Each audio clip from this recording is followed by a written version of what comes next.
Wait. Wait. Wait. Wait. Wait for HasanAbi.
What's going on, everybody? I hope everyone's having a fantastic evening, afternoon, pre-noon, no matter where you are in the world. I'm Hasan Piker, and this is HasanAbi broadcast coming to you live from sunny California, Los Angeles. Folks, we're live and alive, and I hope all the boys, girls, and MBs are having a fantastic one because today's a beautiful day. Today's a wonderful day. Today is Thursday, ladies and gentlemen. It is Thursday, February 27, 2025. I'm Hasan Piker. I'm live. I'm alive. It's 11:19 a.m. and I am right on time. Yesterday I was early. Today I'm right on time. 11:19 a.m. You know, I'll take it. I'll take it. Okay, don't dock my pay, folks. It's Out of Touch Thursday. Yep, it's Out of Touch every day, baby. Socialism but rich. How dare he? You already know how it is. All right, so. Technically, I'm like 4 minutes late. Sure, whatever. But yeah, this is this is the part of the broadcast where I tell you about my personal news about what's going on in the world of HasanAbi Piker in between the time period where I press the stop streaming button and press the start streaming button, and I have a lot of news for all of you, ladies and gentlemen. Getting started. First and foremost, was the IG story real? What do you mean? First and foremost, folks, personal news wise, last night I ended the broadcast after playing some Kingdom Come, and then after I was done coming on Kingdom Come, I decided to come a little bit more on my Steam Deck. That's right. I watched a little bit of Don, and then what else did I do? I watched some Don, and then I went and played some Kingdom Come on the Steam Deck, baby. That's right. It actually plays pretty well on the Steam Deck, like shockingly well. Now, here are some issues. One, the game doesn't save. Okay, I'll just say it right now. Even when you save and quit, apparently it doesn't save. Or rather, I didn't save and quit when I ended the game on the stream. I Alt F4'd out of it, and I thought that auto saved it, but turns out it didn't. So I lost a whole bunch of progress, which was really annoying. Then on the Steam Deck, I was like, oh, I'll handle some of these side quests. Like, it'll be great. It'll be great. Yeah, except I did a bunch of side quests. I even actually killed, I did a bunch of side quests. I killed like a vagrant that tried to attack me when I was doing the mutt mission, like looking for my dog. And I was just like, I'm clapping cheeks, right? And then I thought I could fast travel to a location. And while I was trying to do a fast travel to a location, it turns out it doesn't actually fast travel. You just walk. But like if there are people in the way, you can either flee or you have to fight them. And what ended up happening was the other vagrant just cooked me. He cooked my ass. Okay. I was like, yeah, sure. I'll take the smoke. But in any case, I lost like 2 hours worth of stuff that I had done. So I'm very annoyed. Why is there no save option? I think there should be a save option.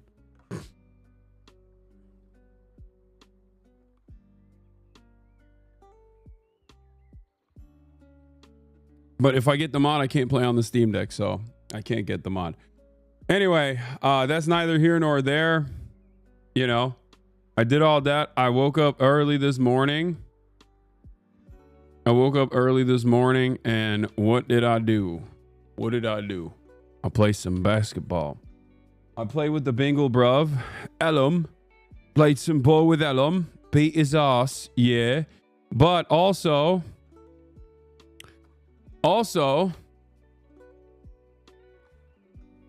here's another thing that is I noticed. Remember last week where I had issues about my back? I talked about it a little bit. It's like a weird mid-back thing where I can still work out, I can still do things, but like I didn't maybe I didn't even actually bring this up. I don't know, because I don't like to talk about my back pain or any sort of like injuries that I go through because everybody makes fun of me and says I'm old. So I usually just keep that to myself. But the thing is, yeah, my back was hurting last week. Okay.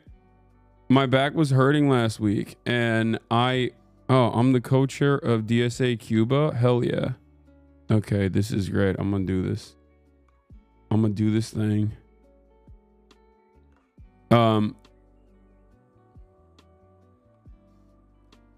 Yeah, the other reason why I don't normally talk about like back issues or anything like that is also because y'all get really unbearable and a little annoying. Y'all become like little doctors in the chat. So that's the other reason why I don't talk about it. But in any case, yeah, so my back, I thought it was because I did a bunch of like different back exercises and I was really tight for that reason. But no, the actual mid-back pain that I have is directly born out of basketball. It's a new thing. I think it's because I'm so tight and so stiff with my movements that I over rely on my mid-back when I'm like moving my upper body. And because my upper body is so tight and so heavy that it causes injury. It basically causes injury. So I have to fix that. I have to no longer be so tight. It's annoying. I got to work on that. Or maybe it's the COVID vaccine injury. You know, who knows? Who knows what it could be? Probably that.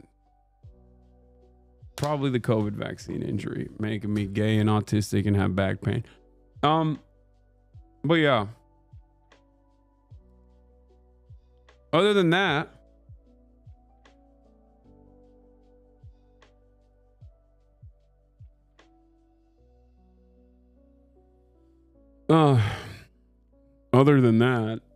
not much else is going on in the world. I have a bunch of really sick collabs lined up. Gonna do one with the Crash Dummies boys. Okay. Gonna do one with the Crash Dummies boys this week. So that's exciting. Hit up Belly of the Beast on Twitter. It's ran by a Cuban journalist who worked with Ryan Gurman in the past, and she could probably help you set it up. Yeah.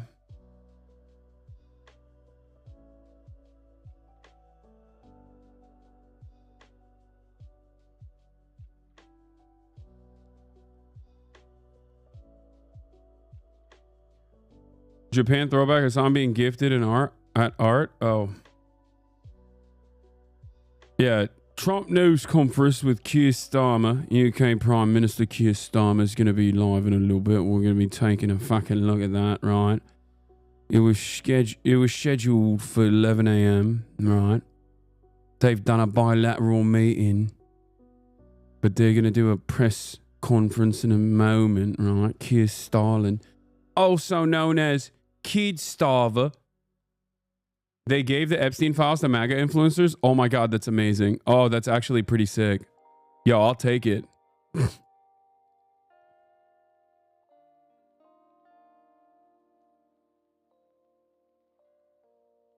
I'll take it from anywhere.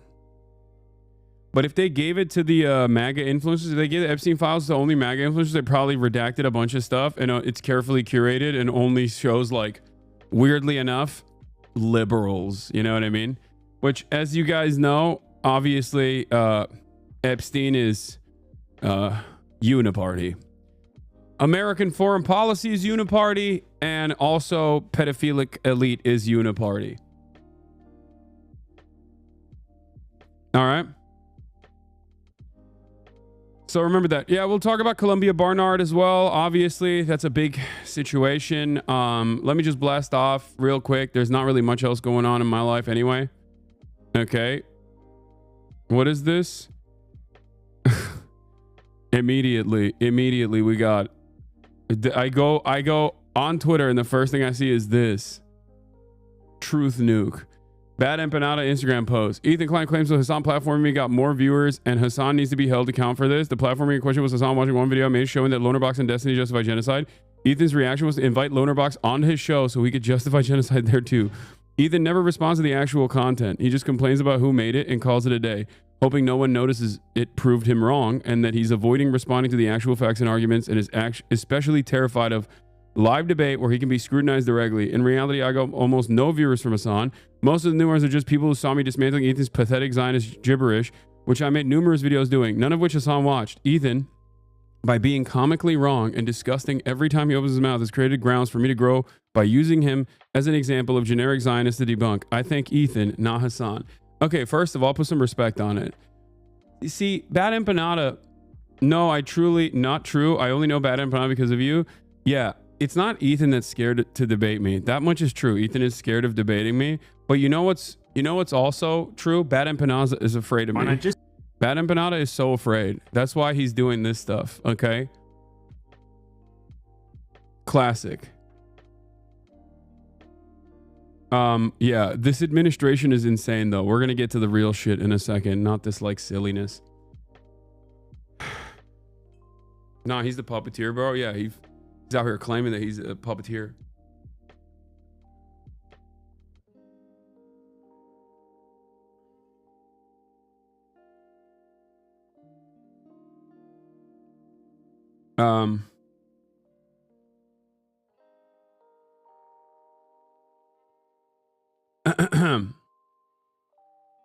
I'm currently at risk of discipline in my department because I'm teaching a Palestinian American poet in my class. I'm fucking over it, man. Yeah, look, I guess the weird silver lining in all of this is that the censorious ways in which like ultra Zionists are trying to attack higher education, I think address the allegations. What is this? Why are dudes who look like they live in a polycule doing Nazi race realism now, Lamont? Okay, I look like I'm in a polycule, but I'm not doing Nazi race realism. You know what I mean? Chill.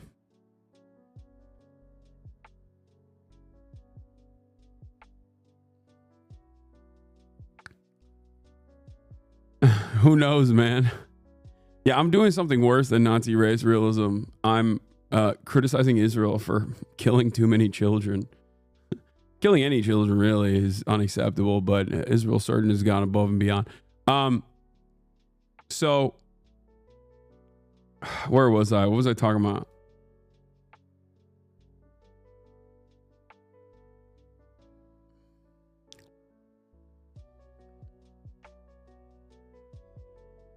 Goth or emo, choose. I think I'd rather be goth than emo, maybe.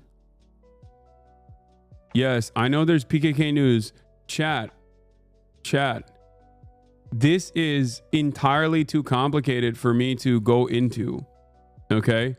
I need to do a lot more reading on it.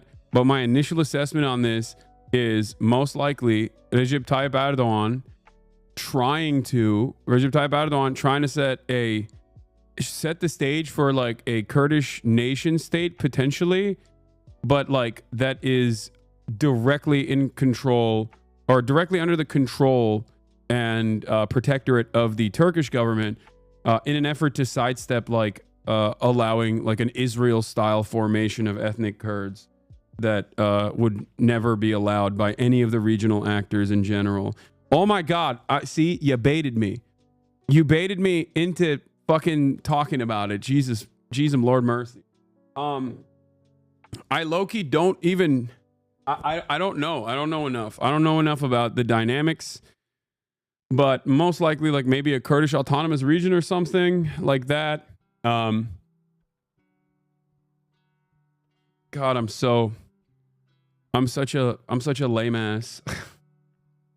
Why are there Turks ashamed of being Arabs? I mean, Turkish people are, as a direct byproduct of the Ottoman Empire, not just Arab. They're Turkic, first and foremost.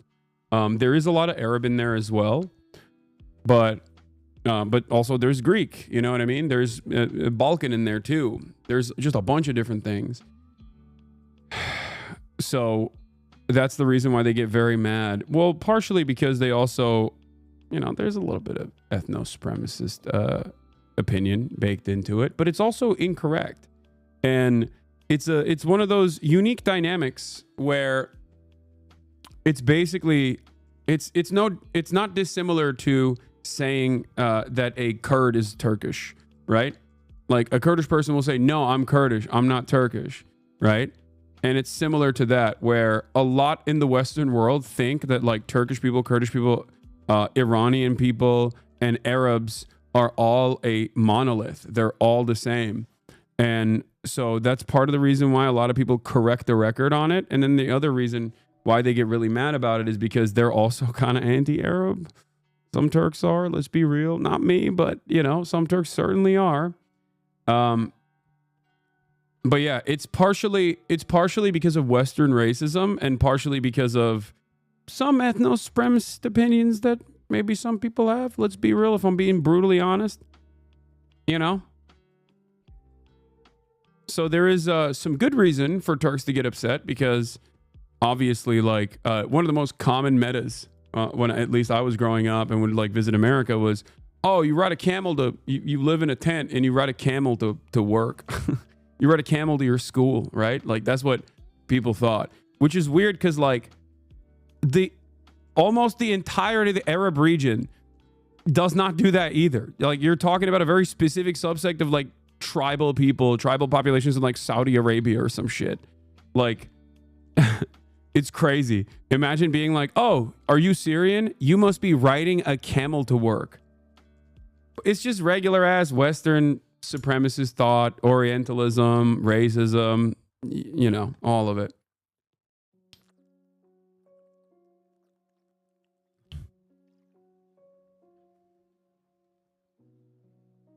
You don't understand. Kurdish DNA is to be socialist, Arab's DNA Islamist, Turkish DNA Japanese wannabe.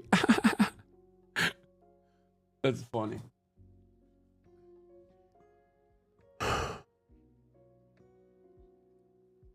Yes, I know who the Democrats picked for the joint address. All right, let's blast off. Let's blast off, baby. We got a lot to talk about today. Okay, today. Yeah. Okay. Where is it? Where is my blast off tweet? I forgot the. Yes, I know. Andrew Tate, ex-Trump collab. MAGA influencers get redacted Epstein files.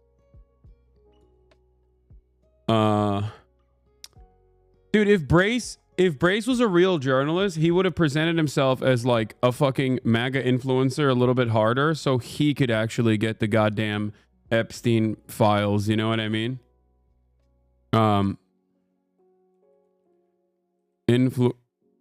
Streamers keep hitting the right wing grift meta super hard.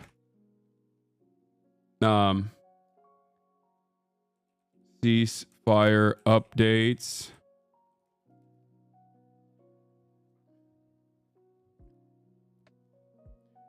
You mean liberal Hitler? Who's liberal Hitler?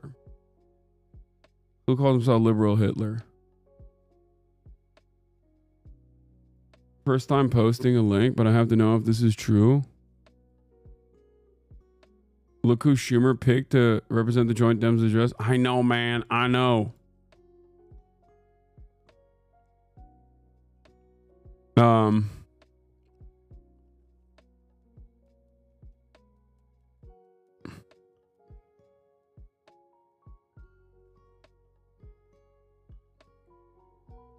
Dems are going on a post-New Deal Republican arc. Yeah. Florida AG starts preliminary inquiry into the Tate brothers after they landed.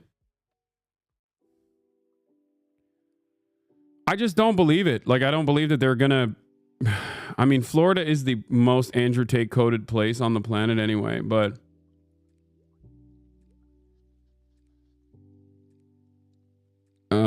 Anyway, whatever. There's just... Everything sucks, okay? Everything sucks. Everything is bad. Columbia University student protest. Why is Bad Empanada afraid of you? I missed him, Lord. No, I'm fucking joking, man. Bad Empanada is... I think Bad Empanada is too insane to be afraid of anyone. I think he's just like the most insane person out there. So...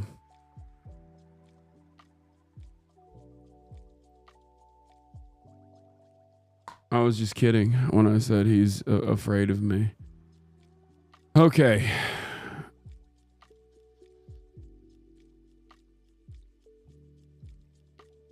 Let's blast off and let's get it going. Yeah, he is the actual Max Left. He is the true Max Left. If there's a guy who is Max Left, it is him, not me, okay? I'm a social democrat. I'm a centrist. I'm a centrist. I'm a centrist social democrat style guy, okay? I'm a centrist New Deal Democrat.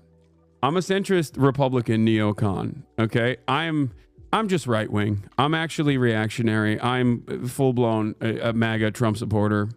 I actually have now officially outflanked MAGA. I think I would be the better deporter in chief. You should vote for me instead.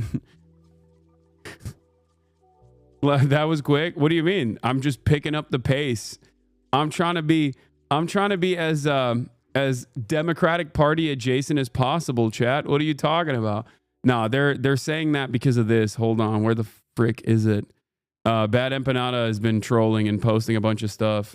When you dedicate 20 minutes of your podcast complaining about Bad Empanada Instagram stories, you might be just at the lowest point of your life. And then he posted this. Hello, everyone. I'd just like to note to Ethan Klein that I personally control Hasan Piker. And you came at me, and in response, I personally told Hasan Piker what to do, and he does my bidding. He's like my little attack dog. He does whatever I want. I control him. You know, I'm the puppeteer behind the scenes. And you came after me. And now today, Hasan Piker is spending hours watching my videos on his stream, specifically to attack you. This is what's always going to happen to you, Ethan. If you dare to come after me, I will sick my attack dog, Hasan Piker, on you every time. How dare you, Ethan Klein? I control Hasan Piker. It's true. Thank you. Hello, everyone. I'd just like to note to Ethan Klein that I personally control Hasan Piker. And you came at me, and in response... Stop watching? Yeah. Oh, God damn it. The truth is out, dude. It's out. The truth is out. It's real. It's real. Bad Empanada. Bad Empanada Truth Nuke. He leaked it. The real lore. Can you imagine if you knew anything about history, who would be the Janissary, okay? And who would be the Vizier? Who would be the Padishah and who would be the Janissary, okay? The Greek.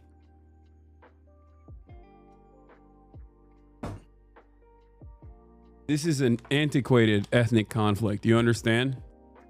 Turks have long utilized good non-Muslim soldiers from land that we have occupied. Wait, Bad Empanada is Greek? Yeah. He's he is isn't he? He's like a Greek Australian, but also now lives in Argentina.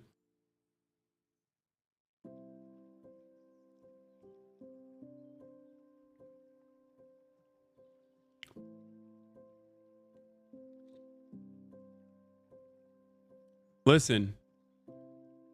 It's epigenetic memories. It is predestined to be this way, okay? Greeks. This is how it's always been. Italian ex erasure. Pretty sure he moved to Russia now. You're insane if you think he's... Wait, what? Moved to Russia? There ain't no way this man is living in Russia, dude. He's... What the fuck? He's not like a Jackson Hinkle type of dude. Are you kidding me?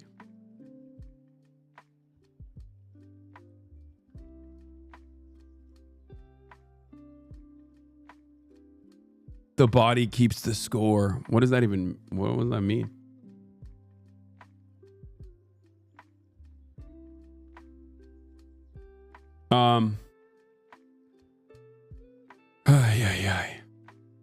I got fake news in front of 18,000 people. I was joking. I promise. Yeah, you got fake news. Fake news.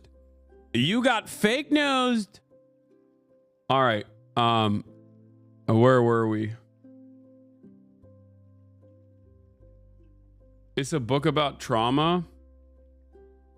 Oh, the body remembers trauma. The body keeps the scores. A book on trauma and epigenetic memory. Okay. Y'all are nerds, man.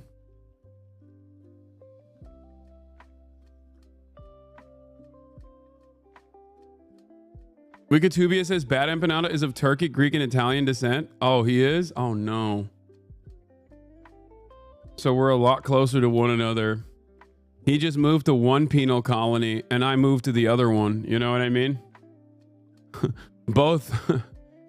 He's from one of the two indigenous genocide massacring settler colonial penal colonies. There's two of them out there that are pretty prominent, you know? Together we build AUKUS.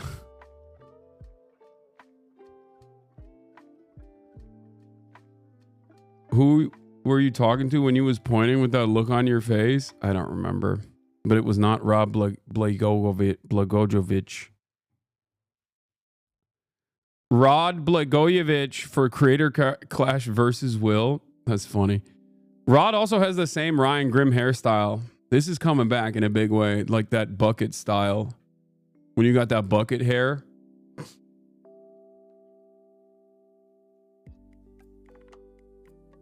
Are you going to talk more about the plan to gut Medicaid? We don't have more information on how they're going to try and gut Medicaid at this moment. There's just a plan to gut it. That's all you need to know at this moment. Unfortunately, we don't know exactly how they're going to do that. Right now, they're just more so like, go back to the committees and figure out how to slam this. Brother, have you been invited back to the Piers Morgan show? Do you think you ever will again? Yeah, I get invited all the time. I just choose not to go on because I usually have some other shit going on. You know what I mean? The only, out of all of the shows that I've been invited on that I initially said no to, that I've now asked to go on, the only show I will say, the only person I will say that just came by to call you, wait, what? Oh, don't ban that guy. Come on, mods. It's fun. Assassin just came by to call you a clown, lol. Enjoy your fall into obscurity.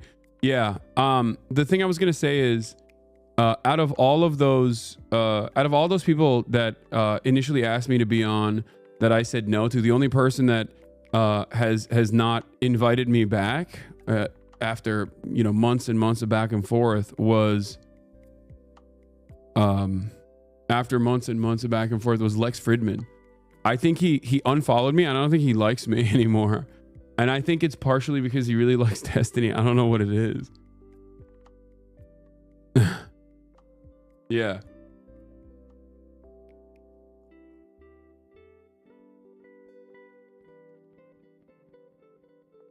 Do you love Albania? Of course.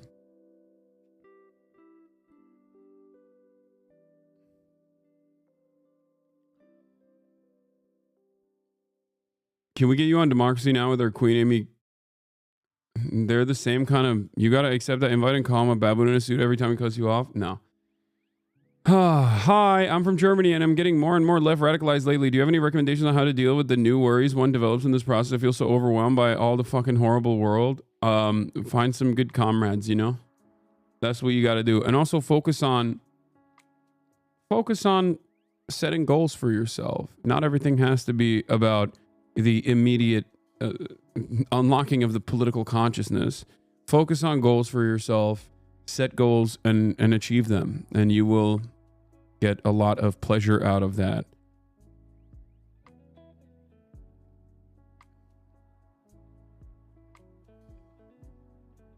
Yeah, there are a lot of things that are in your control in your life, and I urge a lot of people to focus on those things instantly. I think you will get a lot of stability out of that. Okay, first things first. I talked about this yesterday, but it bears repeating.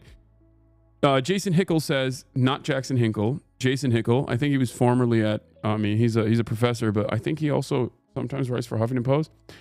But he said, this is depraved. The U.S. government has just announced that they will be punishing anyone involved in Cuba's famous overseas medical missions, including government officials in foreign countries whose people have benefited from Cuban medical assistance. Their objective is to further isolate Cuba and break South solidarities. I was like, yeah, I would love to interview a Cuban doctor that's been on a mission. Get fucked, American government. What are they going to do? Put me in fucking jail for talking to a Cuban doctor who went out on a mission to go and like help people, save people's lives? What a psychotic thing.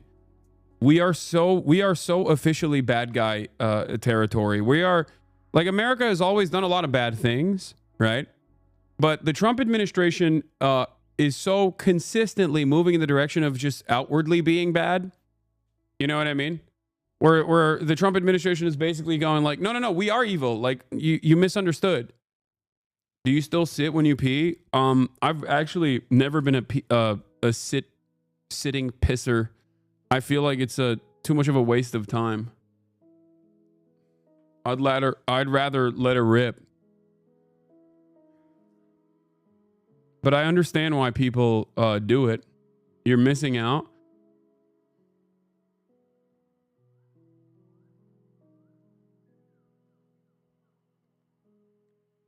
Sit pissing is goated. Try sometime. I don't have the time for it. Like, I'm ripping a piss on stream. You know what I mean? It's just like I have, around 35 to 40 seconds before chat goes crazy when I'm off camera. So I don't have time to just like sit down, pee, get up. You know what I mean?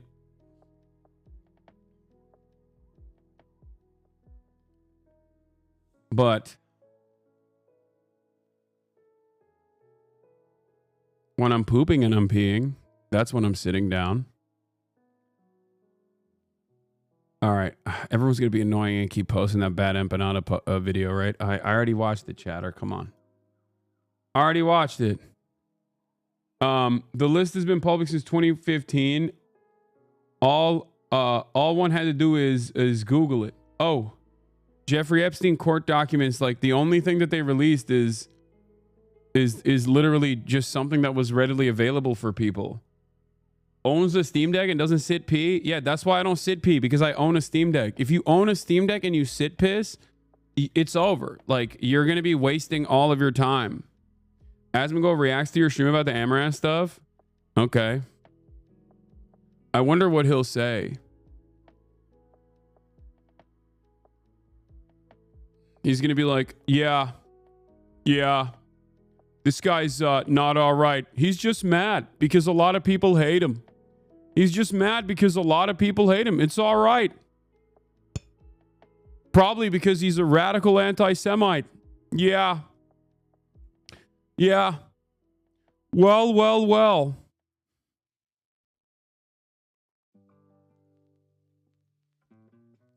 Okay, dude.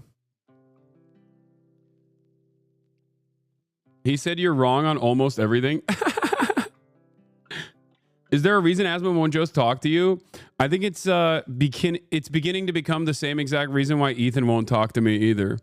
It's because, look, the reality of the matter is, although a lot of people constantly yell about how I'm wrong or bad or whatever the fuck, a lot of these guys they're not very knowledgeable about the things they talk about. They just kind of talk about things from the angle of drama or controversy, or just simply regurgitate things that they see from YouTube videos.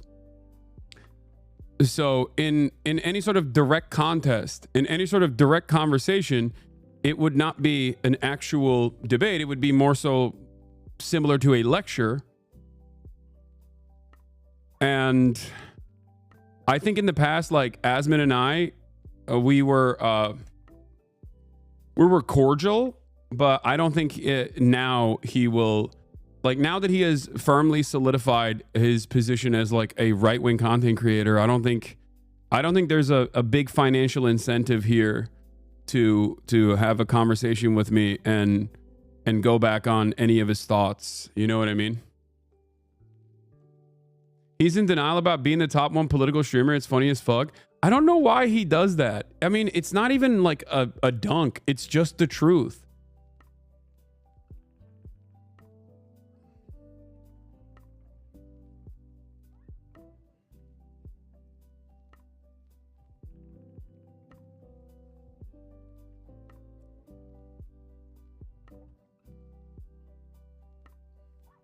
You shit on too much.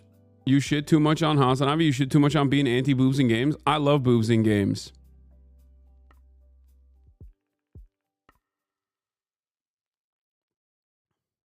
It's so funny to me how Ethan's community was frothing at the mouth for you to respond, and when you did, they immediately switched stances to, no, don't talk to him. He doesn't deserve your time, King. Like, what the fuck? It's usually Ethan's dream to directly talk to his enemies. So weird how that's changed.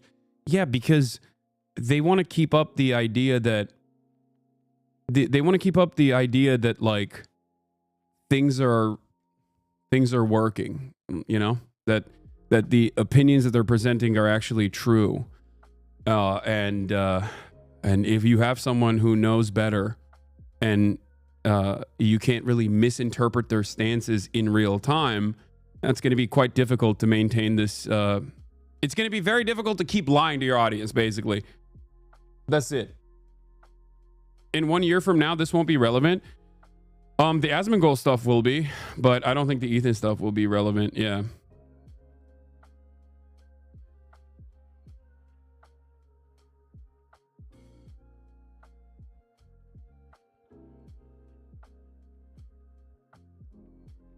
Fresh and Fit had Amaranth on. I disagree. I think Asmongold's an independent thinker and promotes this type of arguments. I mean, if he's an independent thinker and he's open-minded, and I do think that there was a time when he was, certainly. I think Asmongold was definitely an independent thinker and open-minded, even though he had his obvious biases like titties in video games and stuff like that. But I think now he definitely is. I mean, he's gotten a lot of positive feedback doing a thing. Many of you in a similar predicament will probably operate in the same ways. Maybe not in this community because a lot of you are obviously political, but and have fully flushed out political worldviews. But like, if you are kind of a libertarian guy, okay, and you're like, oh, I'm an independent thinker, and then you watch a bunch of Trump videos and you kind of agree with Trump and you say he's based, and then all of a sudden you're fucking, you know, blowing up. Why wouldn't you do that? It's like in line with your worldview, and it's not damaging inherently to the way you see the world. You don't go outside, you're relatively wealthy. It doesn't fucking matter, right? So in that situation, why wouldn't you do a right-wing pivot while still maintaining some veneer of centrism? That's the way I see it.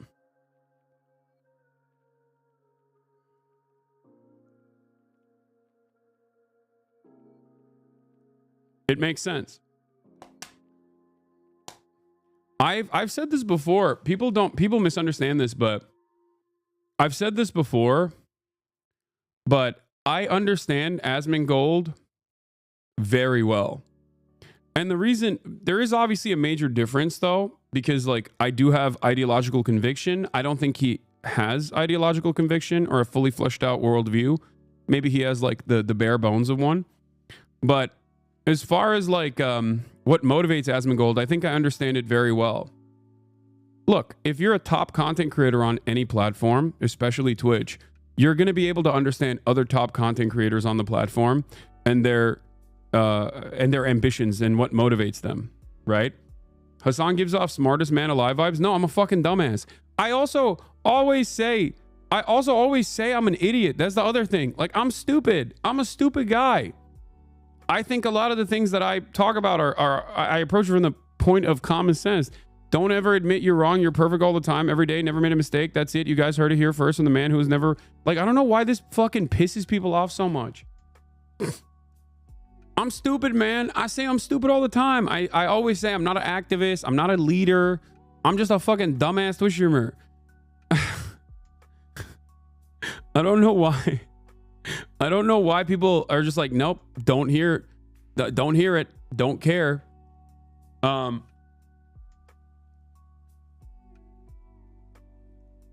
They take that you say you're stupid and claim you shouldn't speak about anything. Okay, well. True, you were wrong about Black Hawk speeds. There you go. I was off. I said a Black Hawk cannot actually change trajectory and directly launch itself like a missile, even on a landing, even on a plane that is landing, except I still believe that. A Black Hawk can only be in the trajectory of a plane that is landing and accidentally hit the plane. A Black Hawk can go up to what, 400 miles an hour or whatever, but it still doesn't matter. It can't fucking, like, you would have to be the greatest pilot of all time on a suicide mission to be able to get to be able to change the trajectory on a landing flight and just specifically go in and ram yourself into the side of a goddamn plane. Or 400 kilometers, not 400 miles. Or what was it? No, what was the plane? I'm forgetting the numbers. I'm not very good with numbers. Whatever. It's just changing directions is hard. That is true. Well, that was my point.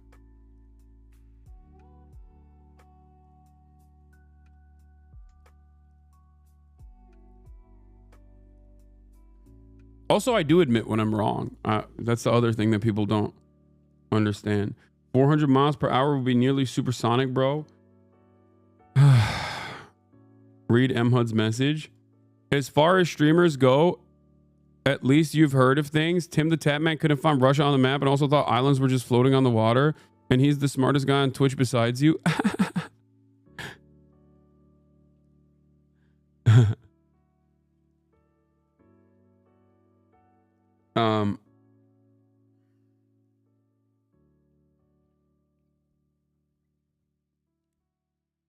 Helicopters fly slower than planes. That is not a controversial take. You weren't wrong about the Filipino boast, but I think us Filipinos wanted more acknowledgement. I will always give the Filipinos, the Swagapinos, the acknowledgement.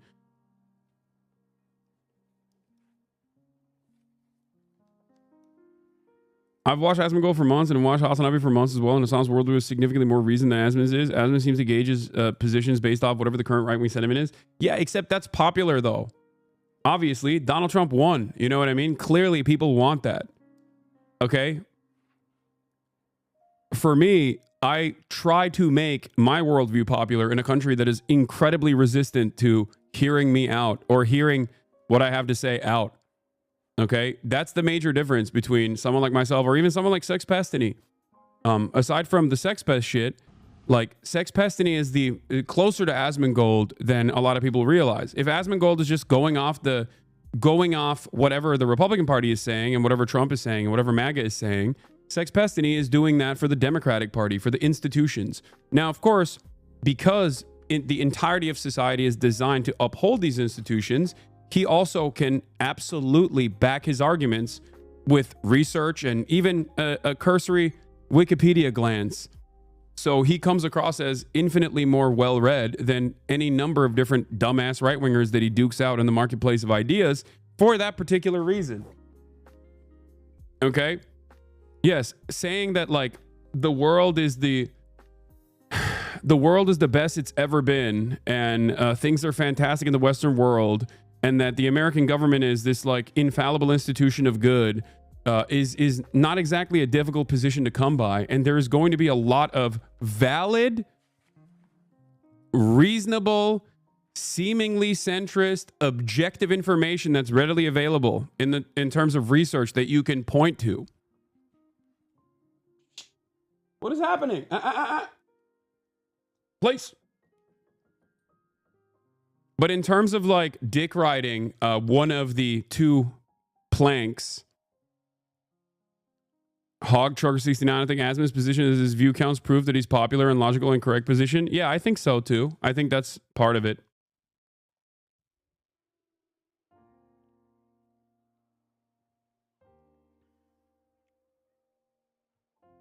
You do come off as elitist when you prefer to pretend to be well-versed in hyper-complex subjects like what Asmongold thinks. Yeah, I'm not.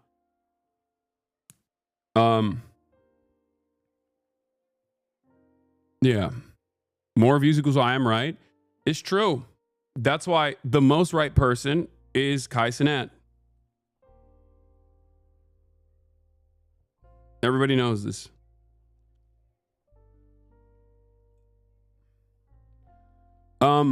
I don't think it's necessarily elitist to also run with the assumption that like the average person can't comprehend any kind of academic literature whatsoever. I think that's silly. I think you can describe it in simplified ways, right? But I don't think that it's like elitist to entertain academia or research or rely on trusted resources of information. It's just how you can develop a better point of view. Yeah, I do think that with the bountiful information that's readily available to all, though, I do still think that in this day and age, we're getting dumber and dumber every single fucking year, straight up. I legitimately, this is one of my major issues with American society right now, is that we are unironically getting dumber and fucking dumber every goddamn day. It is very frustrating. We have no interest in the truth. We have no interest in establishing like a consensus opinion on anything. And that with supercharged American exceptionalism and American individualism, we have decided that like if I came up with a thought, no matter how fucking stupid it is, okay, it doesn't matter. I am unique. I'm a special little snowflake. And as that special little snowflake, you have to listen to me. There is validity to my claims, no matter how stupid it is. Pair that up with like a little bit of confidence, okay? With a little bit of confidence, or even the backing of one of the two major parties, and boom, you arrive at this crisis that we're at. Do you think TikTok Reels, kind of like clip culture, have played a role in that? Sure.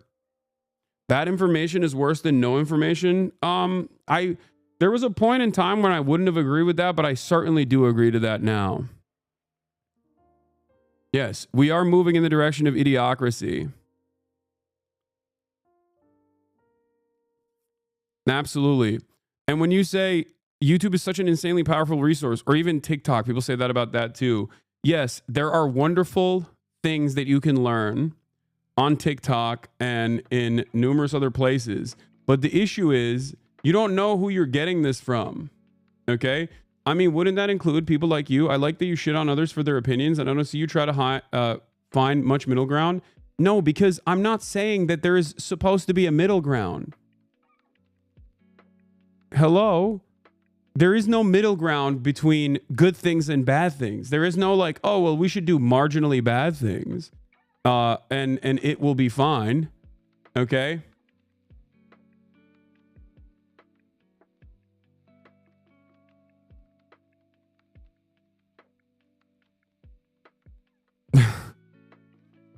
Also, don't ban guys like that. It's fine. I'll clap them if necessary. What?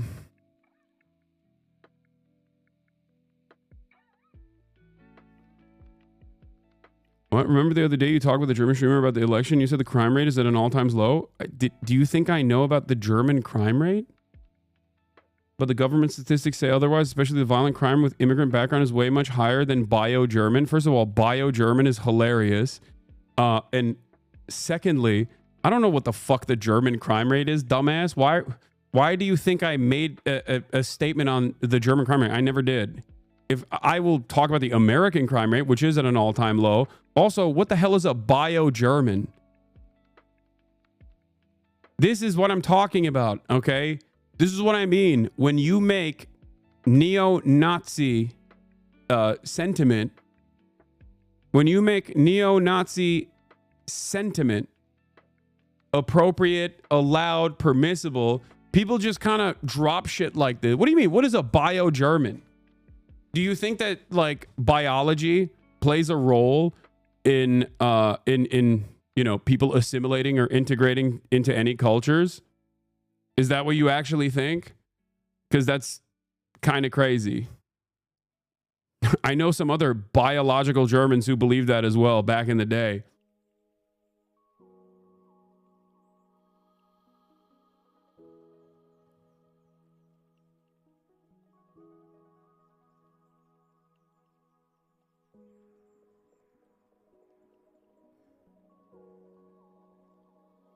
Bio-German is something people say in Germany. It comes from has a German biography. It's literally called Biodeutsche now. It's not used by everyday people. Bio just means organic food in German.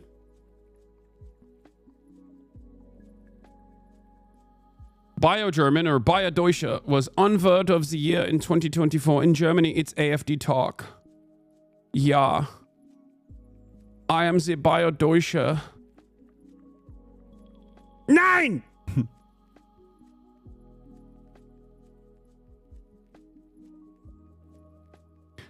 With bio, he means organic, like organic vegetables. We jokingly call the legacy Germans that. Oh, okay. Well, it was lost in the translation for me.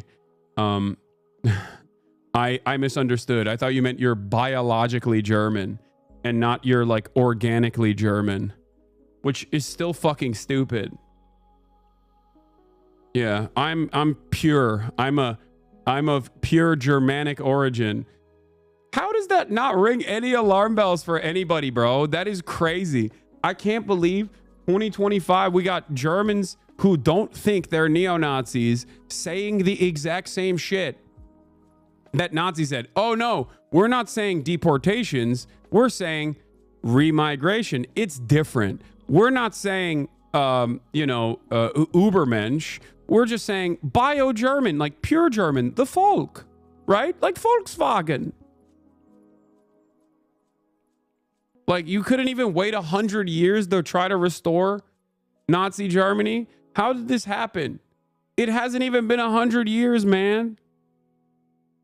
Neoliberalism was the road to fascism. Lefties told you. I know. It's crazy.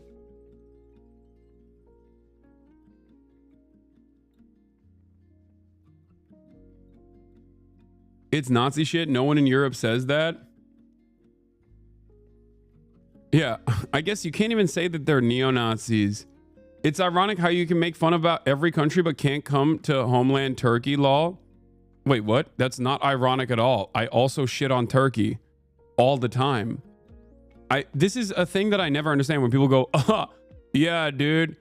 Yeah, how about you say this in Turkey, pal? It's like, are you saying that you want America to resemble Turkey in terms of like censorship? Is that what you're advocating for? Like, I don't understand. Like, it's not. How do you make up accusations like that? What accusations?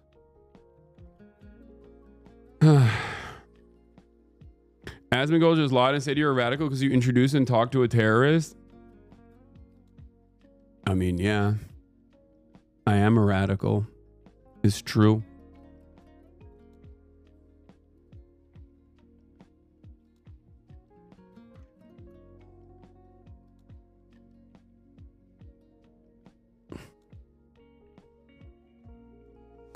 I'm a radical, dude.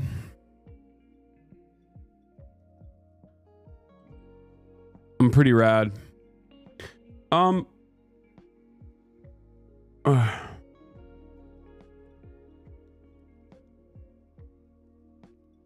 Getting harder to defend you? On what? Dudes who have hated me. Dudes who have hated me for the longest time. Or, I mean, look at this. I just called my coworker listening to Destiny. He said you're pro-terror. It's officially the year of the coworker. It's getting harder to defend you, man. First it was a sex pest that called you a terrorist. Then it was Asmongold who has defended Elon Musk, both Sig Heiling, and also defended something that was truly unconscionable from the perspective of gaming, was silent on Elon Musk's path of exile, fraudulent behavior until there was too much pressure from his audience to respond to it, and still defends Elon Musk to this day. Okay. Now he's also saying I'm a radical, pro-terror kind of guy. What's next, dude? Are you going to tell me that Sam Hyde has some bad opinions about me too? Oh my God. Nick Fuentes said he hates you, dude. Shit, dude. What am I going to do? Fuck. Oops.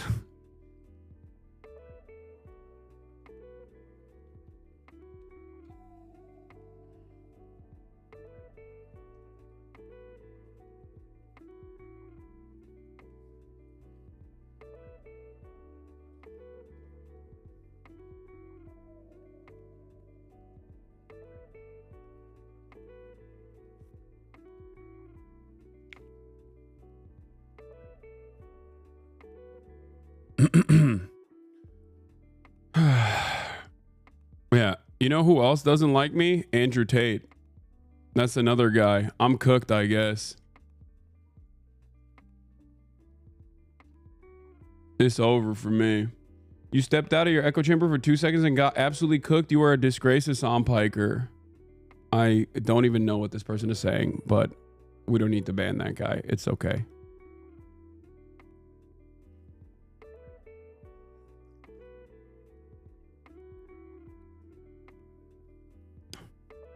All right.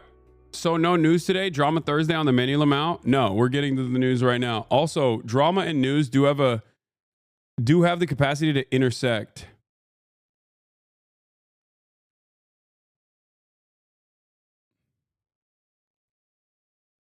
Best, did you blast off? I did.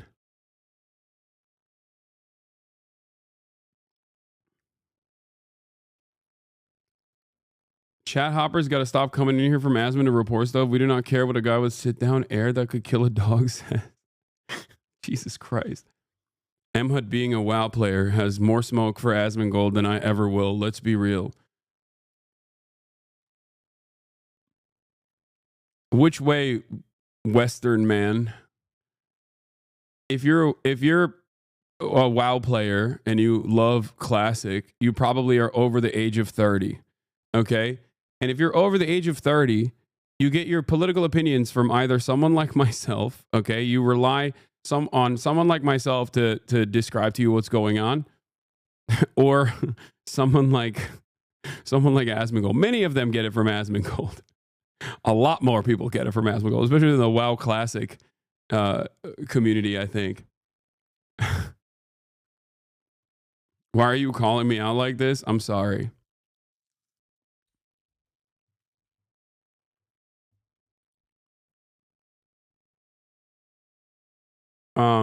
Okay.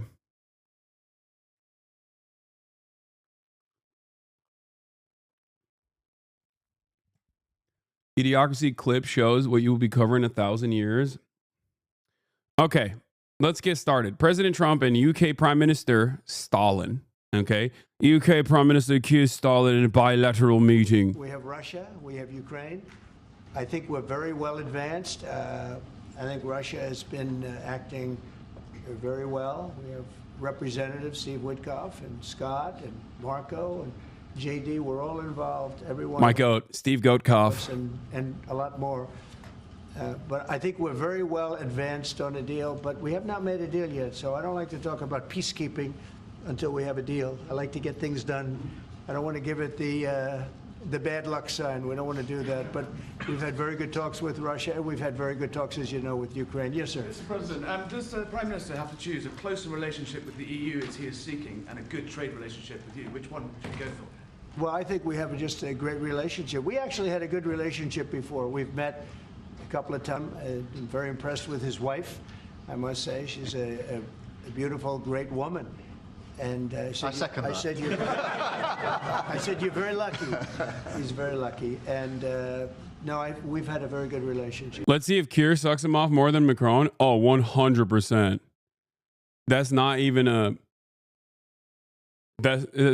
question. Kier is omega cucked because Macron is French. So as a Frenchman, he's always going to have like a sense of elitism and an opinion that like Anglophones are limited in their behavior, in their culture. Anglophones are lesser. Okay. Having said that, however, Keir Starmer not only is British, so he's auto-cucked. That's just how it is. But also is a particularly servile individual too. So I think Keir is a craven, cowardly individual to begin with, and he's British. Like he's not a particularly charismatic person. He's really the worst type of person to talk to Donald Trump. It's Sir Keir Starmer to you. Yes, yes.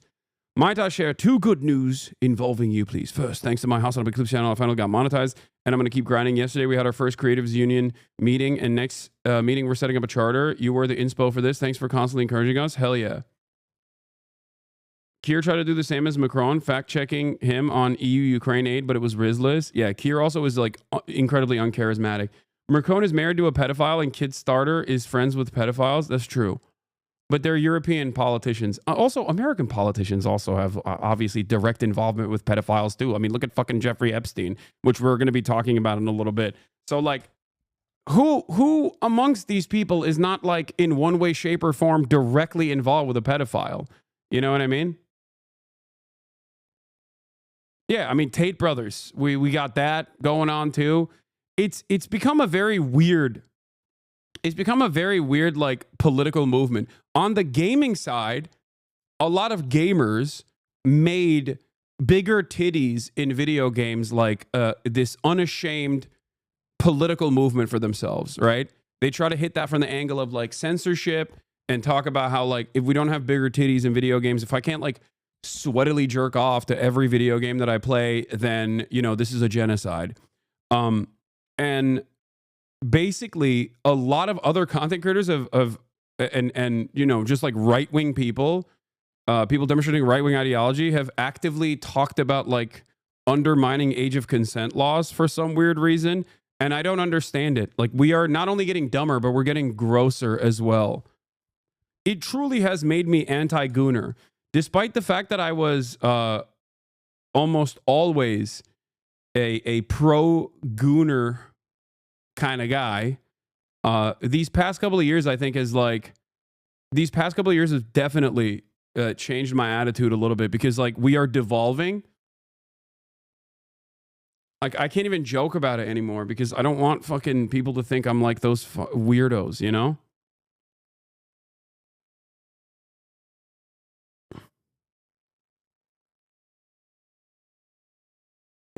Anyway.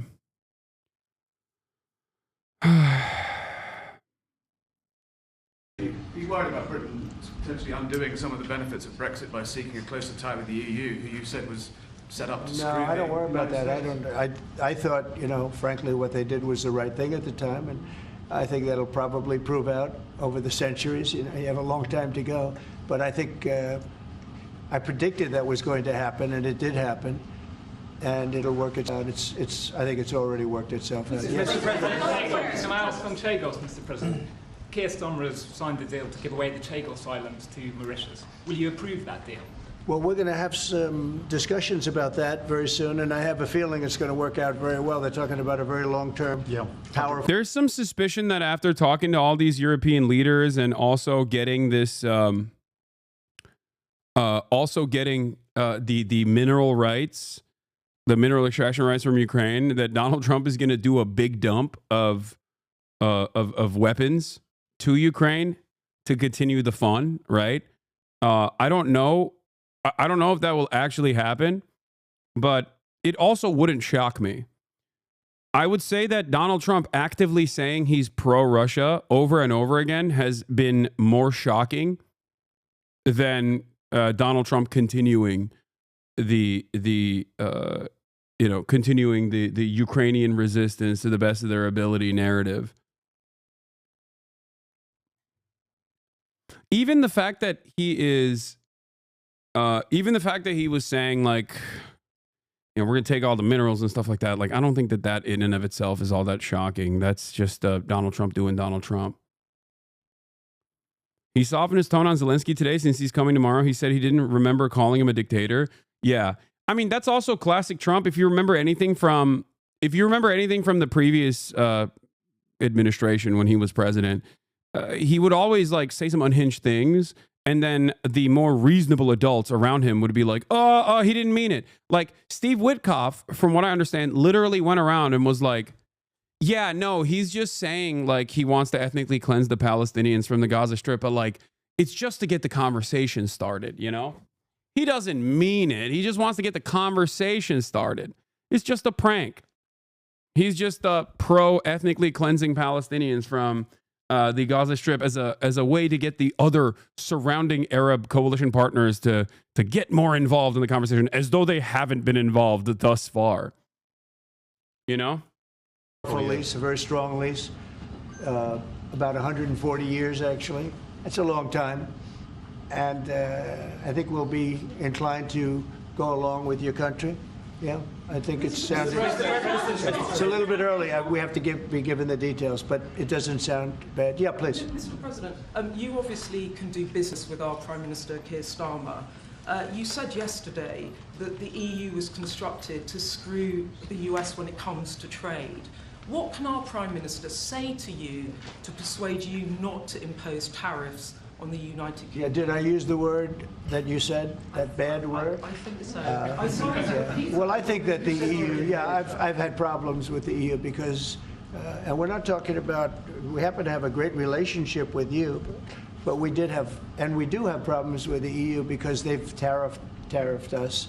They do it in the form of a VAT tax, which is about 20%, and many other taxes. They sue our companies. They sued Apple. Wait, what? Dude, the value-added tax is not... Wait, what? The VAT doesn't... What? First of all, that's not... That's... What? Is he trying to, like, redefine European tax policy in general? Like, what is going on?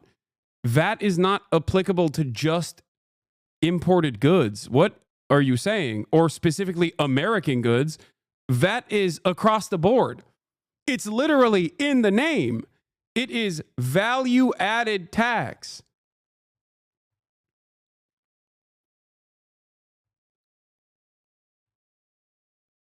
Like, am I misunderstanding something? Did he misspeak, or does he just truly not understand how value-added tax works? Like, but this definition is sales tax is a tariff. I mean, the problem with okay, if VAT was only applicable to American goods, then technically he wouldn't be wrong, I guess, in terms of the impact, because it would potentially lower the amount of American goods that are being purchased, because American goods would be more expensive. Okay, and that's precisely how a tariff works as well. A tariff is going to increase the cost of goods that are coming in, because at the point of when a middleman is purchasing the goods, at the point of entry into the country, they're paying an additional fee, which automatically increases the cost, okay? And that cost will always be carried over to the consumer. So a tariff can be seen as a sales tax. The difference is the VAT taxes that he's talking about are they're not specific to the United States goods. They're not specific to goods coming just from the United States. It's not country specific at all. It's all goods. It's just another form of regressive taxation. The value added tax is pretty simple. It's in the name. When you're purchasing something, there is a percentage fee applied to that at the point of purchase. Okay?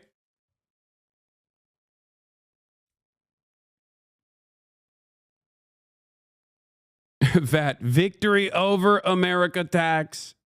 Yeah. It also is added to domestic goods as well.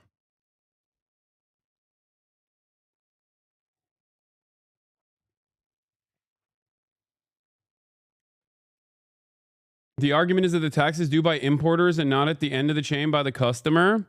VAT is due imports on the EU and elsewhere, unlike in the United States where sales tax only applies in the final transaction in the chain. This could deter an importer of U.S. goods who would be stuck with a VAT bill by the time their goods arrive.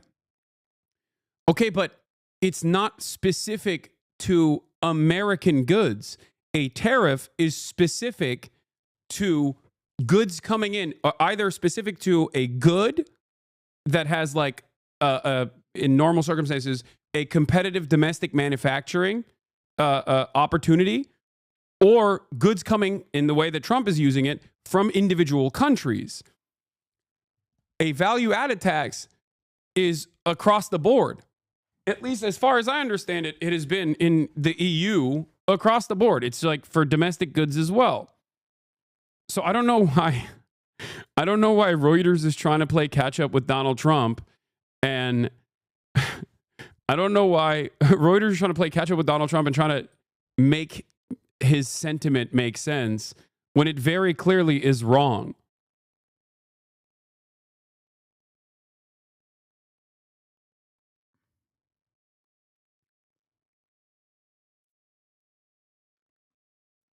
"40 seconds in." We haven't. The EU's been very nasty. It's just been, they haven't treated us properly. This country does not charge tariffs on U.S. goods, so it's not clear what's next for Canada. But Trump now appears to be going after sales taxes, like the GST, or Europe's value-added tax, VAT. Well, what they are now is they have a 20% VAT tax, which we're considering to be similar or the same as the tariff. Even though Trump's tariff... Why are they sane-washing him? This is an objectively incorrect... Am I crazy? Like, this is an objectively incorrect statement. No, you cannot... Dude, he's interfering with tax policy of other countries. This goes beyond trade. He's like, no, I want everyone else to also be a libertarian paradise. What is happening? Is this the final stage of like global neoliberalism?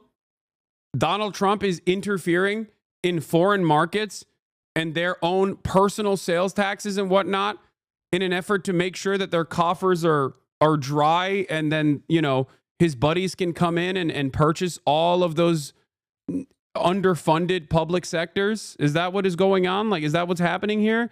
He said, fuck the IMF, fuck the World Bank. I'm sidestepping everything. I'm just using big dick American trade and also our mighty military and global hegemonic superpower status to do this one last thing where if you want to fucking fill your coffers to pay for social safety nets, even if you don't have currency sovereignty, for example, and you actually do need to tax your citizenry in order to have these beneficial, expansive social safety nets, I'm coming after it. I want you to literally become a poorer country. I want your public sectors to be robbed blind so that my billionaire buddies can come in and purchase them and privatize them by force. Is he talking about VAT or sales tax? It's both 19% in Germany, for example. Is he confusing them? I'm so confused. No, reach? I don't think that's reach. I'm trying to explain. First of all, that's not a reach. That's not a cap. Donald Trump is objectively wrong. And he also is personally saying he sees a value-added tax as a form of tariff. It's not.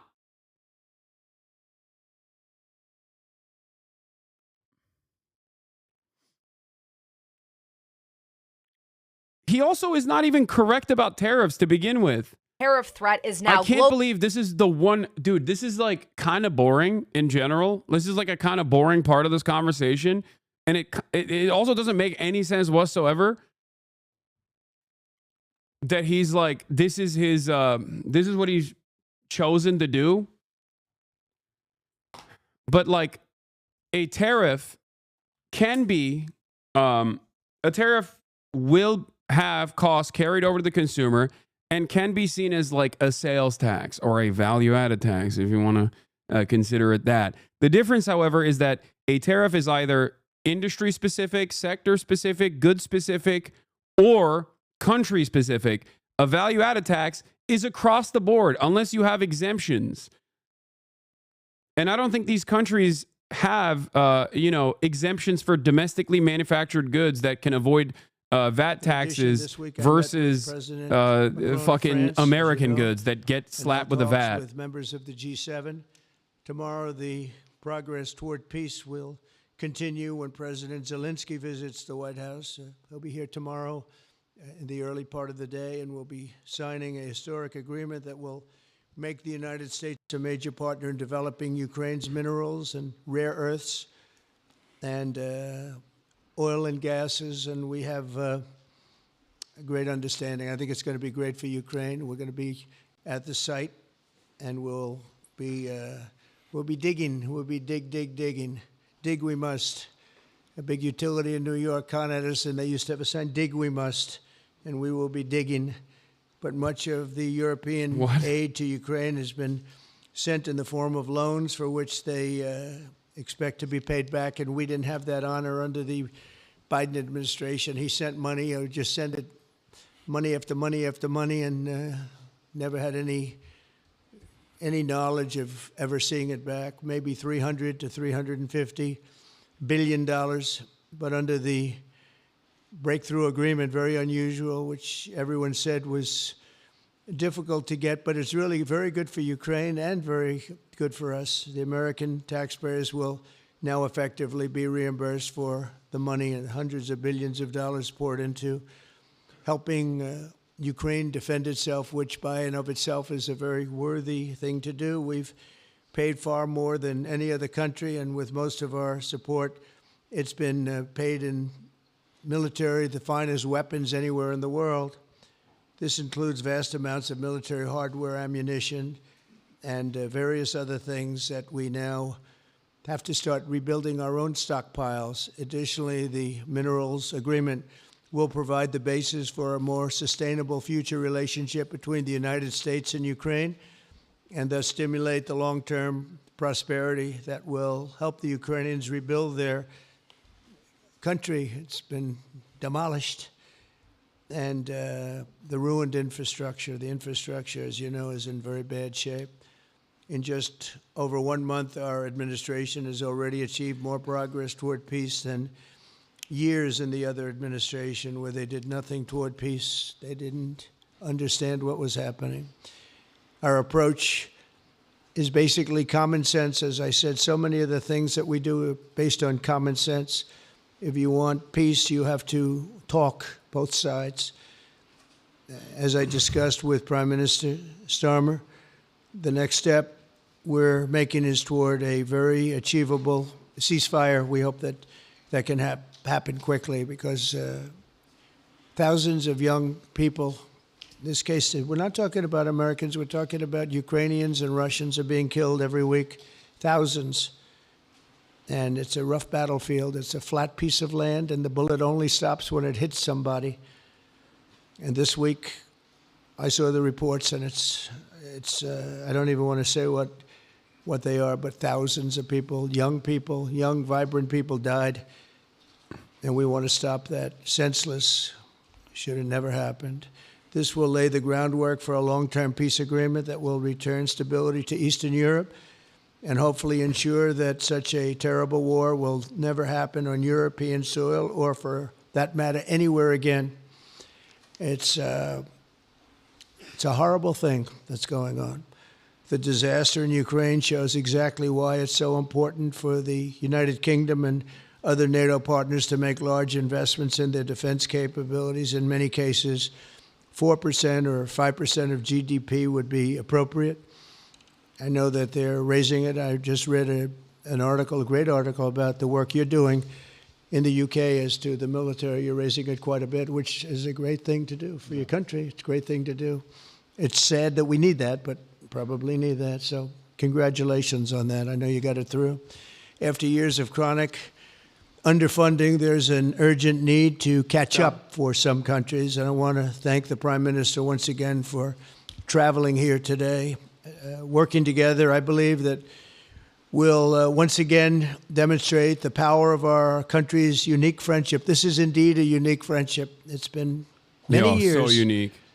And I think it's only gotten stronger, and we will make sure that it stays that way. We're going to have a great trade agreement. One way or the other, we're going to end up with a very good trade agreement for both countries. And we're working on that as we speak. I think we'll have the confines. I think we'll have something maybe even in terms of possibilities agreed to very shortly. JD's working on it, Vice President, and Scott, and I'm just looking at this all from Mike. You're going to work on it. Everyone's going to work on it. We'll see if we can do something pretty quickly, but we're going to make some great trade agreements with the UK and with the Prime Minister, and it'll happen very quickly. So I just want to thank you again, and please thank King Charles for the invite, and I look forward to you giving our acceptance on behalf of the United States of America. Thank you very much, sir. Cock. Thank you. Well, thank you very much, Mr. President. Thank you for your hospitality. Thank you for your leadership. This has been a very... Please acknowledge Canada. Everyone I know is afraid. We're right next to the USA. Chatters, Canadian chatters, I'm with you, okay? Anything that you do in an attempt to resist against the American empire, I'm with you all the way. You have every right. It was so good to see the bust of Winston Churchill back in its rightful place just a moment ago. But look, in a moment of real danger around the world, this relationship matters more than ever. We remain each other's I can't believe I have such a lame community. They're saying unmute Keir Starmer. To the other's aid, to counter threats. I never thought we would get to this point where my own community would say, please unmute Mr. Sir Keir Starmer. We want to hear what he has to say. Countries have done more together to keep people safe. And in a few weeks, we mark VE Day, the 80th anniversary of victory in Europe. Britain and America fought side by side to make that happen. One of the greatest moments in our history. We stand side by side still today, and we're focused now on bringing an enduring end to the barbaric war in Ukraine. Mr. President, I welcome your deep and personal commitment to bring peace and to stop the killing. You've created a moment of tremendous opportunity to reach a historic peace deal, a deal that I think would be celebrated in Ukraine and around the world. That is the prize. But we have to get it right. There's a famous slogan in the United Kingdom from after the Second World War. That is that we have to win the peace. And that's what we must do now. Because it can't be peace that rewards the aggressor or that gives encouragement to regimes like Iran. We agree history must be on the side of the peacemaker, not the invader. So the stakes, they couldn't be higher. And we're determined to work together to deliver a good deal. We've discussed a plan today to reach a peace that is tough and fair, that Ukraine will help shape, that's backed by strength, to stop Putin coming back for more. I'm working closely with other European leaders on this, and I'm clear that the UK is ready to put boots on the ground and planes in the air to support a deal, working together with our allies, because that is the only way that peace will last. Mr. President, in this new era, you're also right that Europe must step up. And let me tell you now, I see the growing threats we face. I love that he says he's not on the side of invaders when he went to Cyprus and celebrated the British Royal, the British Air Force giving surveillance data to Israel to, strike Palestinian targets. We're already one of the biggest spenders in NATO, and now we're going much further, delivering Britain's biggest sustained increase in defence spending since the Cold War. This isn't just talk, it's action, rebalancing the transatlantic alliance, making us all stronger, and standing up for our shared values and shared security, as Britain always has. Mr. President, it's no secret we're from different political traditions, but there's a lot that we have in common. We believe it's not taking part that counts. What counts is winning. If you don't win, you don't deliver. And we're determined to deliver for the working people of Britain and America, who want and deserve to see their lives improve. So we're both in a hurry to get things done, and that's what the UK and US do when we work together. We win and we get things done. So we'll do what it takes to keep our people safe. We'll also work together to deliver some big economic wins that can benefit us both. We have a $1.5 trillion invested in each other's economies, creating over 2.5 million jobs across both economies. Our trading relationship is not just strong, it's fair, balanced, and reciprocal. We're leaders together in so many areas, ranked 1 and 2 in the world as investment destinations, 1 and 2 for universities, 1 and 2 for Nobel Prizes, 1 and 2 in golf as well, by the way. And we're the only 2 Western countries with trillion-dollar tech sectors, leaders in AI. And look, we take a similar approach on this issue. Instead of over-regulating these new technologies, we're seizing the opportunities that they offer. So we've decided today to go further, to begin work on a new economic deal with advanced technology at its core. Look, our 2 nations together shaped the great technological innovations of the last century. We have a chance now to do the same for the 21st century. I mean, artificial intelligence could cure cancer. That could be a moonshot for our age. And that's how we'll keep delivering for our people. We've basically given up on everything. That's why these guys keep talking about like moonshot cancer research or whatever. Like, yeah, oh, our collaborative efforts are gonna fucking bring about a cure for cancer. I promise. This is weirdly enough a brandinification of all global leaders. Remember, he said that too. Brandon was like, "We're gonna cure AIDS and cancer." The King, not only sending his best wishes, but also inviting the President and the First Lady to make a state visit to the United Kingdom. An unprecedented second state visit. This has never happened before. Why no world leaders? It's so incredible, it will be historic. And I'm delighted that I can go back to His Majesty the King. Why no world leaders standing up to Trump? Because he's Trump, dude. So thank you. Our teams will now work together to set a date, and we look forward to welcome you in the United Kingdom. Because he's America. What do you mean? Thank you once again. Thank you very much. What a beautiful accent. I would have been president 20 years ago if I had that accent. That's amazing. Thank you very much. Another handshake. Okay, let's see here. Go ahead, please. Thank you, Mr. President. Earlier today, you told me that you believe that foreign countries pay tariffs, but Americans who are concerned about higher prices believe, as most people do, that they're paid by consumers and importers when they import things into this country.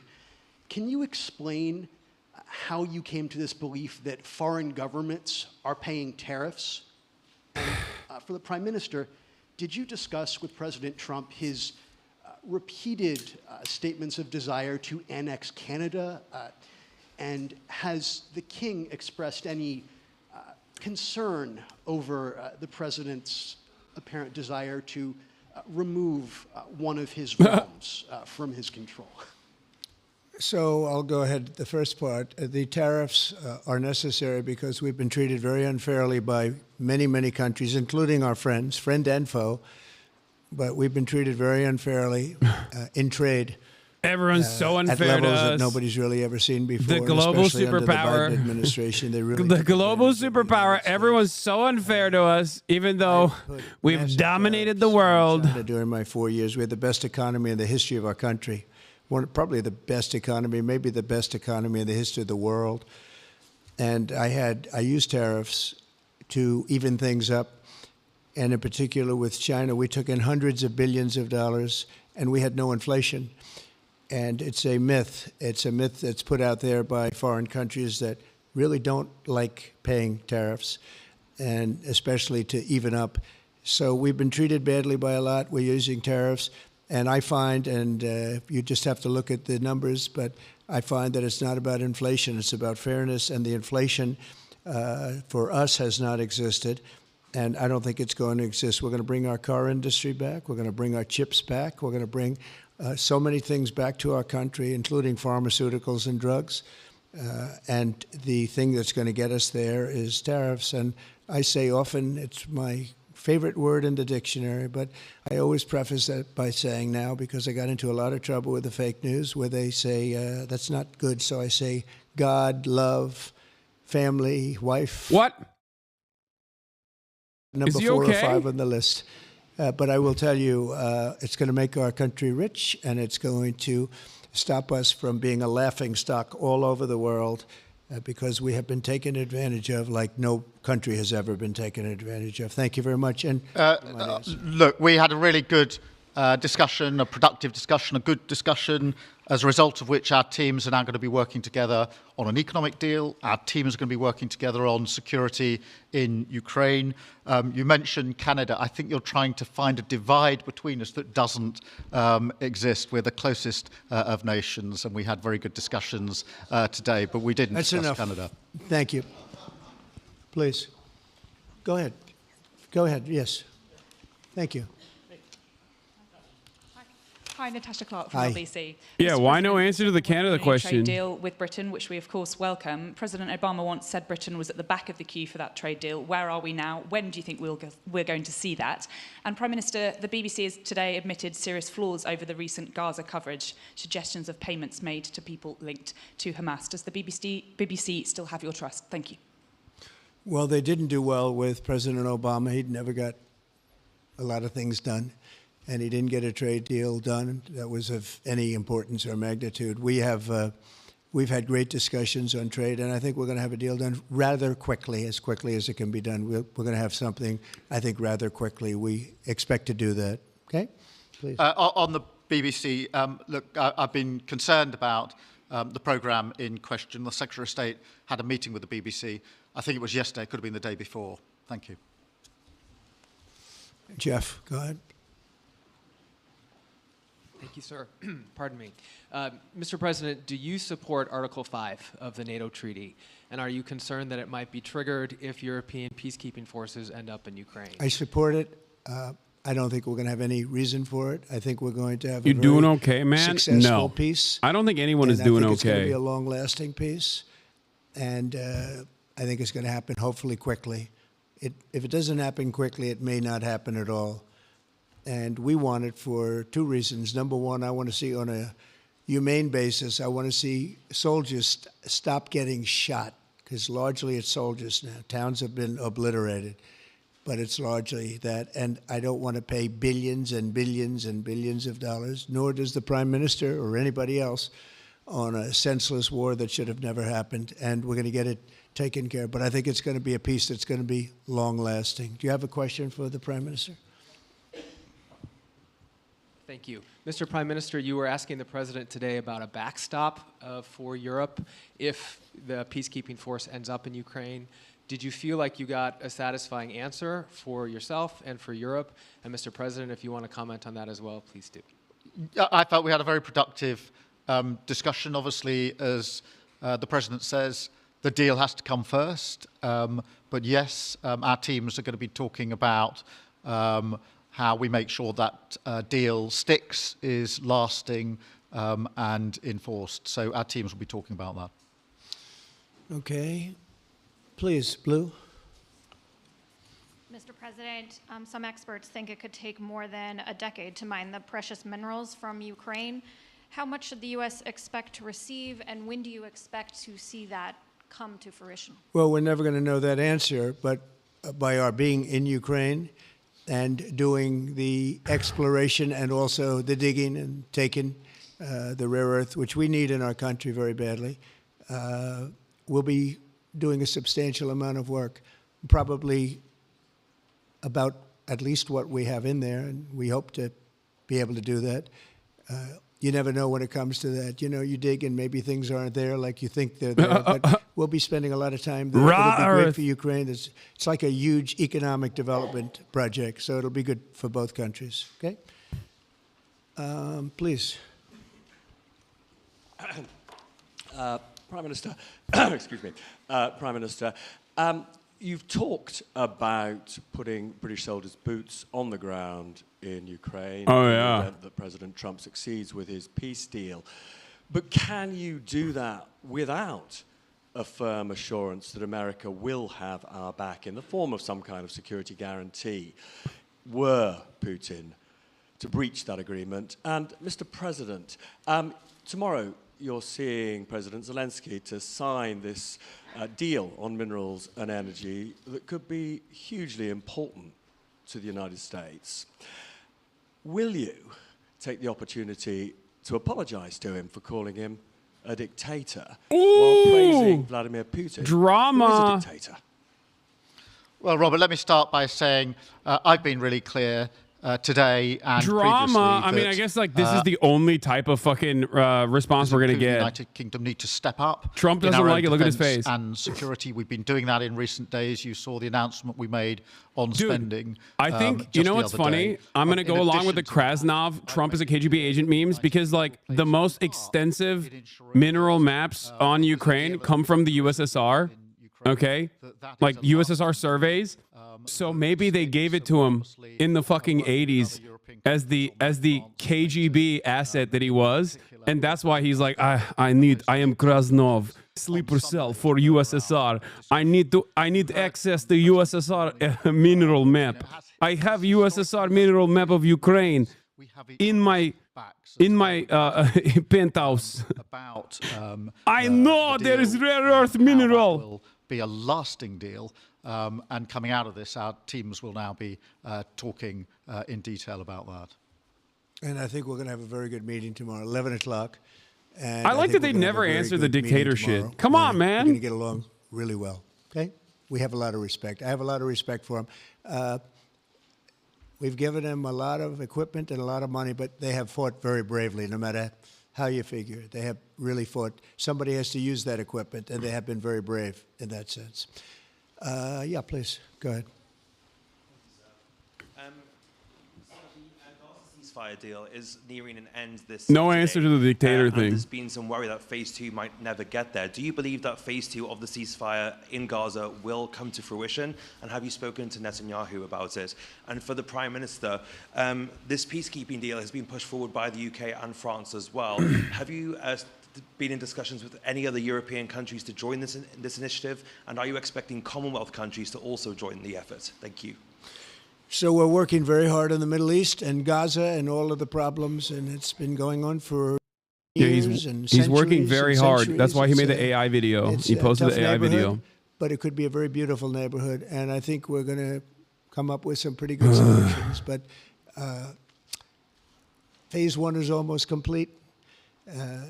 We've had some people that have been very seriously injured, very seriously hurt, both physically and mentally.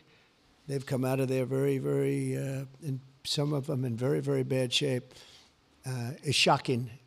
Many young people aren't in bad shape. Young people are strong, healthy. They don't die. People have come out dead, young people and old people. It's a rough situation, but I think we're going to make it much better, and I think that we've had a huge impact on that since we've been in just the 4 weeks. I think we've had a huge impact on Gaza, the Middle East, and we have some pretty good talks going on concerning lots of other people that are going to make it better. So we'll see what happens. Nobody really knows, but we'll see what happens. But I think we've had a very positive impact. Prime Minister? Yeah, on the question of... very, very positive. European countries. Yes, I've spoken to a number of countries, particularly in the last few weeks. We had a meeting in Paris last week. I've got a meeting on Sunday with 18 countries to further our discussions. Let's see what Asmongold's chat is saying about this. Talking quite intensely to our French Let's take a peek on the other side and to see NATO, what the fuck is going on to there. other countries as well, because, as I say, I think it's important for European countries, including the United Kingdom, to step up and do more in the defence and security of Europe and our continent and the United Kingdom, and we'll do so. Well, we're talking to a number of other countries. Thank you. Yes, in the Kier red, is please. awful, so wasted time for a Pink whole month. red. Understandable. Flaming Kamala red. version 2. Go ahead. Okay, thank you, Mr. President. A question on Ukraine. Number one is, if you're not considering the security guarantees, are you open to other forms of, for example, intelligence cooperation with Ukraine? And Mr. Prime Minister, Okay. President Trump I didn't has think they'd be proposed a plan pro-Israel, for but Gaza. Does this fit into the two-state solution that the UK held? I didn't know Asmund watched this stuff too. Yes, Asmongold is literally the largest political content creator on this platform. Yeah, thank you very much. We're open to many things, but before I even think about that, that's almost pleasant to think about because that would mean that peace has been arrived at. We have to arrive at that peace. And, you know, you went 3.5 years with an administration that never even really had a meeting. They didn't have a meeting on peace. And there was no prospect of peace. I think, frankly, Russia wanted to go through the whole long deal. I don't think they do anymore. I don't think they do. We had a very big impact on that whole situation. But I don't like talking about phase 2 until I get phase 1. Phase 1 is I have to make peace. And we have to get Russia to agree. We have to get Ukraine to agree. And I think we will, I think we've come a long way. I believe we're going to get it done. I wouldn't say that if I didn't think so. And I think it will be very important, very historic, and we're going to save a lot of lives. On the question of Gaza, the last few weeks of the ceasefire have been very impactful. And for me, there are two images that I remember more than any other. The first is Emily Damari, who is British, being reunited with her mother. You may remember she had her fingers missing after what she endured. That was an incredible moment. I'd spent a lot of time with her mother whilst she was held captive, and her mother went through absolute torture. The other image was thousands of Palestinians marching through rubble, trying to return to their communities and their homes. So we have to do everything we can to ensure that the ceasefire continues, so that more hostages can be returned, so that aid can be brought in that's desperately needed. We need to allow Palestinians to return and to rebuild their lives, and we must all support them in doing that. And yes, I believe that the two-state solution is ultimately the only way for a lasting peace in the region. And think of that. She came home with her fingers and part of her hand blown off. That's terrible. How bad does it get? And we had others that came home in much worse shape than that. Yeah. It's a terrible situation. Please, yes. Starmer's a puppet reading a message he received on his phone, Lamau. He says that in front of Trump, yet imprisons anyone who dares say Mr. shit President, about criminals from the Middle Prime East. Minister persuade you not to put tariffs on the UK? And if I may, Prime Minister, do you no think interest that in Vladimir like Putin actually what is the a man fuck these who guys will are keep his saying, word? and everything is about the aesthetics. I feel like for these guys, they're just like hyper focusing on Keir Stalin saying a lot or being fake and phony. They pay him over there. But he tried. I think there's a very good chance that in the case of these two great friendly countries, I think we could very well end up with a real trade deal where the tariffs wouldn't be necessary. We'll see. But he earned whatever they pay him. He earned today. He was working hard at lunch, and I'm very receptive to it. I think we. In all fairness, in all seriousness, I think we have a very good chance at arriving at a very good deal. JD and Scott and Howard, all the people are working on it, and I think we have a good chance at arriving at a deal that could be terrific, really terrific for both countries. Okay? Thank you. On the second part of the question, I think my views on Putin are pretty well rehearsed and pretty well known, and my concern is that if there's a deal, and I hope there is a deal, that it must be a lasting deal, that it's not a temporary measure. And that is why I think it's really important that Putin knows that this deal, a historic deal, which I very much hope comes about, is there is there and it's a lasting deal, and that we're able to deal with any inclination he has to go again or go further? I think we'll have two deals. I think we'll have a deal on ending the war, and I think we're going to end up with a great trade deal with you.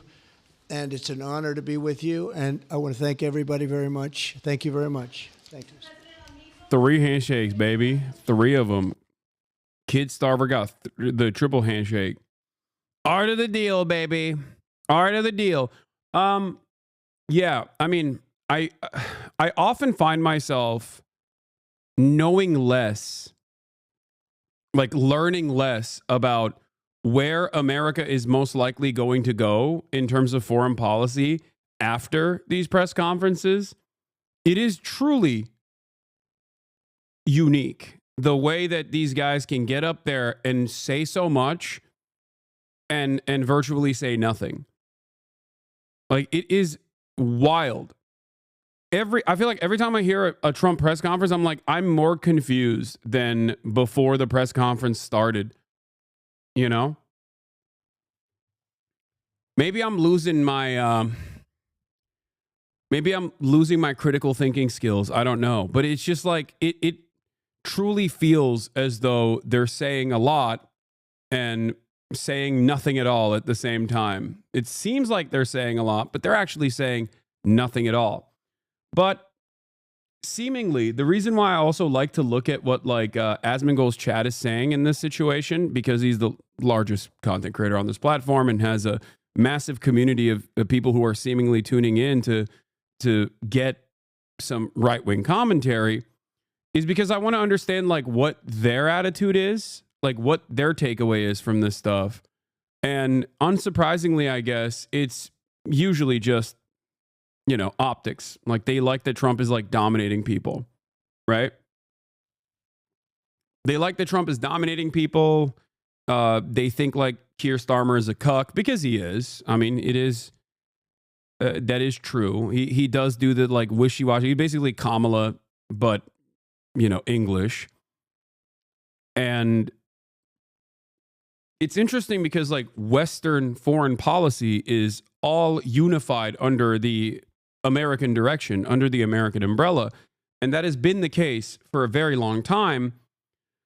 So it doesn't really matter what Keir Starmer says, just like, you know, the difference between Joe Biden and Donald Trump in terms of the broader, in terms of the broader opinion is not that different. Trump is simply the great accelerator, right? He says the quiet part out loud, and he pushes the direction of foreign policy, the unified Western foreign policy, in the direction that it was supposed to go towards, but accelerates that process. How did EU become such cucks? I mean, they have been for a very long time. The European Union and this like allegiance has always been that way. Post World War II. It's all on the lips content with no idea the effects it'll have on them. It's all right-wing content is as of now. Yeah. So how do I convince friends that Ethan Klein's video on you is inaccurate? There's a bad empanada video that's like super long, but it goes through every single point if you want to, or a playlist that you can point them to that dissects virtually everything that he said that is completely incorrect. Anyway, but there is definitely a right-wing takeover. And here's XUC responding to what I had to say earlier. Like what I had to say yesterday, XC reacting to me, calling out Asmongold for the rise of right-wing sentiment that's making waves in streaming. And the reason why I talked about this is because like Amaranth and many other content creators that previously were like seemingly so socially conscious or somewhat progressive are now openly saying like unhinged right-wing shit. Okay, Amaranth made inferences to like, you know, LGBTQ activists dying in the California wildfires, right? And you look bad smelling. I smell amazing. But regardless, XQC responds to that. So let's take a look at what he had to say about it. Wait, why is there no? People voted for Trump. Okay. Bro, regardless of what we were saying, okay, look at the amount of votes. Imagine saying it. The general population feels this way, but then the general population votes a different way. Wait, I think he misunderstood my point. No, I understand that right-wing sentiment is very popular. XQC thinks I don't understand that. No, I actually do understand that. I talk about it all the time. I disagree with the popular sentiment. And I also predict that once the impact of the Trump administration's actions are felt by broader subsects of American society, then they will start realizing that it's no longer a good thing. The reality of the matter is, it's not necessarily that Donald Trump was incredibly popular. It was more so that the Democratic Party was incredibly unpopular, right? And this obviously, I mean, this has been the case for many instances throughout history where we look back and go, yeah, these were really incredibly violent things that we did to other people. Slavery was popular. I mean, Nazi sentiment in Nazi Germany was popular. It doesn't mean that it's correct. Okay? He simultaneously says you grift to the left because it's popular while also saying right-wing ideas are more popular. Yeah, it doesn't make sense. It obviously doesn't make sense. But my point is, yes, right-wing, the right-wing agenda brought forward by Donald Trump is very popular right now. And I talk about this extensively. I talk about this every single day. It's because a lot of people interpret the Trump administration as like doing something, doing anything, rather than keeping the regular order of business in line. Because a lot of people demanded a shakeup, right? That's it. A lot of people demanded a shakeup, and Donald Trump's approval ratings show that. Because they voted for Donald Trump, and Donald Trump won, because he was the mallet that would destroy the American government. Because for a lot of people, after years and years of neoliberal austerity and social safety nets diminishing and the quality of life, the relative quality of life getting worse and worse for people in spite of the reality that, technological advancements have made us feel as though our lives are getting better, okay? The relative quality of life has worsened in the United States of America. Productivity has gone up, whereas wages have remained stagnant. They have not adjusted to the productivity. This is at the heart of capitalism.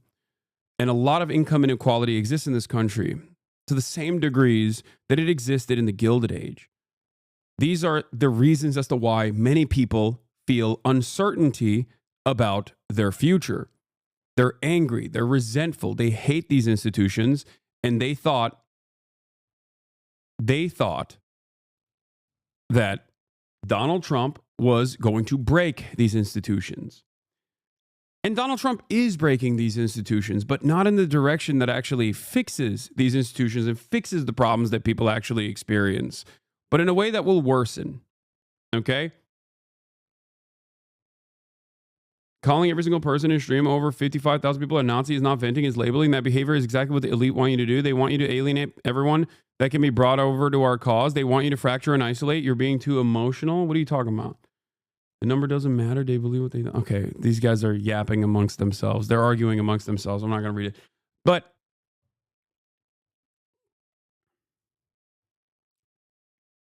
so there is no point where there's no point where I've ever said that like right-wing sentiment and right-wing policies right now are not perceived as an overall good thing and people are actually in support of it. They have a much better way of marketing the things that they're doing that is in line with a lot of people's misunderstandings, the broader population's misunderstandings about the federal government. People don't like the government. They hate it. Especially since the Reagan era. People have been anti-government and anti-taxation for that reason. I mean, Americans have always been anti-tax, but at least like when you compare it to European countries, like nobody likes to pay taxes, but at least in European countries with more expansive social safety nets, There's this collective understanding that like the money that you're giving back to the government is going to something that will inevitably help you down the line or help others down the line. We don't have that mentality here because the government has never worked in this country, or at least we have completely lost our confidence in the government ever doing something right by us. Okay? And decades of neoliberalism have ruined the federal government in its entirety. There's no concept that like the money that you're giving back to the IRS that is going into the government coffers are actually going to fix the potholes or fix education, right? Or improve your infrastructure, improve your access to the internet, improve your internet bandwidth. None of that is a thing that we believe anymore. We just notice that everything is getting worse and worse all around us, right? And we think to ourselves, well, fuck this, fuck these guys. These are corporatist elites. Break their backs. And when someone comes along and says, I'm the guy who's going to break their backs, I'm your leader, I'm going to do it, yeah, people think it's good. What they fail to recognize, however, is that Donald Trump is breaking the government in a way that will harm people, okay? This is my disagreement. So the popularity or the popular perception of Trump's policies right now does not change this dynamic for me at all. I am very well aware of it. And it is my job, I think, as a political commentator to explain why these policies are harmful to the broader American public. And that's what I do every day. But in terms of right-wing sentiment becoming more and more popular in spaces like this one, okay, that is, or at least like content creators pushing right-wing sentiment, is because of social perception. Unless they personally had a change of heart that dramatically changed everyone's opinions, including Amaranth, right? They're farming. That's all I was saying. It's a concept that everybody understands. It's called grifting. It's called farming. There are a lot of right-wing content creators out there. There are a lot of right-wingers out there that want to hear from right-wing content creators. It doesn't take too much to say the right-wing things that people will immediately give you positive feedback on. And that's precisely the reason why people do it. It's a grift. It's a concept that XQC understands very well. I think he literally says, I have grifted to the left for years and years and years. So I think he probably understands that, right? Or perhaps maybe he thinks you can only grift to the left, which is hilarious because very clearly it's much easier to grift to the right. If I were to be a grifter and these weren't my genuine opinions that I've defended for a decade now, I would probably become a right-winger and just, get a kick contract. It's not that hard. People voted for Trump. Okay. Bro, regardless of what we were saying, okay, look at the amount of votes. Imagine saying it. The general population feels this way, but then the general population votes a different way. And you're like, well, I think you're just wrong. I do think they're wrong. I think they're wrong. If tomorrow there was a vote to say we should enslave all black people and the democratic process went through, black people are 13% of the population, and people were, all these Americans voted for that, I would say it's wrong, right? And it's not even just slavery, but the reason why I'm using slavery as an example is because that was the general sentiment for the longest time. Like, even during the civil rights movement, in the aftermath of Martin Luther King Jr.'s assassination, his disapproval rating was at 66%. He was overwhelmingly unpopular in the eyes of Americans. Many decades later, after a decent amount of whitewashing about his past, about his ideological leanings, now Martin Luther King is incredibly popular as a historical figure. My point is, it doesn't necessarily matter what the wishes of the masses are. Having said that, however, okay, my point is that I also do suspect that down the line, once Trump's, evisceration of the administrative state comes to fruition and people start noticing that the government is simply not working at all, even like the remaining parts of the government that used to work is not working, and the American quality of life is truly worse, then they will get resentful and angry. That's it. This has happened historically with all kinds of policy, for the record. This is not unique to Donald Trump in general. After all, one of the greatest examples I can point to is abortion. Many Americans that said that they were on board with restricting abortion very quickly turned around and said, oh my God, we were wrong. We actually don't want to limit abortion that much. We just want to limit abortion this much. Like they basically clawed back and directly democratically voted by overwhelming numbers whenever it was presented as an option on a ballot to restore and enshrine abortion protections in their state constitutions. So why did they do that in states that overwhelmingly voted for Donald Trump, for example? They did that because a lot of people don't understand the immediate impact of policy until it actually harms them, until it hurts them. Okay?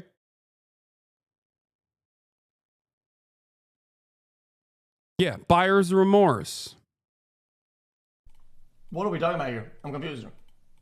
You cannot say the general population doesn't like this, and then the general population. So much of my naysayers unironically just go, I didn't understand what he's saying. I'm confused, but you must be wrong.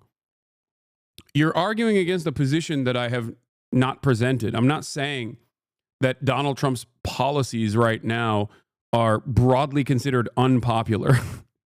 Yeah, I don't think you understand. Vision votes for somebody to be in office that holds those views.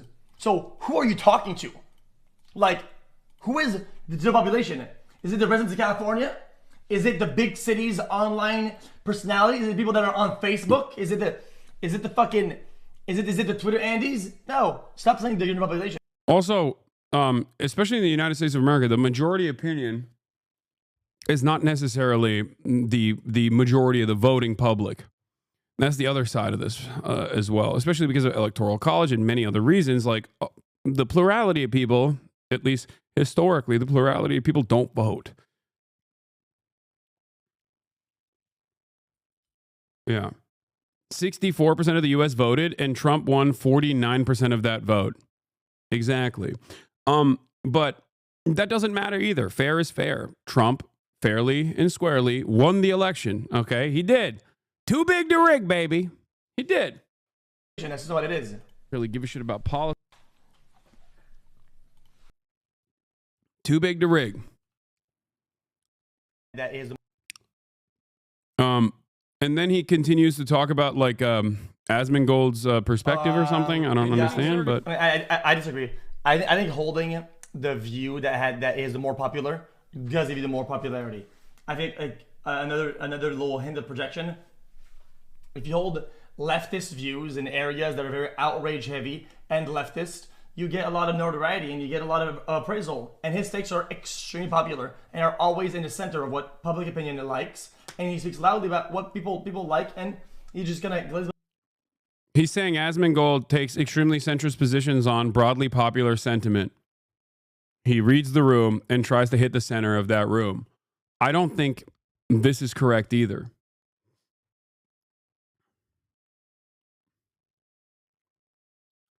Like Donald Trump, even right now, despite the fact that he won the election, is not like an overwhelmingly popular president. He's not. He is more popular than he has ever been. What? Hasan, your commentary is good, but you're asking for charitability for people who have been told you're evil to listen to you. That's why you got to show, not tell, so they can't ignore you. For example, here's a 90-second clip from Michael Moore's documentary that says the same thing that you're saying. A picture is worth 1,000 words. That this country, which provides free health care for its people, nearly free daycare, also makes sure that the school lunches are fit for a king. I had to ask myself, how do the French afford all of this? Europe, for the past 4 decades, has been raising taxes. Very high income taxes. Some higher taxes. They're sick of the high taxes. Gerard Depardieu said, no more. I'm out of here. Here's how much the average working American pays in income and Social Security taxes, and those taxes get us the basic services: police, fire, roads, water, war, and bank bailouts. And here's what the average French worker pays in taxes: a little more than we do. And for paying just Also, the other thing I want to point to, is that I am an advocate for certain things, certain policies, right? Certain policies that I believe will truly uplift the American working class. And the best example I can give you is obviously healthcare, right? I want a nationalized healthcare system, but I'll take socialized medicine in any capacity in the interim, in the short-term period. And that is a popular policy. That is a broadly, incredibly popular policy. Having said that, even if it wasn't, I would still advocate for it. I would still try to actively change the minds of as many Americans as I can to get them to understand that this is a good thing, that this is beneficial for them. Okay? Do you understand? It doesn't matter if it's like, it doesn't matter if Americans are running around saying like, nah, free healthcare is socialism. I don't want that. I'd rather die than get a communist doctor to fix my health problems or whatever. Like, I don't care if every American held that opinion. There are so many issues where I take a broadly, incredibly unpopular stance and then try to actively educate people on why this otherwise incredibly unpopular stance is actually the correct way to go about business. This is it. Like, this is what I do for most things. Most Americans think Nancy Pelosi is a socialist, think communism, socialism is a pejorative in and of itself, and they hate everything about the Democratic Party for what they imagine is radical politics coming out of the Democratic Party when they're fucking unimaginably close to the Republicans in both domestic affairs, but certainly when it comes to foreign policy. Okay? What's an example of an unpopular stance you have? I mean, Palestine is a great example of this, I would say, because for the past decade, I have been unconditionally and uncompromisingly pro-Palestinian. Until recently, the pro-Palestinian position was a non-starter for so many people, including progressives, right? Now, post October 7, the tide has shifted, at least for people under the age of 35, okay? But pre-October 7, it was not even a question. It was not even a question. Other unpopular stances that I have that I think were appropriate at the time was advocating for a ceasefire in Ukraine when Ukraine had more leverage. Like the initial ceasefire proposal that was put on the table that fell apart. Everybody yelled at me for that. They said I'm, pro-Putin. I'm in the pocket of Putin. There are plenty of issues that I have been on the unpopular side of that a lot of Americans have basically walked their way to arriving at.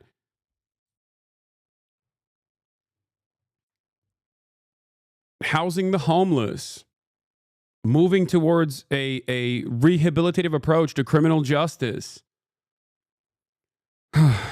supporting unions, so much. American foreign policy, the entirety of the American foreign policy, I'm very critical of, and Americans are very much in support of American foreign policy. I think that right now, especially at this stage, my advocacy for immigrants is unimaginably unpopular. Americans are so right-wing on this issue, especially now. So most of the things that I advocate for, either people come to that conclusion later down the line. That's why I always say history will vindicate me. Or even if they come to that same conclusion down the line, they still hold their older resentments. Their resentment continues, even if they agree. This is a very rare sight. You were right about Ukraine, must begrudgingly admit. But I respect it. I respect people who are, brave enough to, not even brave enough, but open-minded enough to recognize that,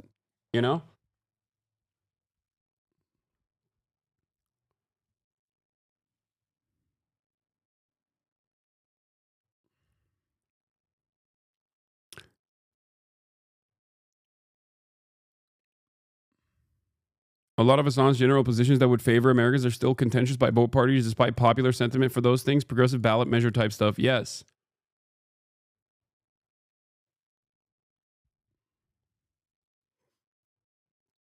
One thing you said that blew my mind was to just document every immigrant. This will give more rights and help all immigrants, documented and undocumented. It would also help natural-born U.S. citizens as well. All right, let's continue. A little bit more. They too get the basic services, but they also get all this extra stuff. We can get some of that stuff too, but we have to pay extra. And when we pay extra, we don't call it a tax. We call it tuition and daycare fees and the nursing home bill. Yep. And co-pays and deductibles and on and on and on. But you see, when it's actually controlled by the government in the form of social safety nets, okay, the government has an incentive to keep those costs as low as possible. Ironically enough, this makes it so that your wages don't have to be that high either. This also makes it so that your GDP is smaller overall in comparison to the expensive GDP of the United States of America. Okay? So even if American cost of living is unimaginably high due to the fact that we have a virtually anarcho-capitalist state, and that all the money that we spend, all the money that we take from taxpayers, we just directly give back to corporations in the form of subsidies. And then those corporations don't actually lower prices all that much in return for that. All of that contributes to America being the wealthiest nation on earth. We're just cycling that money. But the problem is every nation cycles that money. It's just other countries distribute that money a little bit more evenly than the United States of America does. United States of America, on the other hand, distributes that money directly back to the top. We don't call them taxes, but they are. And we pay a whole lot more than the French. One more thing. Every French paycheck has a detailed list of where their taxes are going, line by line. This is what our paycheck looks like. Other than Social Security and Medicare, it doesn't say a damn thing. Maybe if we saw where our income taxes were going, we wouldn't let Congress spend nearly 60% of it on this. Yep. So yeah, an issue being popular or unpopular by the broader American public does not play a role in my personal opinion at all. And I think a lot of people don't understand this. This is a fundamental misunderstanding with my commentary in general. That's why I laugh whenever people say, "Oh, Hasan, you're grifting. Oh, Hasan, you're only adopting these positions because they're popular." When simultaneously they will readily admit that my positions are actually not broadly popular, and that people at a first glance, before they listen to me and I describe it to an audience that is charitable to hearing my opinion, my perspective, which is one that they either have A, never heard before, or B, have immediately contentious opinions on. But if they actually break through that mold, okay? If they break through that mold and listen to what I have to say without immediately assuming that I'm like lying to them or some shit, okay? Or immediately assuming that I'm somehow grifting to this like simultaneously popular position, but that's also unpopular in general, okay? Because I'm grifting to the left. I think that I will be able to convince them. But the underlying policy positions that I advocate for don't change. They don't change whether or not something is perceived as popular by the broader public.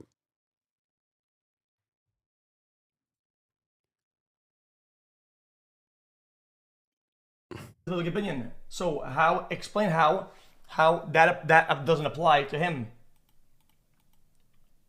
Wait, no, they're not. They are extremely like public opinion glazing. What?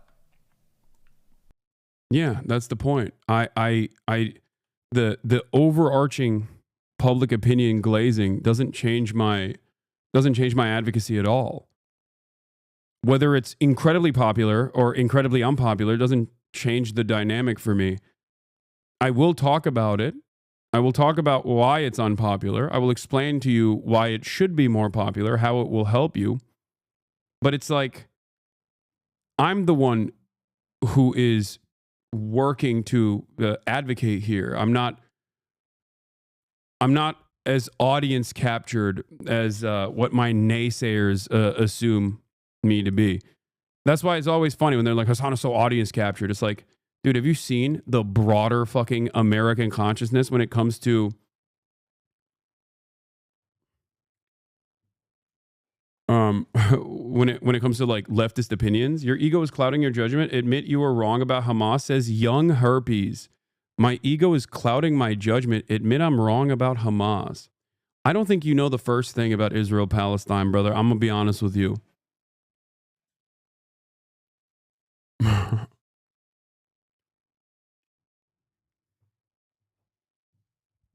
Your name is literally young herpes, dog. I don't know what more to say. Right-wing content creators have done irreparable harm to young men. Look at the massive difference in male-female voters for Die Linke AfD aged 18 to 24. Yeah, I know. It is very, very, very... it is very, very scary.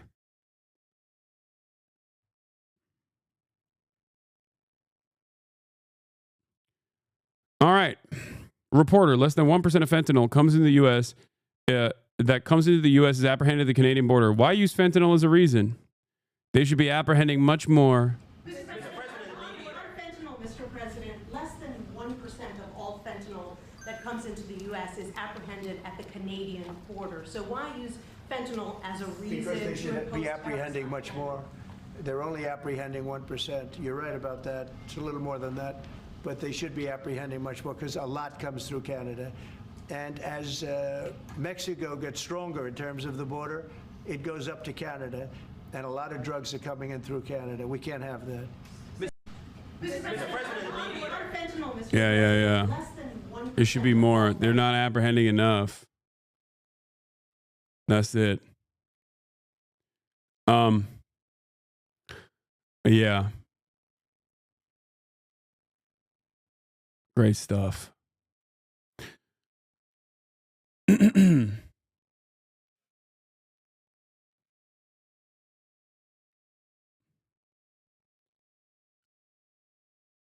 It's actually breaking my brain to think about how he's misinterpreting that situation. Like, that's a completely other level of dumbassery. Dude, this man just said a VAT tax is Trump aura draining. Nah, you don't understand. If you like him, he's owning the lib, so he's aura farming. Earlier this morning, I directed my office to work with our state law enforcement partners to conduct a preliminary inquiry into these individuals. Florida has a zero tolerance for human trafficking and violence against women. If any of these alleged crimes trigger Florida jurisdiction, we will hold them accountable. Governor Ron DeSantis says Florida does not welcome Andrew and Tristan Tate after they are flying back from Romania. Donald Trump is in the Andrew Tate and Tristan Tate camp. I assume partially because Barron Trump probably likes him or something. I mean, it makes sense. He's an Aiden Ross head too. Welcome here. What the state do to send back to Romania or whatever? We have no involvement in that. I read about it through the media. Clearly, the federal government has jurisdiction, whether they want to rebuff his entry into the United States, and I have confidence that whether it's Pam Bondi or Kristi Noem, that they will be looking at that. I do know our Attorney General, James Uthmeyer, is looking at what state hooks and jurisdiction we may have to be able to deal with this. But the reality is no, Florida is not a place where... Guys, after they took out Jeffrey Epstein, they needed a lower level Jeffrey Epstein, okay? It's simple. It's simple. I mean, you'd theoretically get a lot less hate if you didn't support terrorism and just admitted you were wrong. It's hard to support a group that kills babies. Brother, what are you talking about? Israel is the #1 baby killer on the fucking planet since the Rwandan genocide. Okay? What the fuck are you talking about? There has never been a moment where I have supported the #1 baby killer since the Rwandan genocide, which is Israel. What the fuck are you saying? Wake up, man. Wake up. Jesus Christ.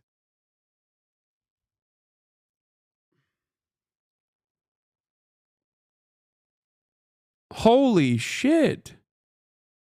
I'm talking about Hamas parading around dead babies. I'm so awake. I'm just not woke. Hamas parading around dead babies is also a ridiculous. They did a funeral procession. That's what they did. That's what you're calling parading dead children. And they said that it was Israel that killed those children. Okay? And guess what? The Bibas family also does not appreciate that Benjamin Netanyahu is parading the Bibas family, the children that were slain, okay, without giving the Bibas family the actual autopsy report. What is more likely? That this family actually was slaughtered privately and quietly in the hands of Hamas, or Israel accidentally killed them as they have done and is lying about it? We don't know. We don't have evidence. The only evidence, quote unquote, that we have is the nation state that has literally done a genocide, also simultaneously has routinely lied about the hostages that they themselves have killed, only after numerous lawsuits have they had to reveal the true autopsy reports in the past for other Israeli hostages. Okay? I mean, strangled and their skulls crushed. Yeah.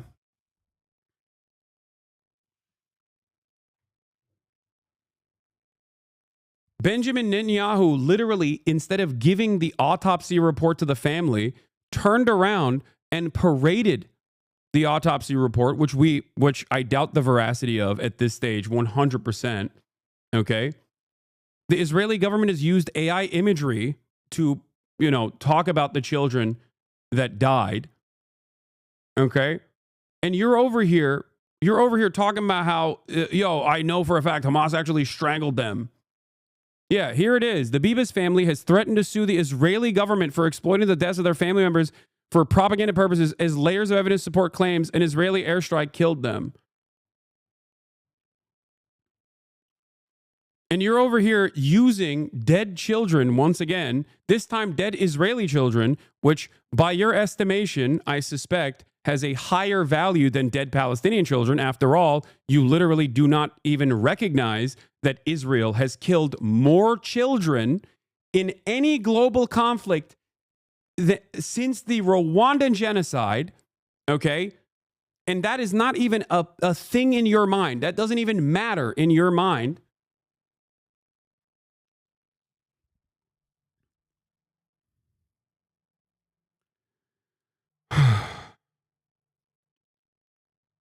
It's just pure propaganda. That's it.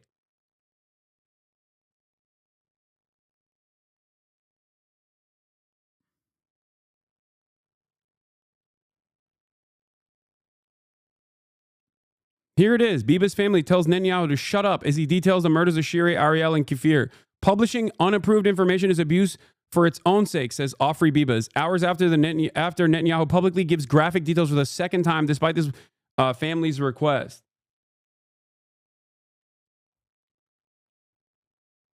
Israel kills aid workers, journalists, teachers, nurses, doctors, tortures doctors.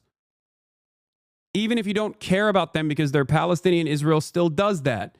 On top of all of that, Israel kills its own hostages, sometimes directly by shooting them in the back as they're waving a white flag because they thought that they were Palestinian. They thought that they were Palestinian civilians. Okay? Israel also blows up buildings where hostages are without any care for their well-being. This, if you were in any way, shape, or form remotely interested in learning about the truth, okay, or even a little bit knowledgeable, if you read any Israeli media in general, okay, you would know, bro, stop, you're speaking bullshit. Okay, dude, I know it feels bad. I get it feels bad for you, okay? It feels bad to hear the truth after you have been conditioned to believe something else.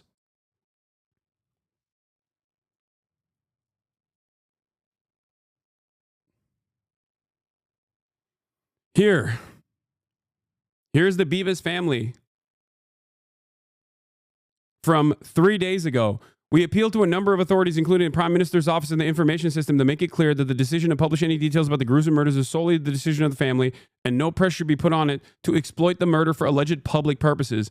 Our request is also addressed to the entire public. Please do not participate or share in the race to publish difficult, offensive, and private details.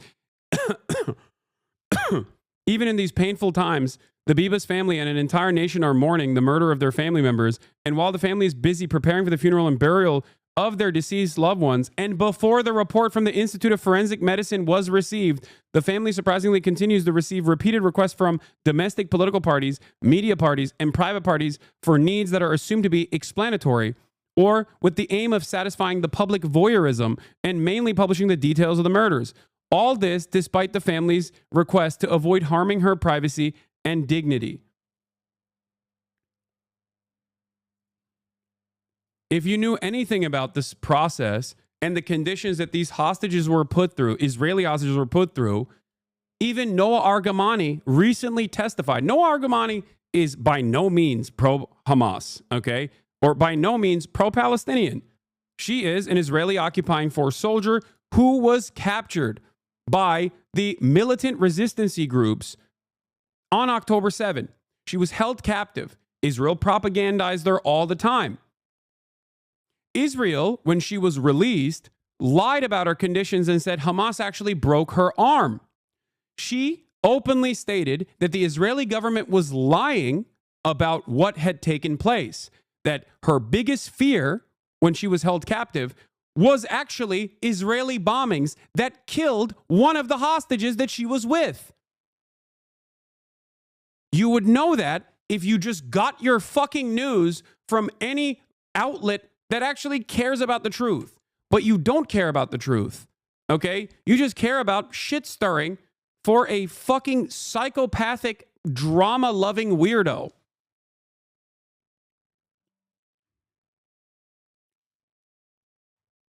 I know Noah Argamani was at Nova, not active military.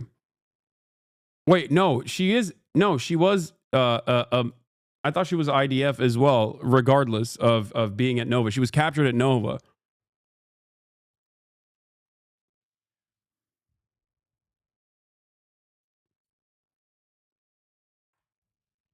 Now, I don't think this family thinks an Israeli airstrike killed the children, at least not based on this statement alone. No. The family, I don't know what the family's opinion is beyond what they have told so far. And what they've told is they do not have access to the forensic investigation. Okay? That's number one. Number two, families have actually sued the Israeli government. Families of slain IDF hostages, okay, have successfully sued the Israeli government since October 7 because the Israeli government has lied about how these hostages have died. Okay? I need you to understand this. Please.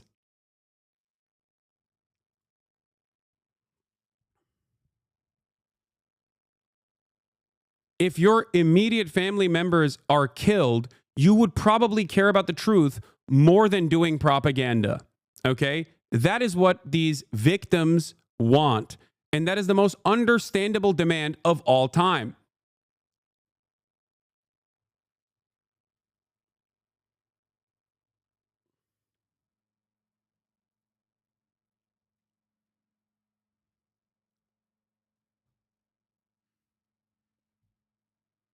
It's crazy.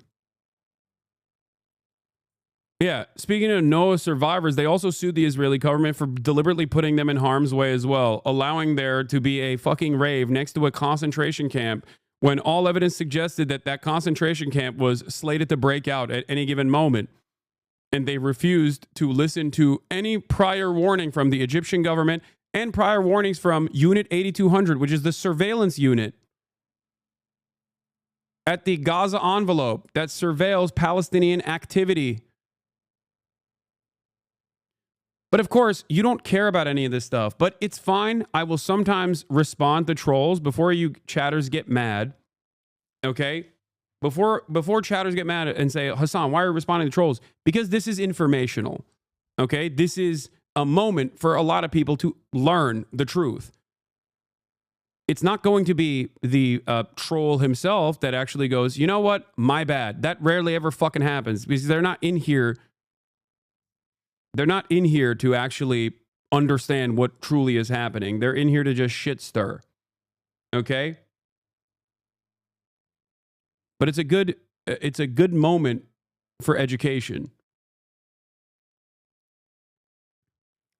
French MEP barred from Israel says Biba's family wasn't murdered, justifies Hamas attack. The Bibas family itself asked the Israeli authorities to stop commenting on the circumstances of the death of their loved ones, she said, arguing that they have not received official or any clear information on the reports communicated by the Israeli army. This is a twisting of the Bibas family's comments. The family has acknowledged that the autopsy shows that Shiri, Ariel, Kfir Bibas were murdered and has asked that no more details be given to the media for privacy reasons. In expressing anger that more explicit details of the deaths have leaked, they have noted that they have not yet been given the full details themselves. At no point have they questioned the forensic experts' assertions that the three were murdered by their guards. Okay, so yeah, the Bibas family itself also believed that that their family members were murdered by the guards. Okay, this still doesn't change anything in terms of having an independent forensic expert actually literally look at these autopsy reports. If they want justice to be served, and if they actually want to know the truth, they can demand for it. If they don't demand for it, that's fine. Is it likely that this will happen? Probably not. But what is the reason for my assertion that Israel might be wrong about this or might be deliberately misinforming the public about this? Number one, there is a second phase of the ceasefire negotiation that Israel does not want to follow through on, because this phase of the negotiation, the ceasefire, would make the ceasefire permanent, would move in the direction of permanent ceasefire, a permanent cessation of hostilities. Number two, Israel has routinely lied about every detail, every step of the way since October 7, but certainly before October 7 as well. As a matter of fact, it's easier to figure out the times when Israel hasn't lied about an issue. Okay? It always happens in the same exact way.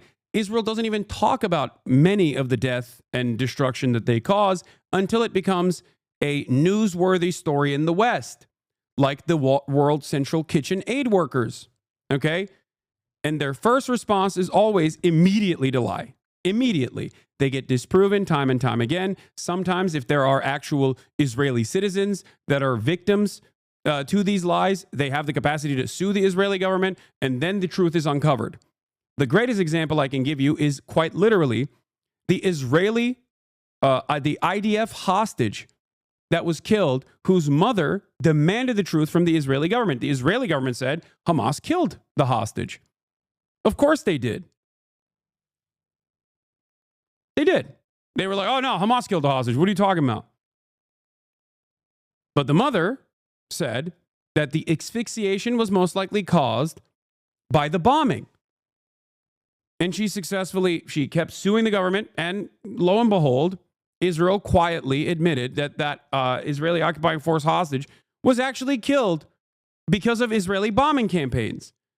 Other hostages have talked about hostages that have died due to Israeli bombing campaigns. Hostages have talked about how their greatest fear was their own government blowing them up.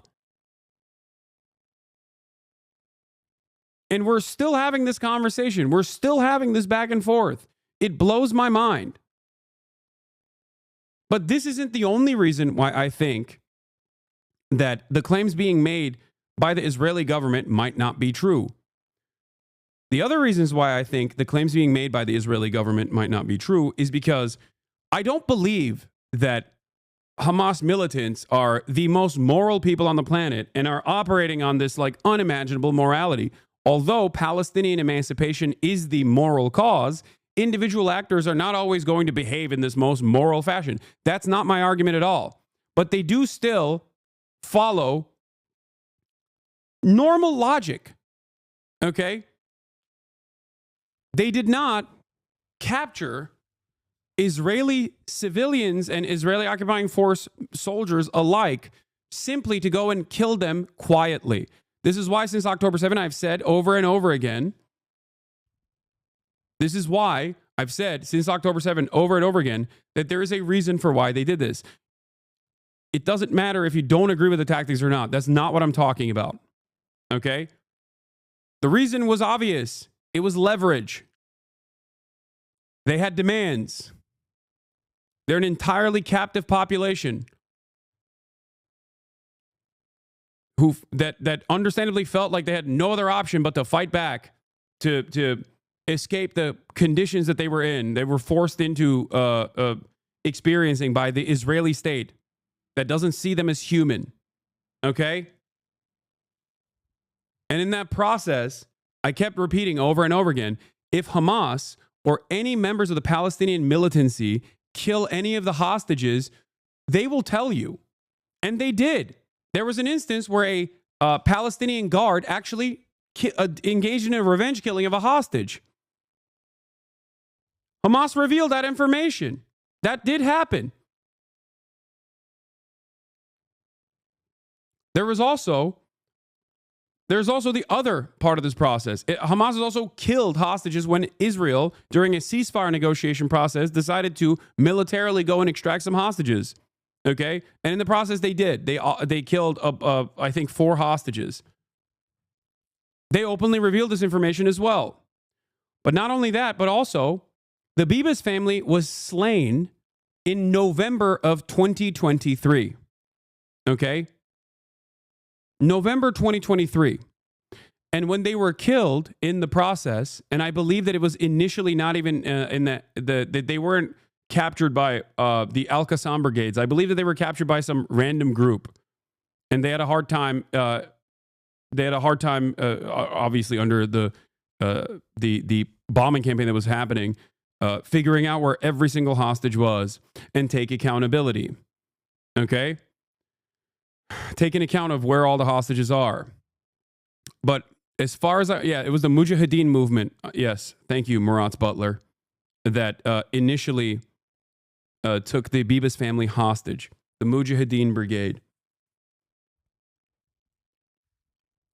In November 2023, Hamas revealed that the Bibas family had been slain in an Israeli bombing campaign. They also said that they would voluntarily send the bodies back to Israel in November 2023. In November 2023. Okay? Israel said Hamas was playing politics.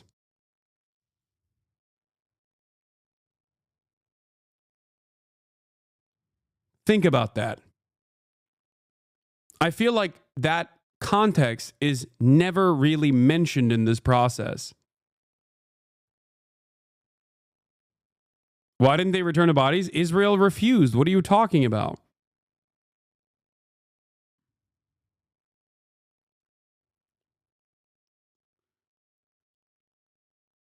When people fall for such sloppy propaganda, you know the illiteracy rate is abysmal.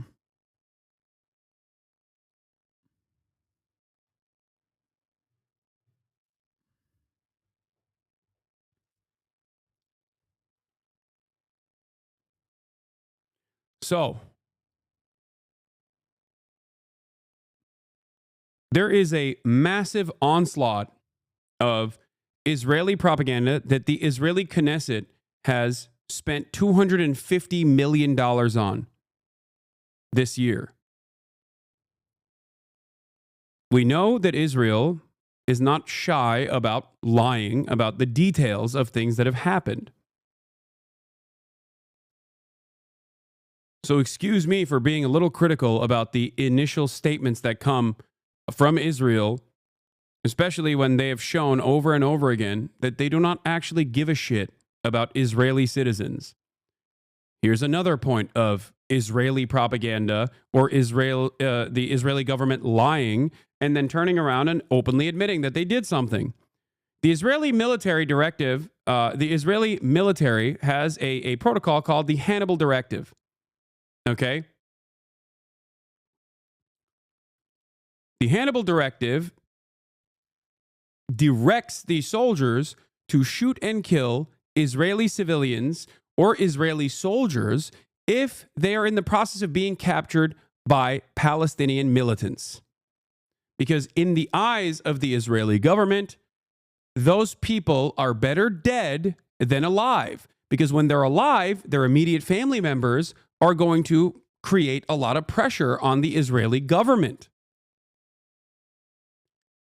And initially, on October 7, there were Israeli civilians that were in some of these little villages that stated that the Israeli government had actually opened fire on those villages and most likely killed some of the Israeli villagers inside of the kibbutzim. Well, we don't need to speculate about it any longer because the defense minister, the former defense minister, who was the defense minister during October 7, actually openly admitted to utilizing the Hannibal Directive on October 7. A couple weeks ago.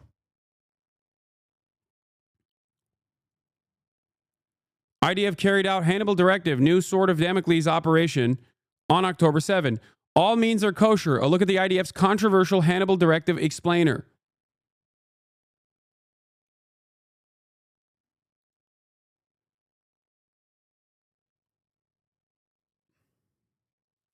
The Air Force was carrying out the Sword of Damocles operation, a code name only being revealed on Thursday for the first time, to attack many Hamas commanders in their headquarters around 10:30 a.m., October 7, 2023, just as it was carrying out the Hannibal Directive of gunning down anything that moved around the Israel-Gaza border. This is from the Jerusalem Post. This is an outlet that is an ultra-Zionist outlet. The Jerusalem Post is famous for writing articles such as, well, southern Lebanon, more like northern Israel.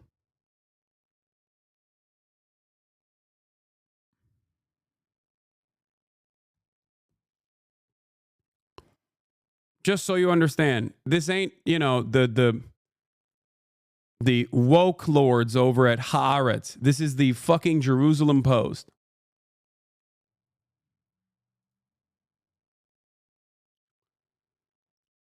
The Air Force has been questioned about if the forces it had invested in attacking Hamas commanders deep in Gaza would have been better used to defend the Gaza border and to attack Hamas invaders in Israeli villages.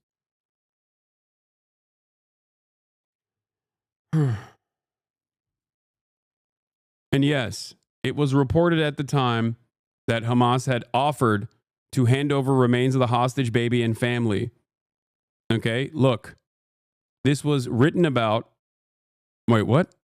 1/12/2023. Oh, 12 December 1st, 2023. God damn it. Freaking Frenchman. Hamas on Friday said it offered to hand over the bodies of a mother and her two sons, one of them a baby, in talks to extend a now expired truth. Shiri Bibas, her 10-month-old son, Kafir, and his 4-year-old brother, Ariel, along with her father, Yarden, have become emblematic of the October 7 attacks due to the age of the baby, Kafir. Earlier this week, Hamas armed wing announced that Shiri, Kafir, and Ariel had been killed in an Israeli bombing before the now-lapsed truce went into effect, a claim Israel's military has said it's investigating but has yet to confirm. Combat between Israel and Hamas resumed in the Gaza Strip Friday morning after an agreement could not be reached on the prolonging 7-day pause in fighting. Under the terms of the temporary truce, Hamas had returned scores of Israeli hostages in exchange for the release of more than 200 Palestinian prisoners. Throughout the night, indirect negotiations unfolded to extend the truce, the Palestinian militant group said in a statement on Friday. Hamas also offered to transfer the Bibas family bodies and release their father along for their burial, along with 2 Zionist detainees, it added. Israeli authorities remained unresponsive, it said.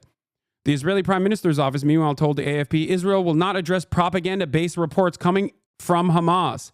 As of Thursday, reports of the deaths of the 3 Bibas family members remain unconfirmed, according to the Army spokesman Daniel Hagari. The Army has previously said Hamas is wholly responsible for the security of all hostages. That we are literally bombing. We're bombing the hostages. The father did survive, yes. Government spokesman Aylin Levy, because the father was separated from the mother and the children. Obviously, you can't separate the children from the mother. But the father was separated. Government spokesman Aylin Levy, former government spokesman, on Friday blamed Hamas for the collapse of the truce, accusing it of having to having failed to provide a list of more hostages for release. He said Hamas was still holding 137 hostages taken on October 7, including the Bibas family. The family were among the roughly 240 hostages dragged back to Gaza after militants streamed into Israel in an attack that left 1,200 people dead, most of them civilians, according to Israeli officials. Israel's ensuing war, and this was literally in December of 2023, has killed more than 15,000 people, also mostly civilians, according to Hamas-run government in Gaza.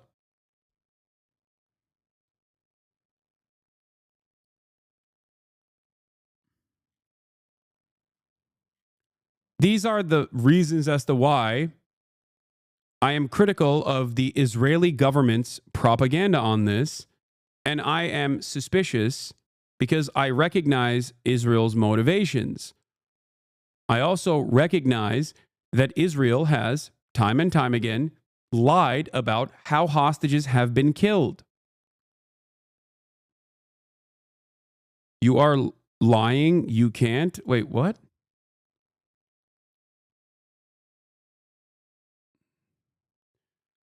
Yeah. I wonder if young herpes has a response to any of this shit.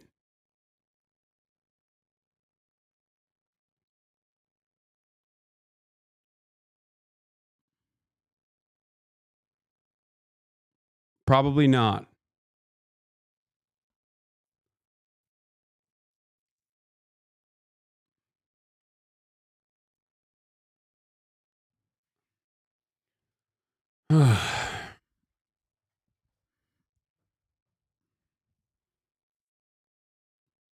It's really hard to learn the fucking truth and to question authority. I know. I get it. It's much easier for you to look at these ongoing atrocities and basically talk about it from the perspective of drama between content creators. Okay?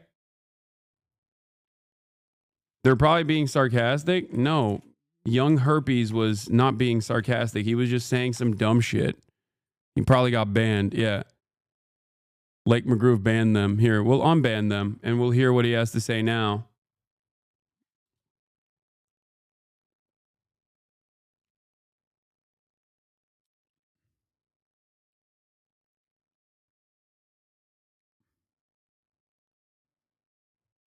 I think I've had a fairly moderate perspective, which is why it's also funny when people yell at me about this shit. Okay? We welcome young herpes back into the community with open arms, with hopes that he will maybe be a little bit more reasonable about it.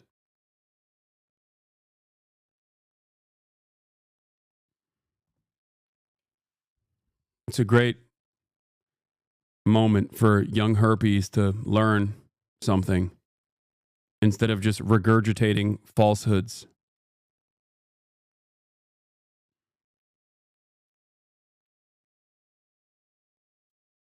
Anyway.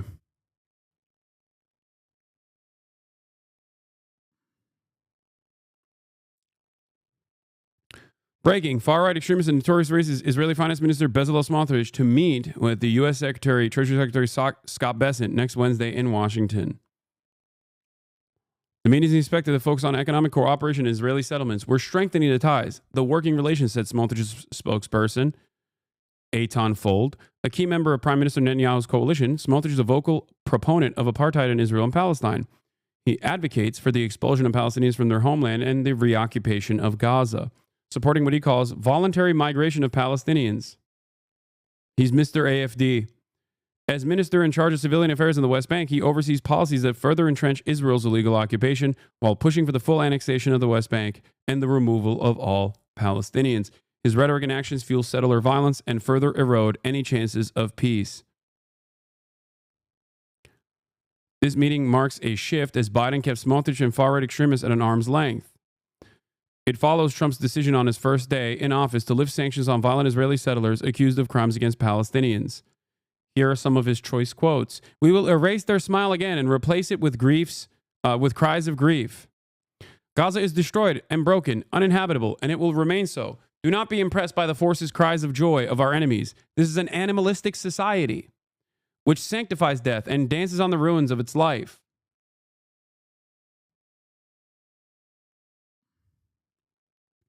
Very soon, we will erase their smile and replace it with cries of grief and the wails of those who were left with nothing. Fantastic stuff. They're Nazis, okay? That's it. It's that simple.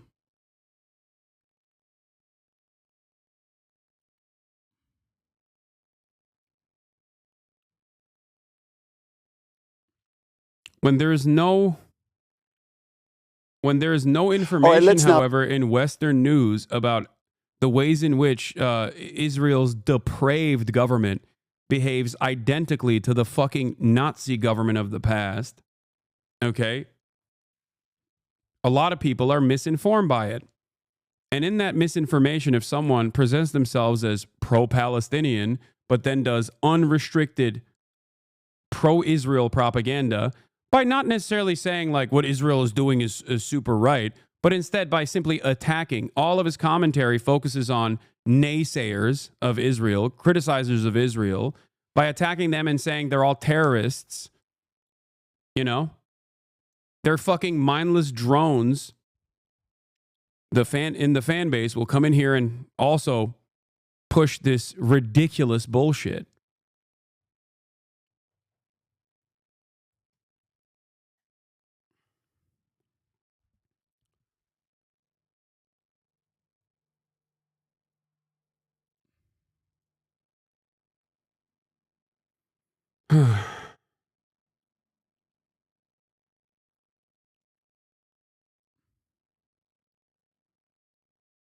Anyway,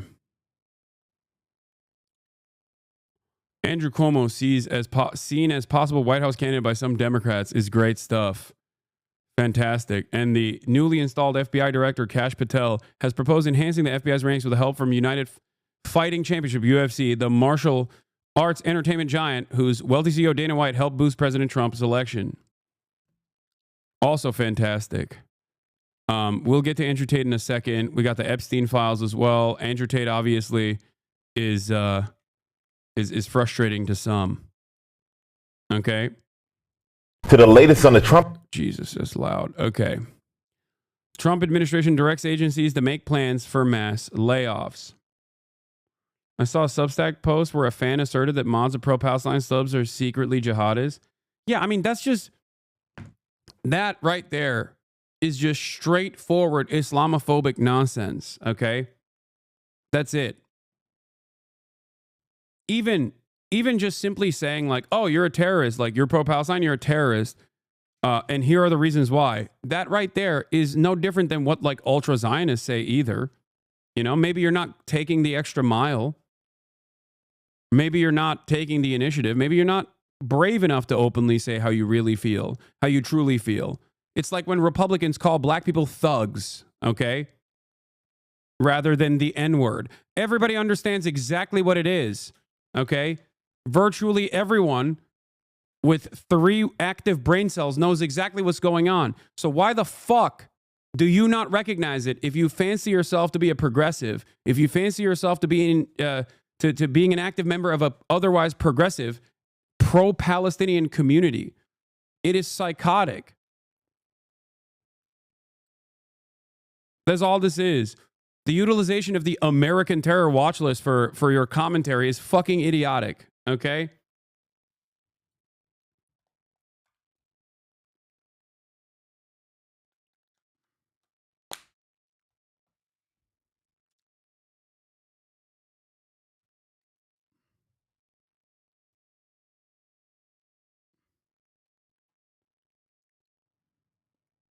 Trump administration's effort to reshape the government and downsize the federal workforce. Agencies are now facing a deadline to submit plans to restructure their operations.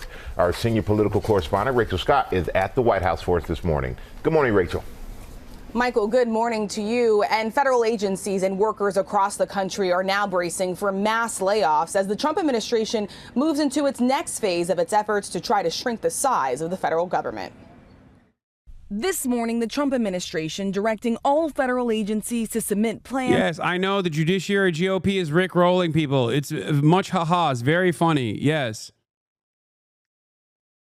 Yes. And even the people who want to know about the Epstein list are angry about it. I know. Because they don't give a shit. Because the real Epstein list features a bunch of prominent Republicans as well. Pedophilia, much like American foreign policy, is uniparty, okay? For large-scale layoffs and restructuring by March 13th. We're cutting down government. We're cutting down the size of government. We have to. We're bloated. We're sloppy. Thousands of probationary workers have already been fired. The president saying the Environmental Protection Agency could cut 65% from its workforce. We're going to speed up the process, too. Some agencies have reversed course. One day after the Department of Veterans Affairs cut $2 billion in contracts, the department reversing some cancellations that may have affected medical care and benefits for veterans, including safety inspections at VA medical facilities and supporting cancer programs. But the president has told billionaire Elon Musk to be more aggressive, inviting him to his first official cabinet meeting, surrounded by all his secretaries, asking Musk to speak first. So I'm going to ask if it's possible to have Elon get up first and talk about Doge. Sources say some in the president's cabinet were caught off guard when he ordered federal workers to respond to an email listing 5 things they accomplished last week or lose their job. Trump almost daring those officials to speak up. Hey, Elon, let the cabinet speak just for a second. Anybody unhappy with Elon? If you are, we'll throw him out of here. Is anybody unhappy? Several cabinet members pushed back on that ultimatum from Musk, telling their workers they didn't have to respond. The president saying those who didn't are still at risk of losing their jobs. They are on the bubble. Musk warning employees can expect another email to go out. ABC's Mary Bruce asking him just how many federal workers he wants gone. We wish to keep everyone who is doing a job that is essential and doing that job well. But if the job is not essential or they're not doing the job well, they obviously should not be on the public payroll. The Department of Government Efficiency is claiming $65 million in savings, but that's not verifiable. They haven't provided all the receipts. Democrats slamming the administration's efforts. What this really is just an effort to denigrate and demean people who are working hard. Some have worked as a career in the service of the country. As he looks to make those sweeping cuts, the Washington Post reports Musk and his businesses have received at least $38 billion in government funding. ABC News confirming SpaceX and Tesla were awarded at least $18 billion in federal contracts. So today, the president is expected to meet with the Prime Minister of the UK, who is expected to urge Trump to continue to support Ukraine. Many of our allies were caught off guard when the president initiated these peace talks, starting with Russia first. But perhaps no one was more surprised than Ukrainian President Zelensky. He is expected to travel here to Washington. Guys, you don't understand. No conflict of interest, please. Don't say it. Don't say that there's a conflict of interest. To meet with the president tomorrow to finalize that minerals deal. And all of this, George, it's still unclear what concessions the president will ask Russia to give up, George. Okay, Rachel, thanks very much. Speaker Johnson, you had quite a night last night and ended up meeting with President Trump and the majority leader over in the Senate, John Thune, today. Do you think anger protesters have been seen at GOP town halls? Here's who the Speaker of the House says is responsible. AIPAC promotes new merch. A John Fetterman edition hoodie sells for $45. We're one of our favorite quotes of the past year, AIPAC says on the hoodie, featuring a quote from Senator Fetterman, who literally does not know how to speak. Hamas supporters, your views. Hamas supports your views. When Hamas supports your views, it's time to reevaluate your core values. I mean, what's the difference between this and fucking what Ethan Klein says, by the way? Straight up. Yeah, this is okay.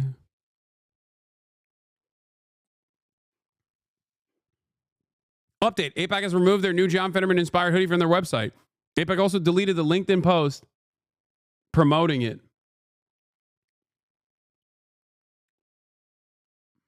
Ethan Klein is based, yeah. What? A majority also viewed Hamas as corrupt. Despite this perception, many were fearful of criticizing the group openly. Wiki.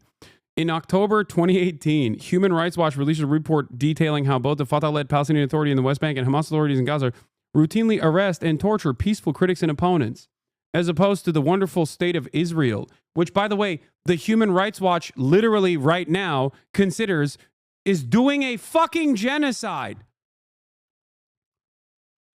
Like, what a funny thing to bring up NGOs that actively have been yelling about Israel doing a fucking genocide. That's what it is. That's what's so, that's fantastic. Maybe you should read more fucking, maybe you should read more of their resources if you rely on them so much. I can't believe that by the way, Fatah-led Palestinian Authority is really funny because the Fatah-led Palestinian Authority is just more Israel, okay? It is literally a part of the Israeli security apparatus.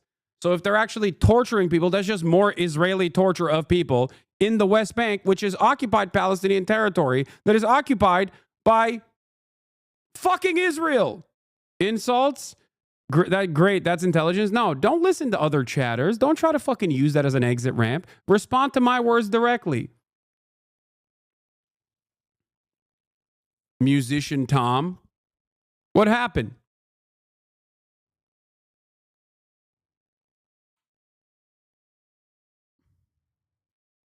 The Palestinian Authority is a part of the Israeli security apparatus. They routinely torture people for suspecting them of being anti-Israeli dissidents. The Palestinian people that they torture, okay? And they offer targets to assassinate for Israel to go in and assassinate. I have major problems with the Israeli state. I've raised money for Palestinian hospitals. I am simply against Hamas. Wow, wonderful, dude. I love that. Yeah. Is this Ethan Klein's alt account? Is that what's going on? Hey, remember, guys, I've given $6,500 to Hassan's fundraiser that he did for the Palestinians, even though I was fearful that it might go to Hamas. I am simply against Hamas. Great position, man. Okay, great. If you don't want Hamas to rule Gaza, guess what? End the occupation. The fuck? Who do you think has? You realize both can be evil? Okay, let's say both are evil. I'm a lesser evil voter, dog. I'm voting for Hamas every time. If it's Hamas versus Israel, Hamas is the lesser evil. Killed way less children, okay? Killed way less civilians. The soldier versus civilian deaths in the hands of Hamas on October 7 is nothing in comparison to the soldier versus civilian deaths that Israel has brought about the entire Palestinian population. Israel is also simultaneously invading the West Bank and hasn't really stopped invading the West Bank. It already occupies the West Bank, but the Bantustans that they've carved out after settler colonial terrorism that they've enacted upon the Palestinian population in direct contravention of international law, they've decided to actually kill more Palestinians and forcibly displace more Palestinians. Okay? You realize both can be evil. You're not making a fucking brilliant point here, okay? Yes. The tactics of the people that have been absolutely destroyed by the settler colonial country that is dominating every aspect of their lives are going to be brutal. But that brutality, if you know anything about the evolution of Palestinian resistance and Palestinian militancy, if you know anything about that evolution, you would understand that it has evolved to become more violent as Israel has increased its violence. Just simply saying, oh, you realize both can be evil, it's not either or, is an idiotic statement. You're not actually making any sort of statement. There were better Palestinian political leaders. Some are still in prison. I support them being freed. Yeah, you know who else supports them being freed? Fucking Hamas. That's right. Hamas. You agree with Hamas, I guess, because that's exactly what Hamas also wants. Also, what prison are they in? Are they in Hamas prison or are they in Israeli prison? Oh, that's right. They're in fucking Israeli prison.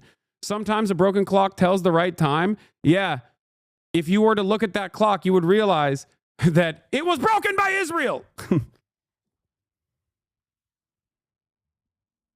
Hamas wants war. It legitimizes their existence. Oh, man.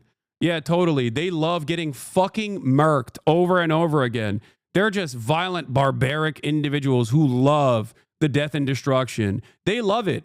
Like Yahya Sinwar, he was like, oh, I hope I fucking die to tank shells.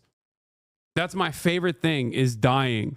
Like, what kind of fucking idiotic proposition is this? No, man. When people are pushed into a fucking corner for 75 goddamn years, 76 years now, okay, about to be 77, and with no way out of it, yeah, they try to fight out of that corner.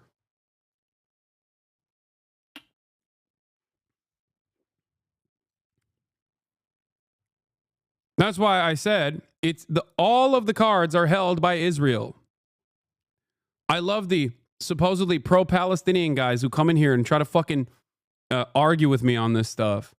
If you don't want Hamas, then you can't advocate for anything that Israel does. You have to understand that Israel, both directly and indirectly, has supported Hamas, while also simultaneously killing every other secular leadership for the Palestinians, assassinating them, even if they didn't touch a single weapon ever.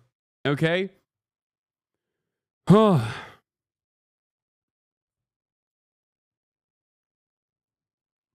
They thought they could control at least the Western support. There are other Palestinian political movements that need our support. Okay, great. Sure, I agree. What's up? What do you mean? You didn't come in here with that energy.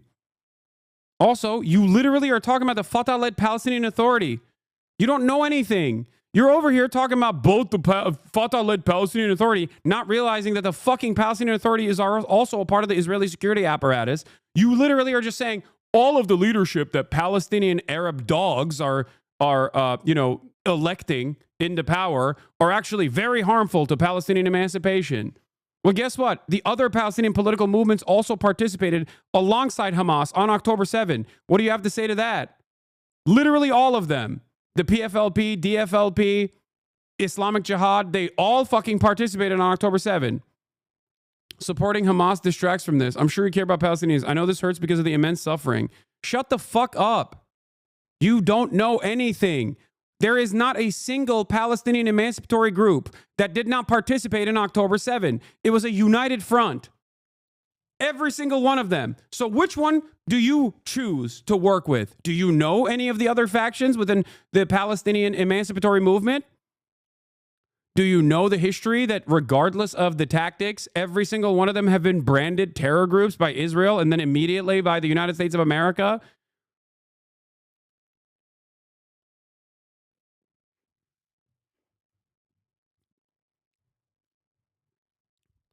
You don't understand. I just want peace. Like, no, you just want to fucking shelter your feelings. Okay? I get it. It's terrifying for you to even in any shape or form, to quote unquote hand it to any Palestinian militancy. You don't want to do that. I get it. Okay? Oh my Lord. He's still talking about Marwan Barghouti. Okay.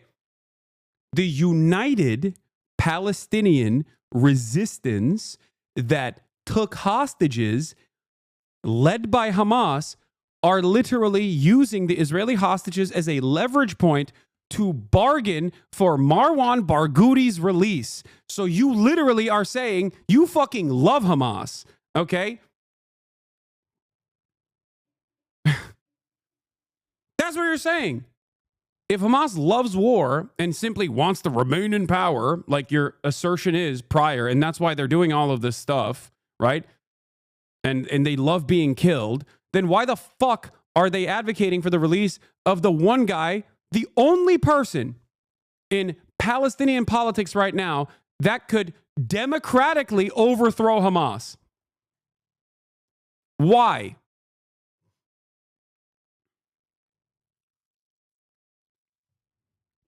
Not by these means, we must be better. Okay, bro, go fly out there and you fucking tell them how to resist. You know? Otherwise, we become what we hate. No, dog, you would never have this fucking attitude if I were to ask you about the Warsaw Ghetto Uprising or the ANC, okay? Or the Algerian Revolution or the IRA. Well, you might have it about IRA because a lot of British people are fucking annoying about it, okay?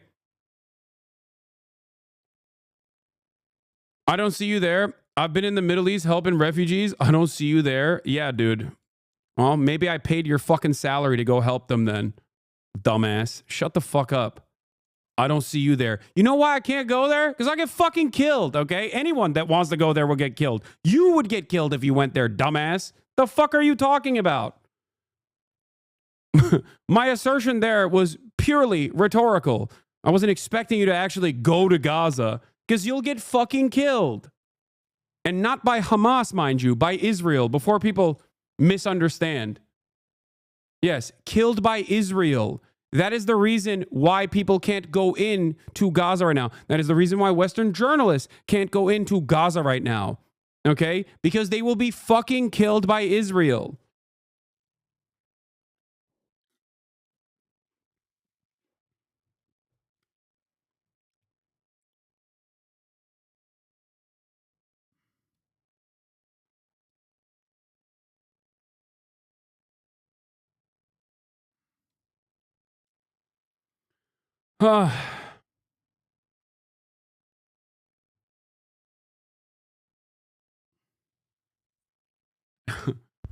Anyway. Let's continue. Yes. 2024 was the deadliest year for journalists with 124 reporters killed. Committee to Protect Journalists says, I wonder who killed them. About 2/3 of them were Palestinians who were killed by Israel during its war against Hamas.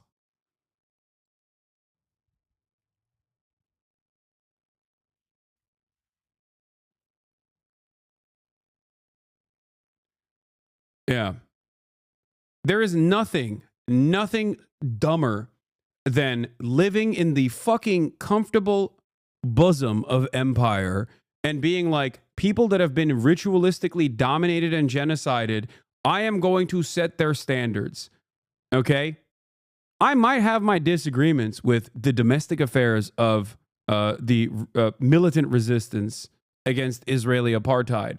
I might have disagreements with their tactics, but I'm not going to sit here and spend an insane amount of time being like, well, I think there's a better way possible when all other options have been consistently exhausted. It's so fucking stupid. And they also never actually point to like the better way possible. Like the irony there with musician Tom or whatever the fuck his name is that he talked about Marwan Barghouti, who has been in Israeli prison for decades now. Okay? For fucking decades. Like at no point does he realize that like Israel doesn't give a fuck about any of this shit. Okay? Well, I respect you for responding to me at least. I've been at gunpoint before. Great, man. Okay, I'm so happy for your bravery. Like, what do you think? You think like people haven't asked Israel to stop gently, peacefully? They have. You know what Israel's response was during the Great March of Return in 2018? They fucking shot all of the civilians that were peacefully marching. Okay? And then the Israeli government flexed on it too. They literally, the IDF's own Twitter account openly was like, every bullet was accounted for. And then they were like, oh, oopsie, this is actually a bad look because we shot the kneecaps off of children. We shot women in wheelchairs. We shot nurses. Perhaps we shouldn't admit to intentionally maiming nurses. And then they deleted the tweet.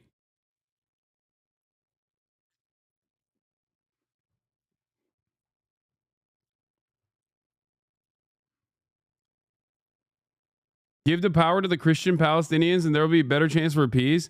Yeah, if you knew anything about Palestinian resistance, you would know that there have been a metric ton of Christian Palestinians that have been in leadership roles, and Israel has fucking assassinated them too, sometimes in Lebanon. So shut the fuck up. It's so stupid. The problem is not Islam either here, okay? The problem is, the major problem is, there's living room there, and Israel wants it. Like, people think that the Palestinian militancy was always led by Hamas. That is not the case, okay? 1978, Hamas was a fucking Islamic charity, a Muslim Brotherhood cutout. They didn't even become a political party. They didn't even become a militant resistance group until the 90s, okay? Shut the fuck up.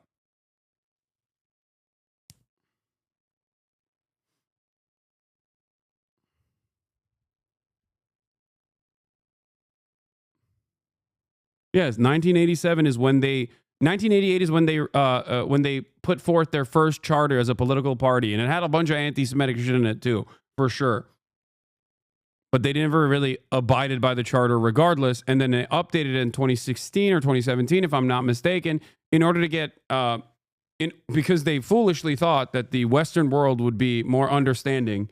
They of their reasonable fucking demands at the time, which was an end to the occupation. That's it. That's the only thing that people want. Okay. IDF ran over an American citizen attempting to stand up peacefully, and she was a white American girl, and her nonviolence activism got her crushed by an armored bulldozer. Some of these chatters are living in a fucking fairy tale world. Yeah. The Israeli government invited World Central Kitchen to do propaganda. Okay. That's what happened. World Central Kitchen does great work. But the Israeli government brought forward World Central Kitchen to do propaganda, to say, oh, look at us. We're actually helping the Palestinians, to avoid the rest of the NGOs saying, oh my God, you're denying humanitarian aid from going into Gaza. You're killing these people. You're starving them. But because of their disorganized, chaotic, genocidal ambitions, they fucking killed, after engaging in deconfliction, they killed the entire convoy of World Central Kitchen aid workers that Israel had brought into the Gaza Strip, after the World Central Kitchen aid workers had directly communicated with the Israeli government on where they were going. Okay? What are you saying? Israel has killed Israeli civilians. Israel has killed Israeli soldiers. Israel has killed Israeli hostages. They don't give a fuck about anything.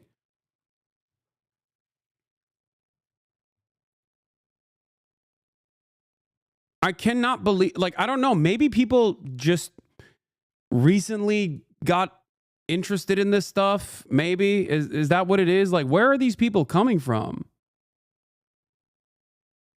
What? I know you're not anti-Semitic, but consistently breezing over it misses a lot of the reason why Israel's okay with straight up geno. The fuck do you mean? I think that is completely unacceptable. What are you talking about? Like, what? I know you're not anti-German, but consistently breezing over why the concentration camps were built to begin with misses a lot of the reason why Nazi Germany is okay with the Holocaust.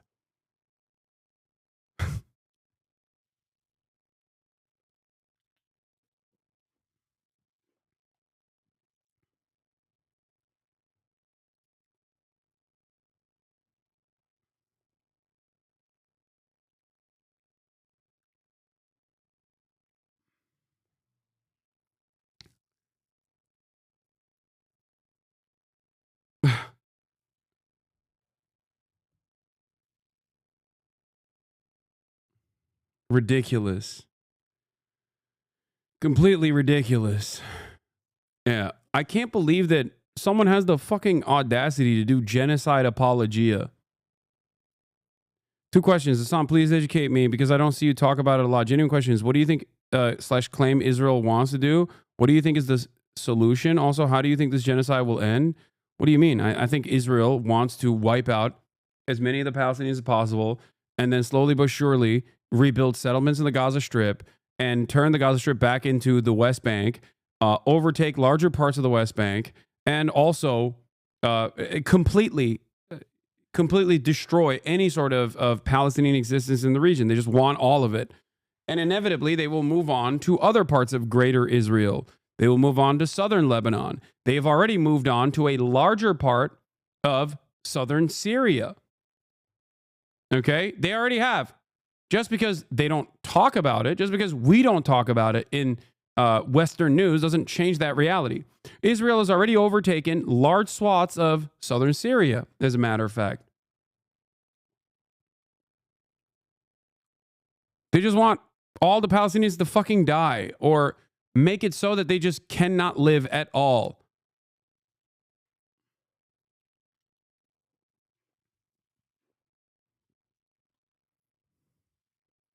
False, the Jews weren't killing Germans before the Holocaust? What are you talking about? Yes, it is a fucking... Do you not understand the comparison I'm making? Yes, I don't agree with the Nazis. I'm saying that they fucking lied. What?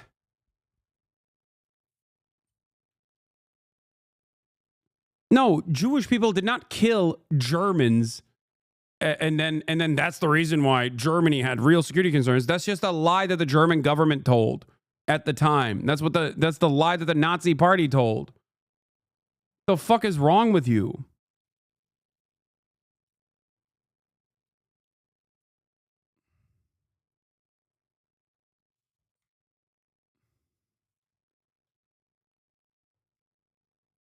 Anyway, this chat is entertaining because so many stupids. All right, let's get back to the angry protesters seen at GOP town halls.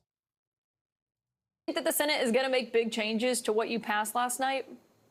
No, I don't think they will. I think they understand the necessity of letting the House lead on this. We've got a smaller margin than they do for the first time in the modern era. The Senate Republicans have a larger margin than we do in the House, and I've got a much smaller needle to thread here. And I think they recognize that. I get 165 more personalities to deal with than they do, and a much more diverse caucus. So Senator Kennedy is one of my closest friends. I love his one-liners, okay? But I think what he was referring to there in that soundbite, Caitlin, is that he doesn't want to cut Medicaid benefits for anybody, and we don't either. I don't either. We're not going to do that. That's not part of this plan, and the Democrats have been lying about it, and so it's important for us to clarify that. That's what I think he was referring to. We're going to take care of those who are rightful beneficiaries of the programs. We're going to cut the fraud, waste, and abuse out of Medicaid, and that's where we're going to get part of the savings to accomplish this mission. But are people who are covered by Medicaid now going to potentially lose Medicaid coverage as a result of this? No, look, the White House has made a commitment. The president said over and over and over, we're not going to touch Social Security, Medicare, or Medicaid. We've made the same commitment. Now, that said, what we are going to do is go into those programs and carve out the fraud, waste, and abuse and find efficiencies. Couple of examples. You know, there's about $50 billion estimated that are lost every year in Medicaid just in fraud alone. No. That fraud is not coming from individuals. It's coming from providers. They're not tackling providers. They're not actually going after like false billing.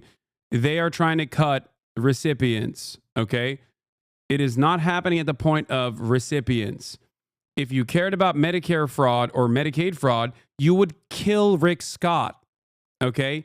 You wouldn't make Rick Scott, former governor of Florida, Rick Scott, you wouldn't make him the current, what is his current office? What is he? He's the Richard Lynn Scott is an American attorney, businessman, politician, Navy veteran, serving as the senior United States Senator from Florida, a seat he has held since 2019. And also, I believe this past election cycle, he was literally the fucking head of the, what was it, like the Senate committee or something? Like the Republican fundraising initiatives.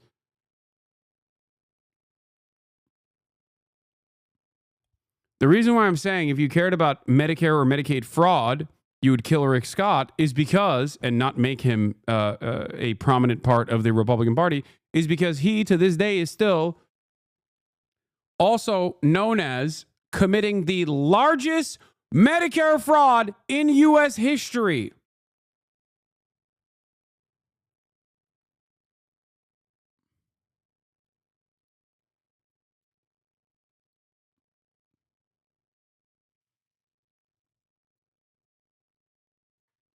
They want to cut SNAP. They want to cut Medicaid. They want to cut the funding of Medicaid. They want to make it harder for people to receive Medicaid. They don't want to actually go after the medical providers or the insurance companies or the nursing homes that are lining their pockets with major donations. Those are the people who actually engage in the fraud.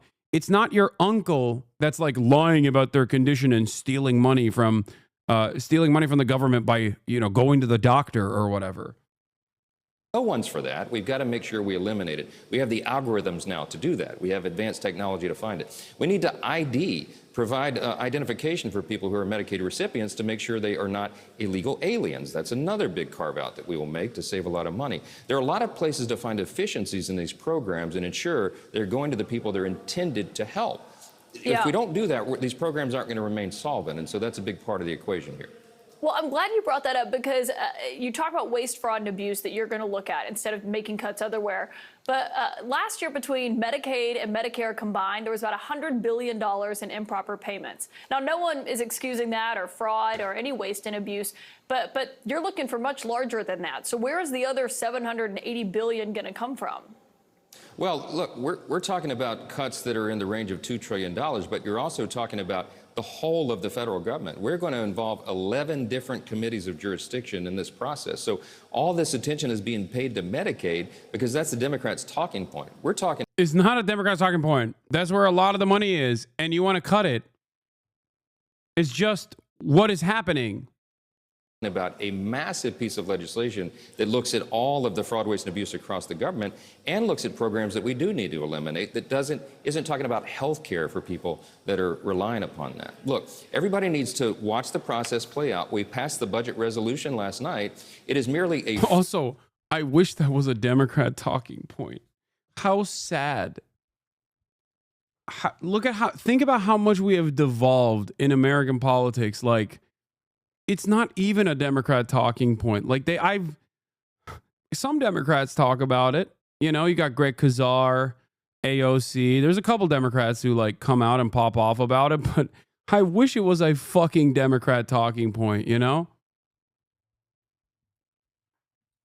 The level of resistance is so bad by the Democratic Party that it's not even a fucking Democrat talking point.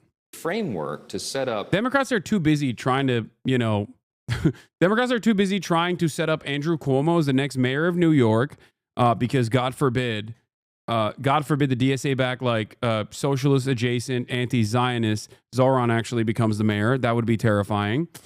Democrats are also too busy, prosecuting children for being pro-Palestine. That's what they're doing. They're also courting Silicon Valley tech CEOs to say, I promise when we get back in power, we will give you the same level of access that Trump has given to Elon Musk and these other right-wing billionaires. That's what the Democrats are doing right now.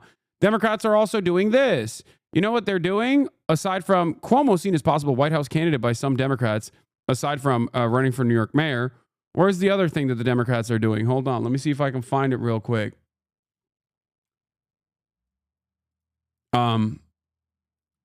I retweeted it earlier today. If you want to understand where the Democratic Party's attitudes are, where they're going, okay? Here, this is who they picked to represent the party and respond to Trump's speech. Eliza Slotkin.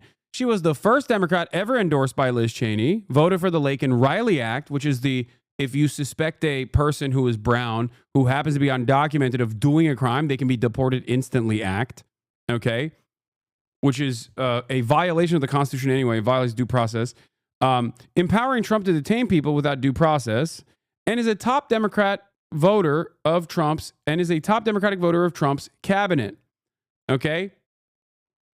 As a senator, one of 12 Democrats who voted for the anti-migrant Laken Riley Act that empowers Donald Trump's ICE to detain people without due process, voted for 8 of Donald Trump's cabinet nominees while his administration dismantles the entire government. As a House member, she was one of 62 Democrats who joined 148 Republicans to express disgust at South Africa's International Court of Justice suit accusing Israel of genocide, and to praise the White House spokesperson John Kirby, calling the case meritless, counterproductive, and completely without basis in fact whatsoever. Eliza Slotkin also voted for the TikTok ban and the forcible sale bill. Eliza Slotkin opposed student debt assistance on a vote supported by 93% of her caucus. Eliza Slotkin voted against 85% of her caucus on whether the U.S. should even study the impact of its sanctions on other countries. Eliza Slotkin, as a House member, voted to overturn locally enacted criminal justice and voting rights reforms in Washington, D.C. As a House member, she voted against 94% of her caucus to bar security clearance from anyone who has used cannabis. On the UAW strike, Eliza Slotkin from Michigan, by the way, remember, that's pretty significant. She said, you can't let a perfect deal be the enemy of a good deal, okay? She doesn't care about her own constituents. She doesn't care about her own caucus. She is a light Republican, and that is the person that the Democratic Party is tasked with responding to Donald Trump. Former CIA, of course. Yeah. She voted for, and I'm not done yet. Eliza Slotkin, as a House member, voted with Republicans against a bill banning U.S. aid to Saudi Arabia's war on Yemen. Remember? Bernie wanted a veto on aiding Saudi Arabia because they were doing a fucking genocide in Yemen. Remember that? As a House member, she also voted against a bill to remove U.S. troops from Syria. And also, she's a CIA agent, or was a CIA agent. I guess you don't really ever quit being a CIA agent. It doesn't work that way.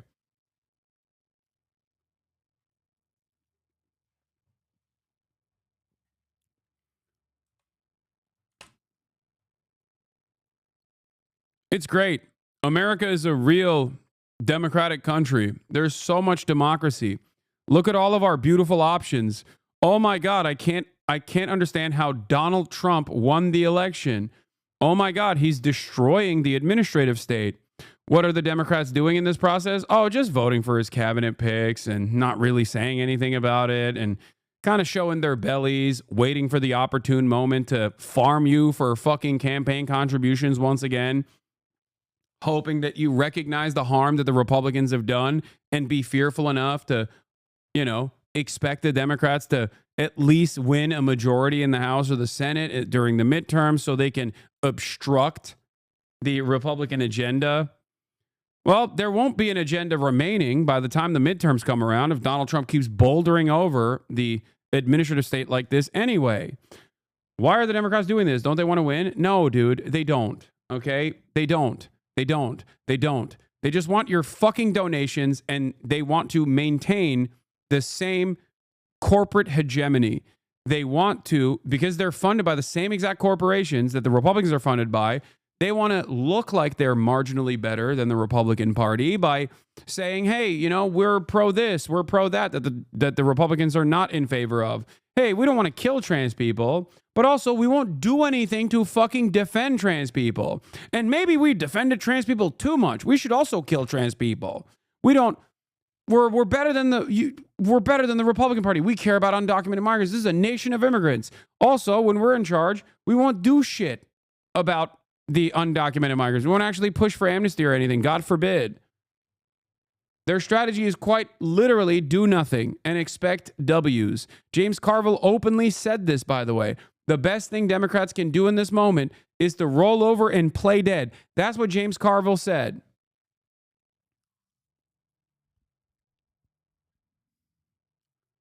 Yeah, we stand for nothing. We won't do anything. Yeah.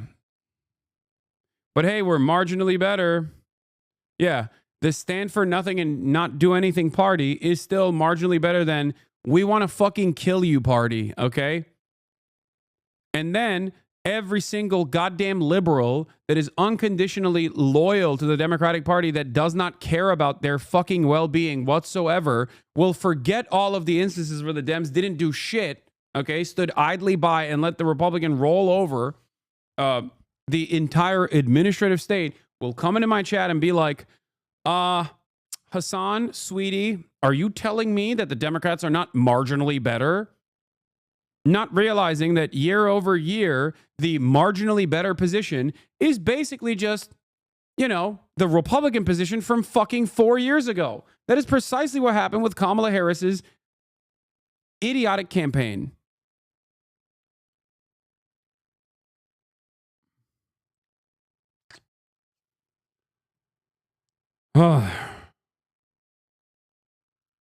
What will come the reconciliation process. It's going to take us 5 or 6 weeks probably to dig through all those details and come up with the final proposal. So everybody just reserve judgment, watch us work, and you'll like the final product. I'm very excited about the moment that we're at.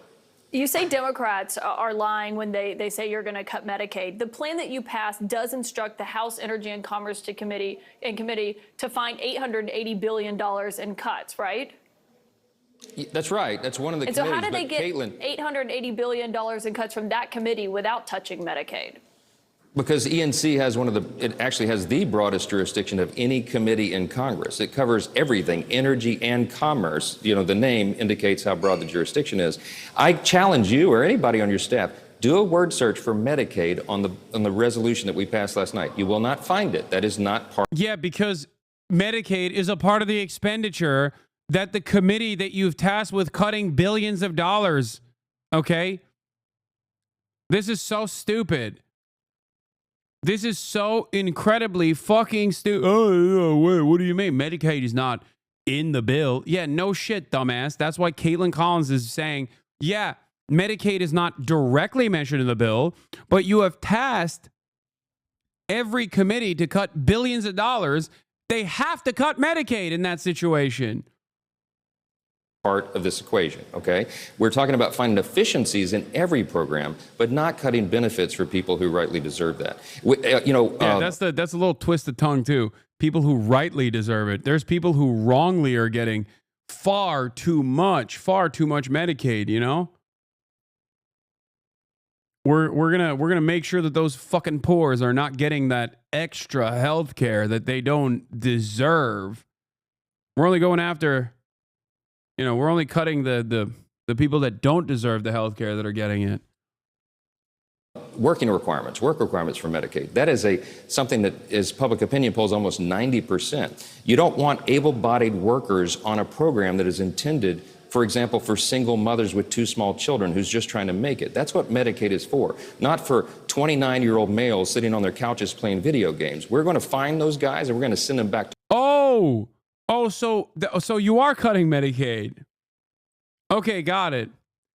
Oh, so you are cutting Medicaid. You're just deciding, who to cut Medicaid for. So it wasn't about waste, fraud, and abuse. Nice. Yeah. Of course, they're going to fucking tack work assignments onto it. It's an idiotic way that they try to do this. You mean Asmongold's audience? Yeah. Yeah, they'll think it's based, though, when Donald Trump says, nah, it's only the Mexicans who are no longer getting any sort of Medicaid. Trust. They'll be like, oh, I don't understand. Why did the federal government cut off my Medicaid? I don't get it. I don't get it. I'm literally beneath the poverty line. That's why I need this fucking, I need this additional aid from the federal government. Why did they do this to me? I thought it was based. I guess you're Mexican now. That's right. to work. That's what everybody supports. That's what the Republicans are for. And by the way, we find dignity in our work. That's going to be good for everybody. And I want to follow up on that, but on that Energy and Commerce Committee, the vast majority of funds that they have are Medicare and Medicaid. So when you talk about $880 billion, that's simply not true. So where are you cutting from within that committee?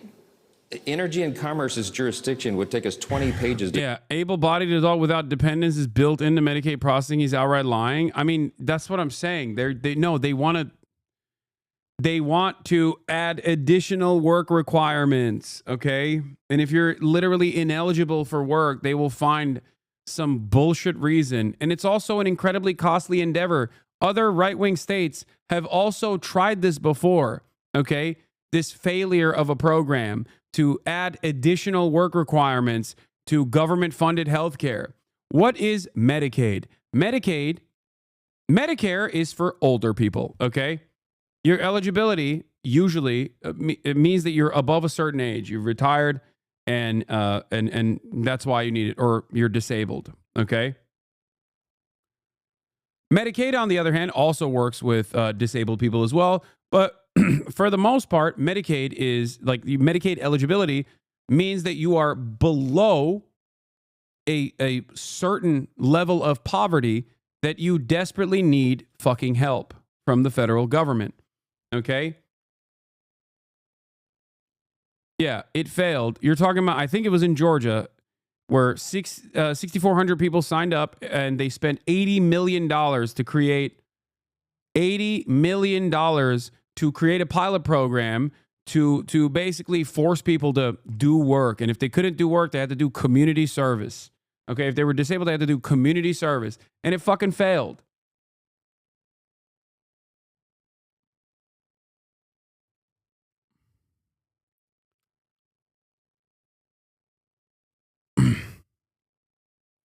Yes, Medicare, it cares for the elderly. Medicaid, it aids the poor. Exactly. That's a good way to remember it.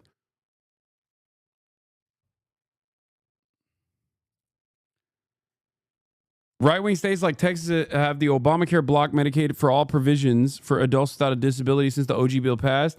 Many right-wing states did not even want the additional federal government funds. They literally refused to allow Medicaid expansion in their states. And then people had to forcibly claw it by voting, by getting it on a fucking ballot measure, and then democratically voting for that ballot measure, even though their Republican congresspersons refused and their Republican governors refused to allow Medicaid expansion.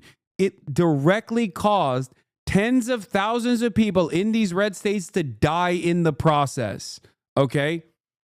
Because not having access to medical care, not being able to pay for medical care, causes you to not get medical care. And if you don't get medical care, you fucking die, okay? To go through, Caitlin, they've got Right, I'm almost talking about the everything biggest in the U.S. pools. economy. There are large pools in the healthcare components, but we're not going to cut benefits for people who are rightfully deserve it. And watch this play out. Just reserve your judgment.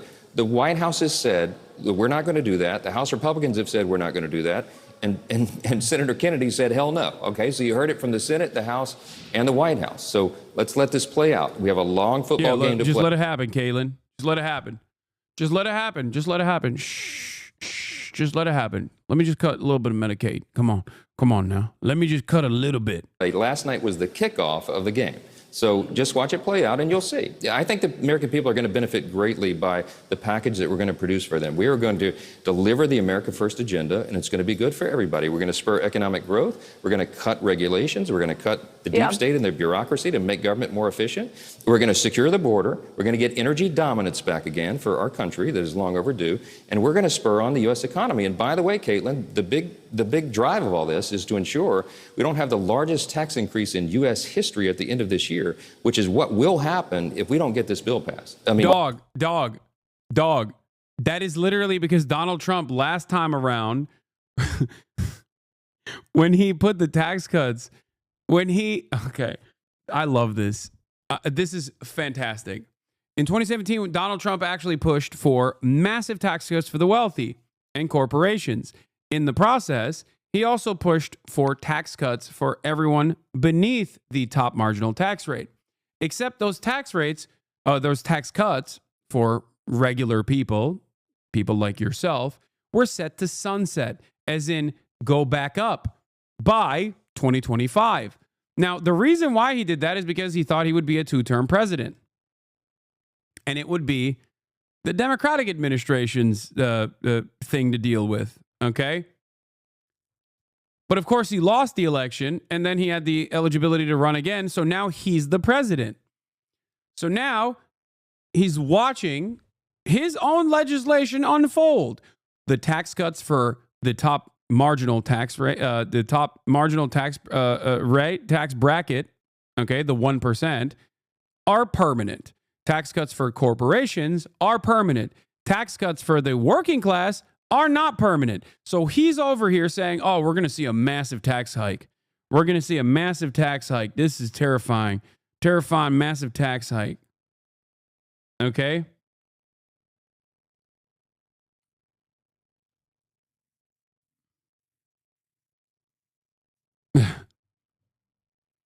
Brother, you put those in place. Well, and Speaker, the average U.S. taxpayer is going to have a 22% tax hike. Mr. Speaker, I do appreciate a good football reference, but you just mentioned work requirements and maybe changing that. See, this is also another incredible battle for a decent, competent Democratic Party. Okay? This would be a fantastic opportunity for the Democrats to swing from the fucking fences and talk about how the Republicans love giving tax cuts to the wealthy, and their initiative obviously was slated to sunset those tax cuts that you've enjoyed, those marginal tax cuts that you've enjoyed. Okay, now that's going to go back up. What we should do is reverse the Trump tax cuts and basically, if you want, modestly increase the tax cuts, or modestly increase and negotiate, find a middle ground for the working class while simultaneously greatly increasing the tax rate for the top marginal tax bracket and also the corporations. You swing for, not from the fences, ESL man. Sorry, swing from the fences. Or swing for the fences. I apologize. And it's not like, when are you interviewing a terrorist again? Soon, brother. Don't worry. I'll find another person that you consider to be a terrorist to interview. I mean, I'm the terrorist. So technically, every day, I'm doing terrorism. Did you say swing from the fences? Yes. These people are such bots, dude. Don't ban these guys. I want to hear what other wonderful attitudes they have. Oh yeah, that's right. I'm working on interviewing a doctor from Cuba, which the American government also considers to be terrorists. So don't worry. I got more terrorists.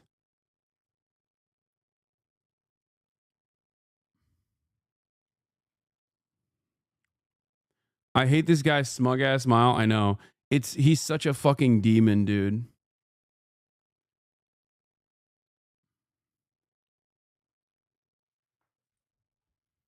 Yeah. Why global day of jihad? Every day is a global day of jihad at this broadcast. Anyway. The American government considers Luigi Mangione to be a terrorist. It would be fucking awesome if I could interview him. I would love the opportunity to interview Luigi Mangione. Perhaps this will help you understand that, like, just because someone has told you someone else is a fucking terrorist doesn't mean that they actually are. In many instances, maybe they've not even done any harm to others whatsoever, like the random Yemeni teenager, who I did think was Houthi initially, because I don't fucking care. I would interview someone from the Ansar Allah movement. I wouldn't do it on Twitch any longer. I'd most likely do it on YouTube, but I'd do it nonetheless. This is the thing that people don't understand. And they think, oh, he admits it. He's so stupid. They don't understand. I have no issues with that. I don't have a problem interviewing. I do not have a problem interviewing militants, okay?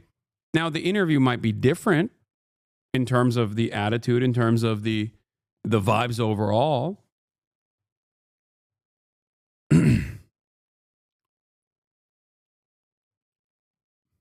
Why would you not on Kick? Why the fuck would I ever go to that platform?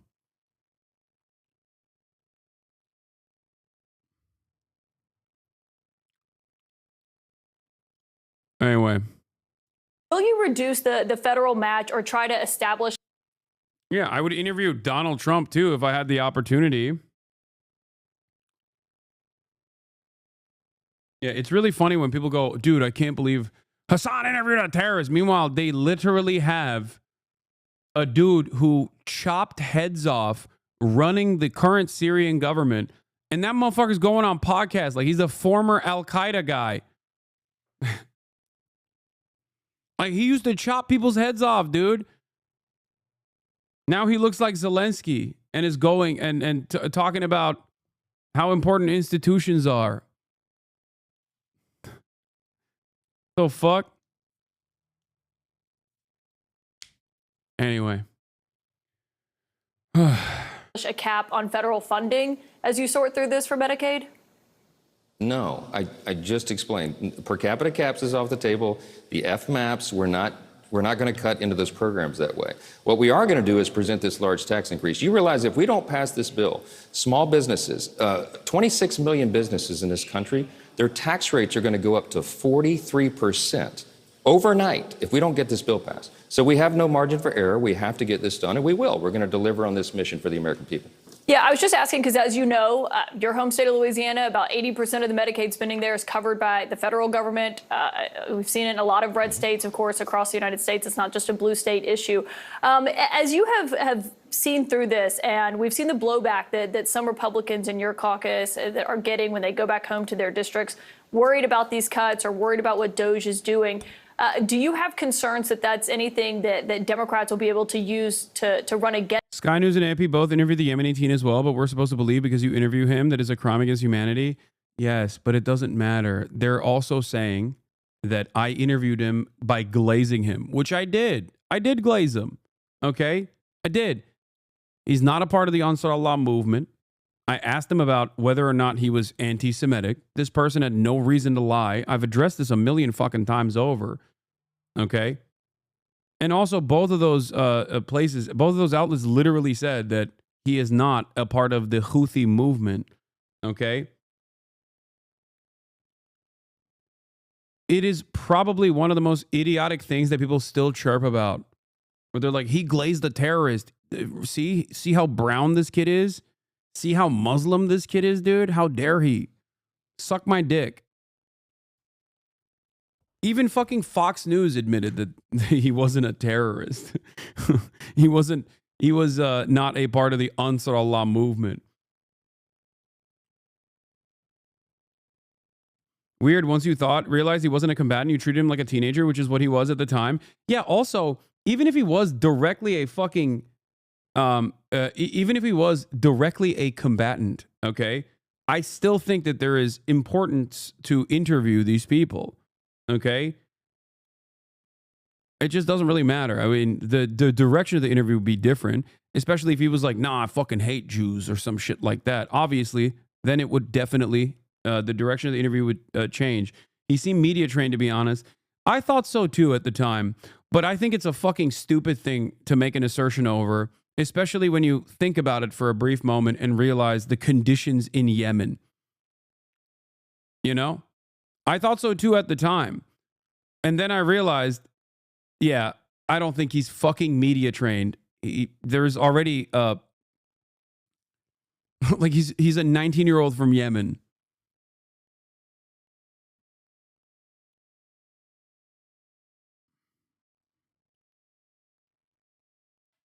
Fuck it. Say we cancel Vice for doing the ISIS documentary. Dude, Hind Hassan and Laila literally interviewed Yahya Sinwar and were responsible for the last ever Western media interview that Yahya Sinwar gave before Israel killed him. Okay? The fuck are we talking about? Like, get out of here. That was an incredible interview, by the way. It was an incredible get. That's real journalism. They were in the fucking Gaza Strip. ISIS isn't even comparable. Yeah, that's the other side. Like, it's fucking ridiculous to make this comparison to ISIS. It's just, you're a gross Islamophobic piece of shit when you make those assertions. A movement with a banner, don't care about media. Yeah, exactly. They're fucking, the Ansar Allah movement's banner literally says a curse upon the Jews, okay? Now, obviously, Norm Finkelstein has talked about this extensively. I've also talked about this as well, about like what on that part of the world, like what they associate with. Like, this is also a point of contention right now with a BBC interview where they were saying, oh, you guys like changed the translation of the person saying Yahud to Zionist. It's like fucked up. Okay?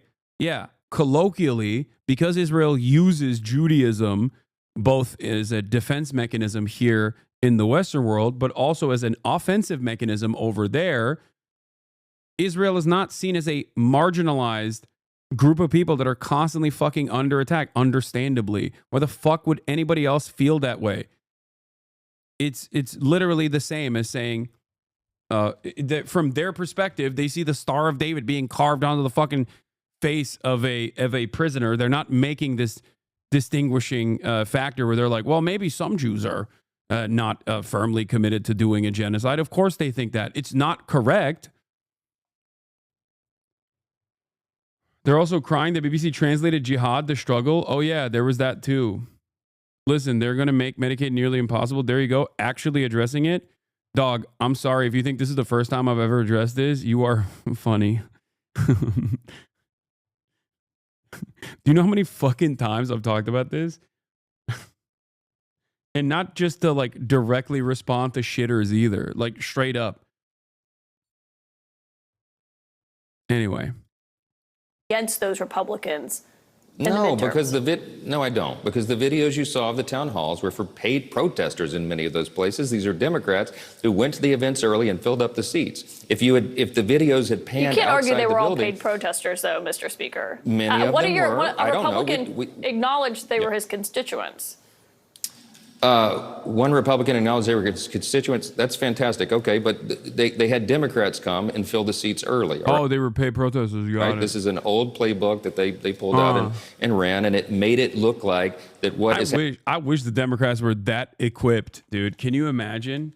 Can you fucking imagine the Democratic Party actually getting together to like, create some kind of popular resistance, mount some kind of popular resistance against Republicans at town halls. Okay. They're too busy yelling at their own advocacy groups right now, saying, why are you yelling at us? Go yell at the Republicans.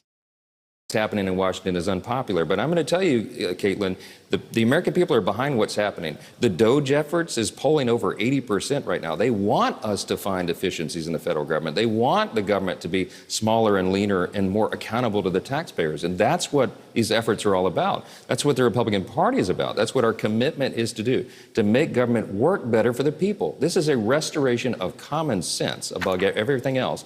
And I think the American people are going to remain in favor of what's happening here. Okay, those lawmakers do also represent Democrats. That doesn't mean they were paid to show up if they're upset about this. But I want to move on because just to get on what you are trying to do overall here, I know you're used to difficult tasks. You've had a small majority. You survived a threat to your speakership. But a question that a lot of people have is how you are going to balance the budget without touching Social Security or Medicare or Medicaid while also increasing defense spending, which is what the White House laid out today. Yeah, well, look, part of the equation is all the new revenue that the President Trump and the administration are delivering for the American people. Look, the tariffs are estimated, just the tariff on China, the 10% import tax on China, and of course they've been fleecing us for a long time as an unfair trade partner. That alone is going to yield $600 billion over 10 years in new revenue to the government. The DOGE savings. Elon Musk has said that he can find close to $1 trillion in fraud, waste, and abuse. I was with him late last night in his office, going through what he's doing. This is very real. We're going to have new revenue and savings that we have never had before. The gold card that President Trump announced yesterday, I mean, that could bring in... That's the other... Bro, there is already a visa structure. It was just cheaper, okay? It was $1 million. Now it's $5 million, okay? The notion that this new gold card is going to bring so much revenue into our coffers is idiotic, unless they're just giving it to every oligarch. Okay. And even then, there's not that many oligarchs out there. So I doubt that they would be able to fucking get. Donald Trump said they would bring in 10 million people into the United States of America. Okay. If we got 10 million people to pay $5 million to become American citizens, think about how much money we'd have.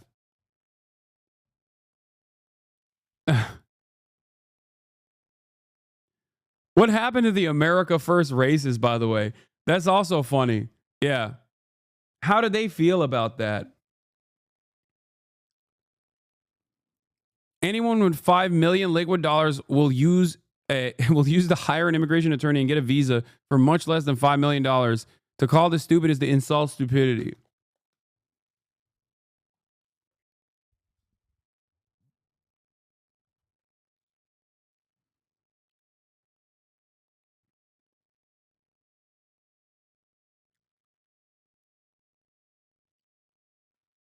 They are assuming correctly that most rich people are white. No.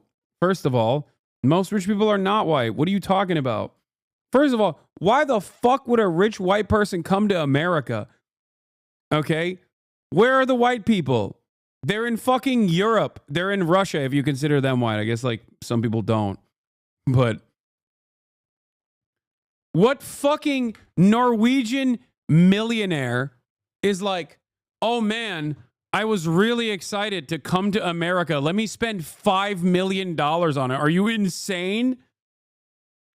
No, the people that want to come to America that are that rich are not going to be coming from white nations, okay? They already have different places to go. You can go to Monaco. You can go to fucking Zurich. Yeah. No, it's going to be the whitest people that are going to get an American citizenship are going to be coming from Russia. That's it. And even then, there's not that many super wealthy people to spend $5 million on a gold card. It's going to be Gulf nation, royal family members. It is going to be, cartel overlords.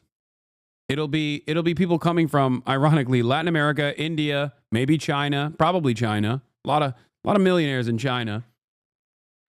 It's so funny that Americans think that it's going to be like Norwegian multimillionaires that are like, oh, I'm so excited to come to America.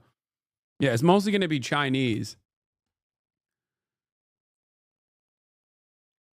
He said companies will use it to get the people to bring them over. Yeah, that's fucking moronic. What company is spending $5 million on one singular employee? Are you insane? The H-1B visa process already works. It's significantly cheaper than that. Yeah. Dude, do you understand how anything works? If there was unique talent, okay? If there was that much talent out there, sports leagues, great example, okay?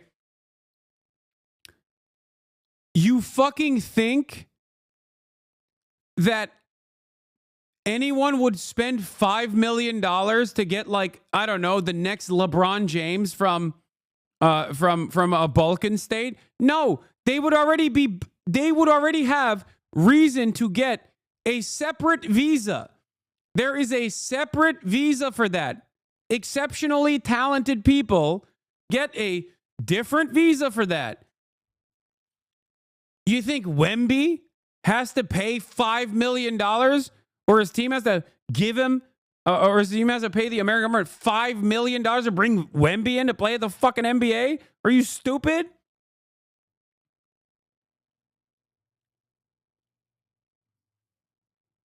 Yes. It's called the O1 visa. Individuals with extraordinary ability or achievement.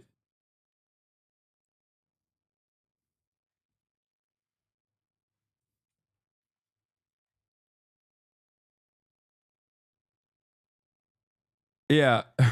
Filing for an H-1B is $780. You get fined $4,000 if you're a company that already has a lot of them. Who is stupid enough to pay $5 million? Yeah.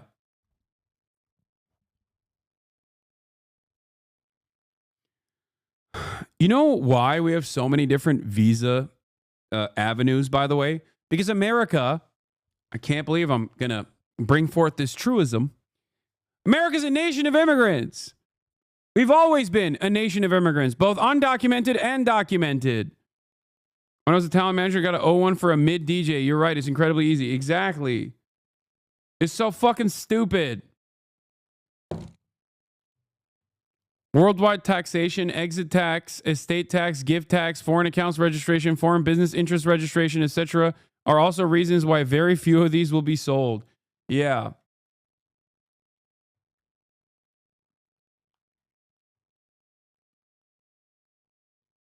Was that a Biden sound clip? No, I was doing my Brandon, though. My best Brandon.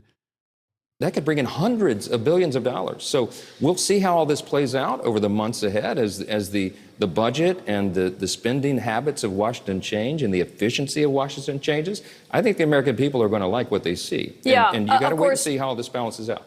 And we will. None of that. Damn, it's almost like this law is just fucking stupid and it's just there to justify mass deportation, but the slop tubers told me it's good, so probably not.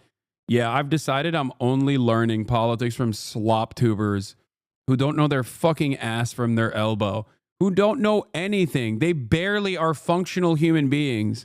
But hey, guys who basically fucking look at Reddit posts to make a comprehensive drama YouTube video without any investigation whatsoever will tell you all about the fucking many benefits.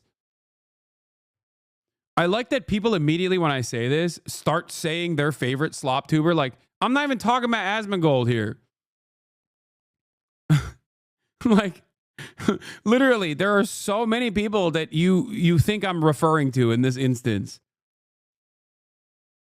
No, it's not Moist Critical. Guess what? Moist Critical knows more about the immigration process because he's been dicked by the immigration process as a esports team owner.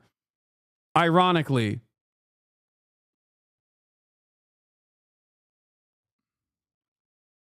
That's guaranteed. We'll see what those numbers look like. Did Elon Musk approve of the blueprint that you passed last night? Did he think there were enough spending cuts in there? Well, we haven't gotten to that yet. These are numbers, a floor, at least 1.5 trillion in savings that we're going to find, and trying to get higher, maybe 2 trillion or higher. If a company fights me over $10 on overtime, who's going to spend $5 million amount? Yeah. Start. Look, you don't turn an aircraft carrier on a dime. It takes miles of open ocean to turn an aircraft carrier. That's what the U.S. economy is. It took decades to get into this situation, but we are going to begin to bend that curve, and it's a great thing for the country. I was just curious, since you met with him after this happened. Speaking of, deadlines that are a lot sooner than what you're talking about, there's a shutdown deadline that is looming on March 14th, which you well know. Do you think Congress is going to end up passing another continuing resolution then? Well, look, I wish we didn't have to, but it looks like the Democrats are trying to push us into that. They've added these really crazy conditions onto the negotiation over the last week or so. They've added a condition that says we have to tie the hands of President Trump, that the legislative branch they want us to dictate to the executive branch, for example, a base number of employees for each agency in the executive branch. I don't even think it's constitutional what they're requiring, but it's certainly an absurd notion. But they're standing by that. So CR go, do you believe? Well, we haven't negotiated that yet, but if it's a CR, it may be an entire year-long CR with some anomalies on it. You know how all this works, but it's not what we prefer. We would like to do individual appropriations bills, but it takes both parties to negotiate that. And right now, the Democrats are trying to, it looks like, trying to set up a government shutdown. We can't allow that to happen. For all the glad-handing platitudes. Andrew Tate returns to the U.S. with brother after travel ban is lifted. Okay. Speaking of the dumbass that we were just looking at earlier, Michael Penis, Speaker of the House. Enough is enough. Pro-Hamas mobs have no place on our college campuses. Barnard College and Columbia University must put an end to the anti-Semitic chaos on campus. Okay. Yeah. Pro-Hamas. American college students protesting ridiculous expulsions in an Ivy League institution of other American college students who did the most unthinkable thing of all time, which is hurt the feelings of the genocidal apartheid state of Israel. Okay? Are we pro-Hamas or just pro-Palestine? This right here is a fantastic question, chatter. It does not matter. The point is not that they are, the point isn't that these students are like, we love Hamas, we love October 7, we want October 7 to happen. Even then, okay, that is not the point. They're saying everyone is pro-Hamas. They're saying Hamas is bad, it's a terrorist group, everyone is pro-Hamas, all Palestinians are Hamas when they're doing a genocide, everyone that defends Palestinians are also Hamas. The entire fucking point of this is literally to say, you are not allowed to protest against Israel. You are not allowed to be pro-emancipation. You are not allowed to say you are anti-apartheid. You are not allowed to say you are anti-genocide. Okay? That's it. That's it.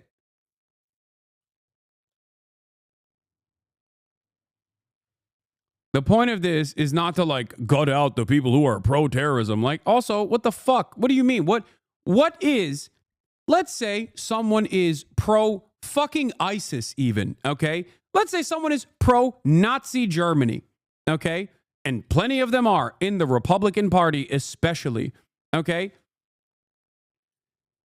In the previous administration, the previous Trump administration, not only did they advocate for Nazis to fucking come to college campuses and harm the actual students, they would have gone crazy if you actually fucking deported, or not deported, but expelled a pro-Nazi student. Do you really believe that these people give a fuck about anti-Semitism?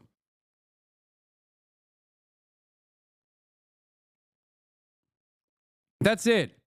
They're using Hamas's terrorism designation, okay, to say everyone and anyone that is anti-Israel is deportable or is prosecutable. And for the record, make no mistake, they're also moving in this direction already. It doesn't just extend to Colombia.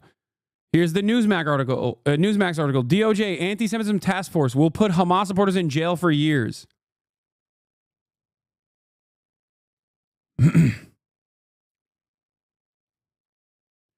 When protesters face jail time, it will stop, said the official. When you see universities start losing millions of dollars in federal funding, you're going to see a change in their behavior. When you see court orders protecting Jewish students, visas of anti-Semitic students being revoked, you will see a major change, he added, announcing a tour of 10 universities accused of harming Jewish students and allowing harassment. Okay? That's it. And for the record, just make no mistake, and I'm saying this very clearly, this is exactly what the fuck Ethan is doing as well. Okay? That is exactly what Ethan is doing as well. And the only difference, and this was shared, I saw, because when I go on my subreddit, I still see the H3H3 Productions post.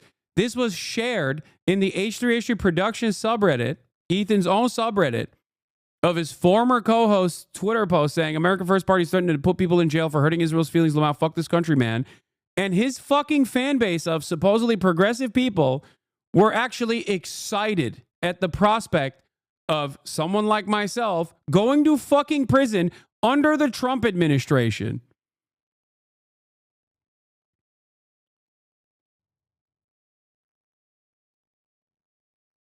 Amazing. I don't know if they've deleted it. I screenshotted it when I saw it.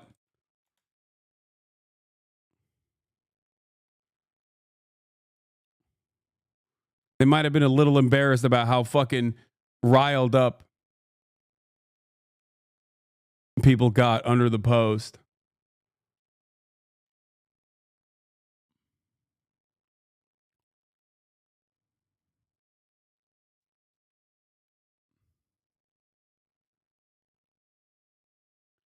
Just normal social democrat things. Yeah. Their top post in their sub is pretending you can't go to Gaza because Palestinians will harm you, not Israel. Oh, I can tell you, it is not the Palestinians that would harm me. It is 100% Israel. Okay? That is the only reason. Get the fuck out of here.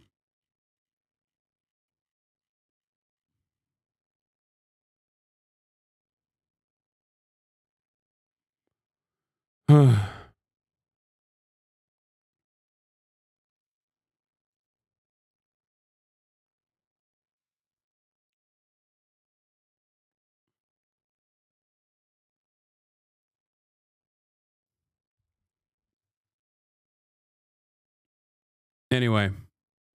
Mods removed that post with the following comment. Hi, thank you for your post. We did, however, remove it as it comes too close to agreeing with Trump's policy, which does not represent us as a community.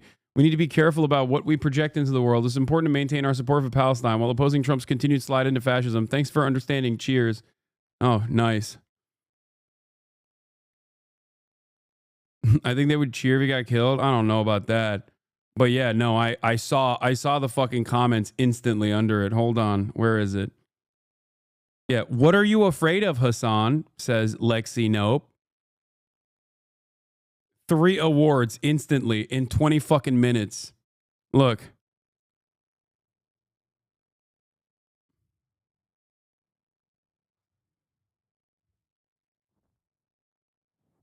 Hold on.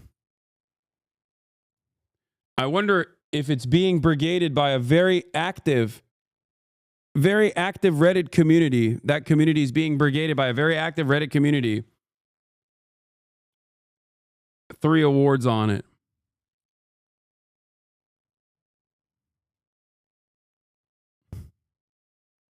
Bro, I can't see shit. Okay, well, it doesn't fucking focus, man. Shut up. I don't know how to do it, okay?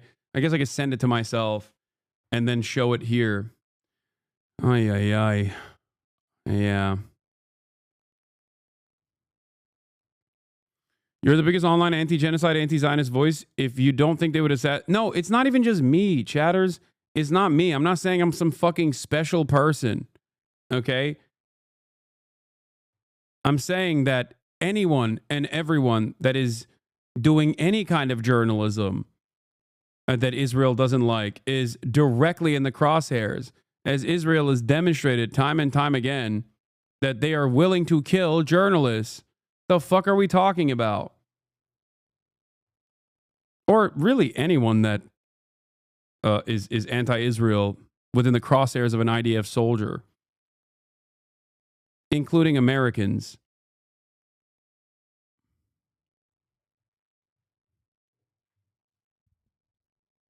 I mean, they've killed aid workers, man. I don't know what the fuck we're talking about.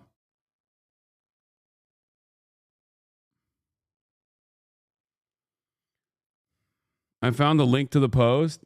Oh. Oh, damn. By the time they deleted it at 157 upvotes, 102 comments. To be clear, this should concern you for obvious reasons. I can see the very near future where any support for Palestine is supporting Hamas. Think about who's in charge of the DOJ. We already had something like this. It's called the Red Scare. People were teachers. Actors were as well. Thank God there's still fucking people pushing back on this shit. Jesus Christ. Hopefully they can understand what the community is turning into. Hasan is absolutely vile, but we shouldn't support this. Hasan should face legal consequences for his participation and direction in a targeted smear campaign. What? But that consequence should not involve jail time? What smear campaign?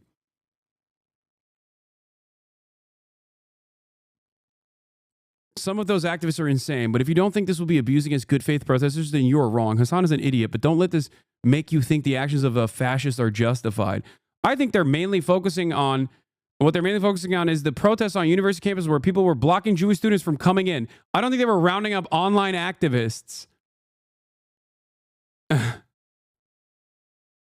Doesn't make it better. Targeting protesters is wrong. How is blocking Jewish people from entering parts of their campus protesting? If there was a specific incident where they were checking people's ethnicity before giving them permission to be there, that's probably a hate crime. It should have already been prosecuted. Thanks. This article proves my point. Legal action was already taken. Further attempts to target protesters and assault on free speech. 3,100 college campus students who engaged in the lawful, constitutionally protected act of protesting, okay, as protected by the Constitution, were arrested in a deliberate effort, under the Biden administration, mind you, in a deliberate effort to squash any sort of free speech from taking place. It's called a chilling effect. That is the entire purpose of this, is to arrest and prosecute people for criticizing Israel so that other people that see that think twice before they also engage in an act of lawful protest.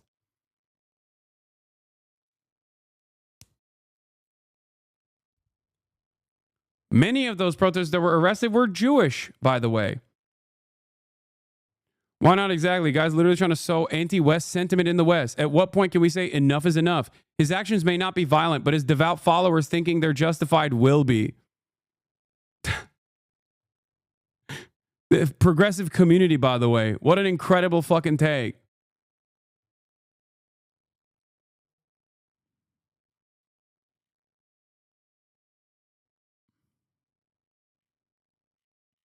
Incredible.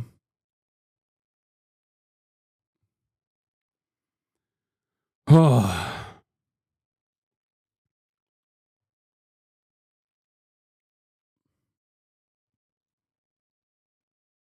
I'm not saying this bill's a thing that should happen, but when it comes to specifically to Hasan, I think there's a good case to be made to limit his growth that will inspire future violence.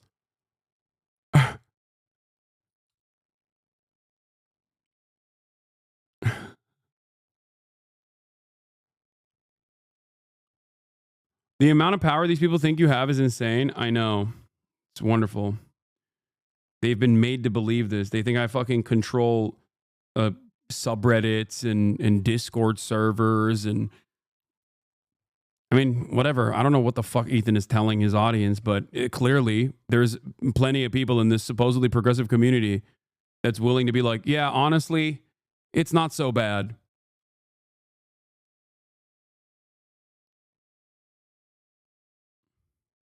Ethan thinks you are directing all of the subreddits that criticize and make fun of him in an effort to smear him. That's what they mean by the smear campaign. They think you're doing what D does. Dude, at some point they have to understand that at some point people have to recognize that I'm a fucking boomer that doesn't even have any control over my own subreddit, let alone other subreddits. What the fuck?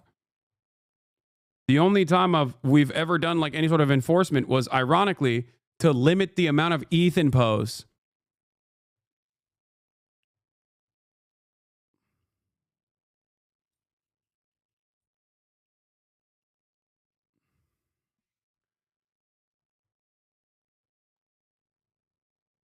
Weird, because you haven't convinced anyone that he's a piece of shit. He did that all on his own. Yeah, no, literally.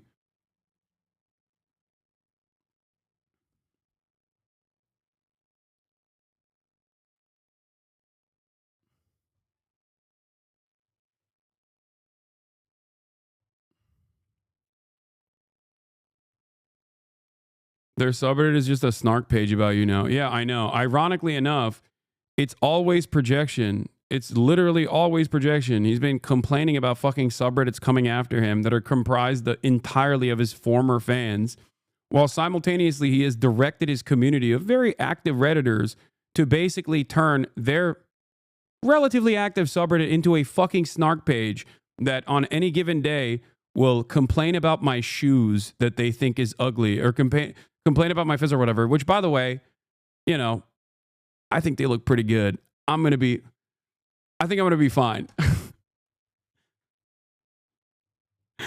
before I'm sure that this recognition will extend the subreddit thinking like, oh, well, he noticed us. He sees our posts. My community doesn't like the shoes either. I like them. Because my community doesn't understand swag, okay? Margiela tabbies are fucking wearable art. But were they $1,500? I think it was cheaper than that, but I mean, it was still very expensive, yeah. They're Margiela tabbies, chatter, yeah. I had to get them for the red carpet fit.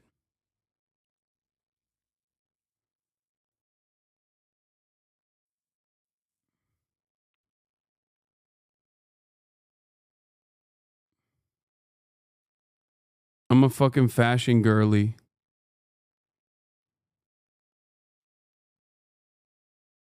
Frames only or lenses too? What? No, we're talking about the shoes. We're not talking about my glasses.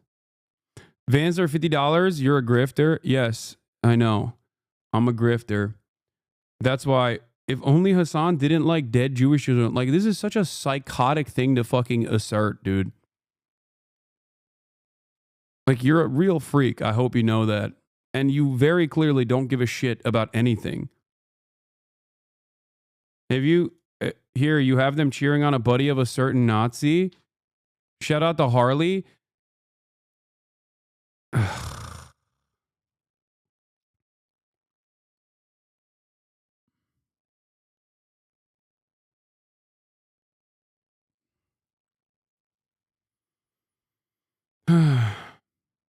Also, again, in terms of fits, stones from glass houses, you know what I mean? You're a fan of Ethan Klein and you're talking about other people's fits. It's pretty funny.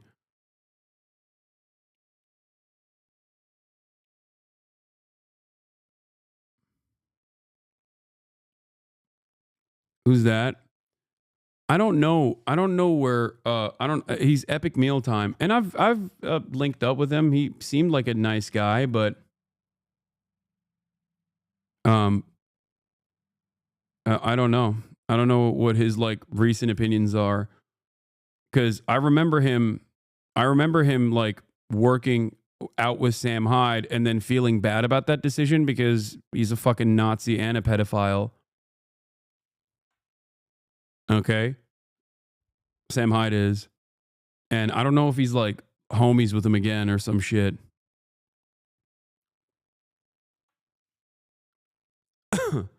I think I saw, if I'm not mistaken, I think I saw something that he said that was literally like him defending Sam, being like, oh, it doesn't matter if he's a Nazi or not. Like, he's nice to me personally.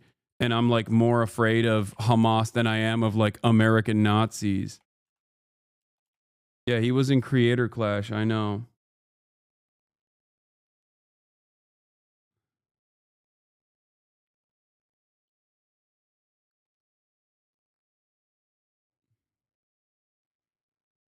I don't know. It's just sad, man. I wish people didn't have these opinions, but there's not really much you can do about it at a certain point. Oh, this is what. Oh, yeah. Epic Mealtime is a hypocrite. So, dude goes out to bat for Ethan, which, whatever. I know he's a pro Israel enthusiast too. Talks about how we need to stop anti Semitism, yet in the same thread glazes Sam Hyde, which is insane if you ask me. What is this? No, it's time to block you. Sure, man, you really care about Jews. Keep virtue signaling. You will never criticize Sam Hyde, who's an actual anti Semite, after you train with him because you're a coward. The meanest shit said to me on this app didn't come from him or his audience. The meanest shit said to me on this app came from people that I agree with on 99% of issues. It's been very strange since October 7 for someone like me. Do you disagree with what I quote tweeted? I'm not talking about him being mean to you. I don't care how he treats you. If you're genuinely concerned about anti-Semitism, you won't be playing defense for him, training with him, and supporting him. That person hates Jews more than any Hamas supporter. Your outrage is fake. You're wrong. He's had me in his home. He's done quite a lot for me. Meanwhile, I've seen Hamas supporters kill and attack Jewish people. I've seen Hamas supporters spit on the dead bodies of Jewish people as they were paraded around town. So what the fuck are you even saying? He's had me in his home. He's done quite a lot for me. Again, I don't care about how he treats you. He always admits his racism doesn't impact his relationships. How do you explain the Jewish conspiracy theories, the Nazi march, the Roman salutes, being friends with Nick Fuentes? The existence of bad Hamas supporters, the existence of bad Hamas supporters doesn't disprove what I said. Similarly, there are Jews who spit on dead bodies as well. It doesn't mean Jews are evil. And then a Coinbase, coin tracker app. Fantastic way to end this Twitter thread. But yeah, it is pretty crazy. I think to be like, nah, Sam Hyde was nice to me personally, even though he is like a literal fucking neo-Nazi. Like that's insane, dude. He is like, I promise you, okay? I promise you, an American neo-Nazi is always going to be infinitely more harmful to you as a Jewish person living in America than people that you're perceiving are anti-Semitic. Okay? For their pro-Palestinian position.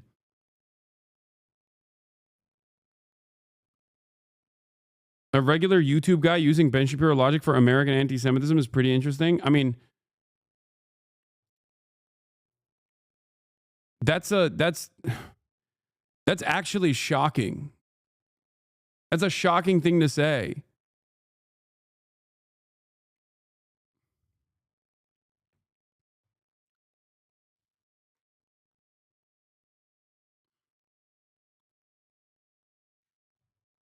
He's French Canadian. Okay. Again,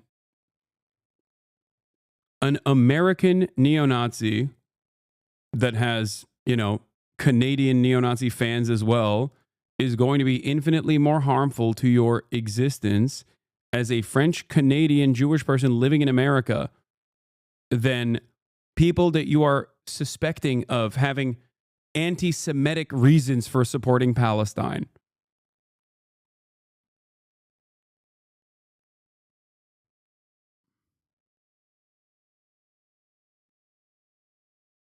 That's crazy. Epic Mealtime guy was in a Tom McDonald music video as well. Wait, what? You're getting farm for drama content. I promise you don't need to talk about these losers. It's just sad to see because I thought Epic Mealtime guy was a good guy.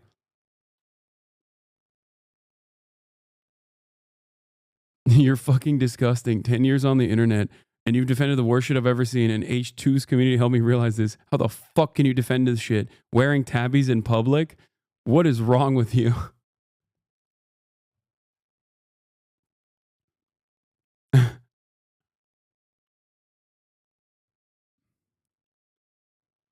True. All right. Let's get back to Andrew Tate. Smiles and Diplo speak you saw at the top of the program there from Washington. The scene from Florida could not highlight in starker terms the divergent worldviews. Perhaps that's the reason why Sam Hyde doesn't talk about Israel too much, even though he is literally a fucking rabid anti-Semite. And many of his fucking fans... Wait, what?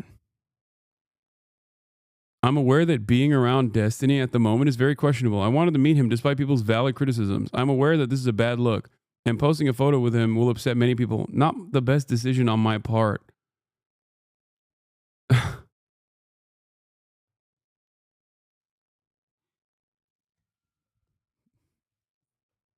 What are we doing, man? All right, let's just get to Andrew Tate. Of former human rights lawyer turned Prime Minister Sir Keir Starmer and US President Donald Trump. 3 years ago, the self-proclaimed misogynist and controversial online influencer Andrew Tate and his brother were arrested in Romania and they face a number of both civic and criminal cases for allegations of rape, trafficking minors and money laundering, all of which they deny. Now, up until now, the Romanians have not let them leave the country. Then all of a sudden, that changed. And this morning, they were on a private jet on their way over to Florida. They landed just over an hour ago. This is what they had to say. This is a democratic society. It's supposed to be innocent until proven guilty, as my brother and I are. And I think it's extremely important that we stop allowing media spin, wrap-up smears, lies, or carefully constructed narratives from George Soros-funded operations trying to destroy the reputations of good people who have no intention to do anything other than follow the law. I should just say that mention there of George Soros, the billionaire philanthropist named, who's often invoked by members of the far right, has been at the heart of multiple conspiracy theories. Is it at this point? Is it far right at this point? I feel like we've literally, the needle has moved, man. Like, Andrew Tate has said a unimaginable amount of anti-Semitic nonsense that, like, him saying George Soros is probably the least anti-Semitic shit that he said about Jewish people.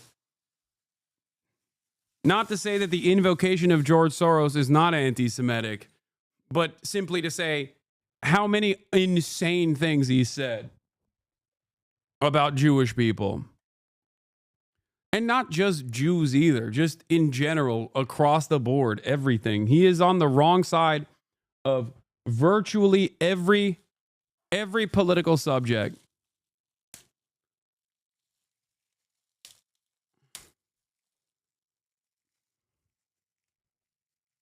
It's basically gotten to a fucking point where people that use dog whistles still, okay, people that use dog whistles still to this day are ironically kinder than the average neo-Nazi that sees no reason to use dog whistles. This isn't to say that those guys are in the right or anything, obviously.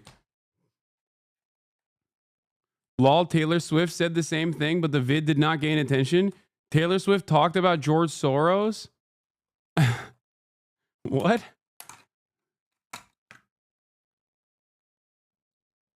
Yeah, you might as well. Society is so fucking far right now that if you're using dog whistles, you're basically woke Antifa at this point.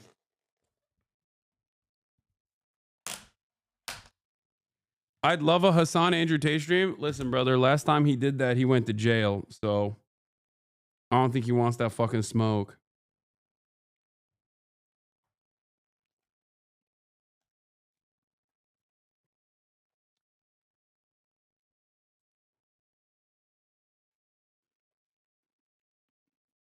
Why the change of heart from the Romanians?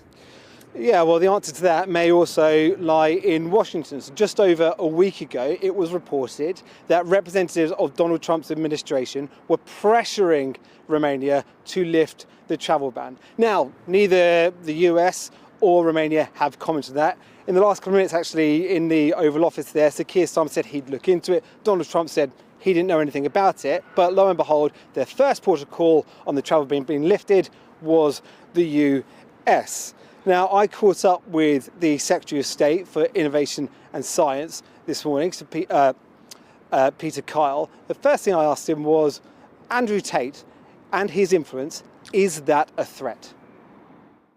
We think that Andrew Tate is not a force for good in the world, and if there are criminal charges that are outstanding against him, then we need to make sure that there is a way for him to be, for those victims to have their voice heard. But for those people who are alleged to have committed crimes, then those victims must be put first and foremost, and their voices must be heard. You may think it's a threat, but Donald Trump intervened and pressed the Romanians to allow him to travel to the US. I don't know the details of what has happened, but as I say, we in this country, but particularly the Prime Minister, who has introduced legislation to protect victims, cares very, very deeply about those people who might allegedly be victims. Their voices are very, very important, and in situations like this, they must be listened to, as well as the voices of those people who are accused of committing crimes. We may not know the exact details of his flight, but when it comes to the likes of Andrew Tate, you clearly have wildly different views on him to the President of the United States, who we're currently trying to negotiate trade deals with and how we tackle AI. You are nowhere near in line with the President of the United States, are you? I have different views from every single person I meet every day, because we're all individuals. Different countries have different priorities. The Prime Minister is out there in America putting Britain's national interests first, as is the President of the United States. But that doesn't mean that we can't find points of agreement.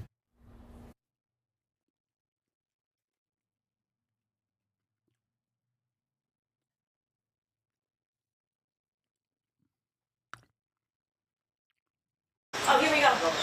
Andrew, how are you? In Florida, after a long... Of course he came to Florida.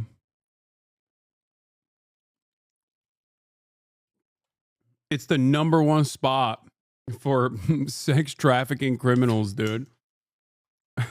#1 spot for cryptocurrency hawkers, pedophiles, sex traffickers galore.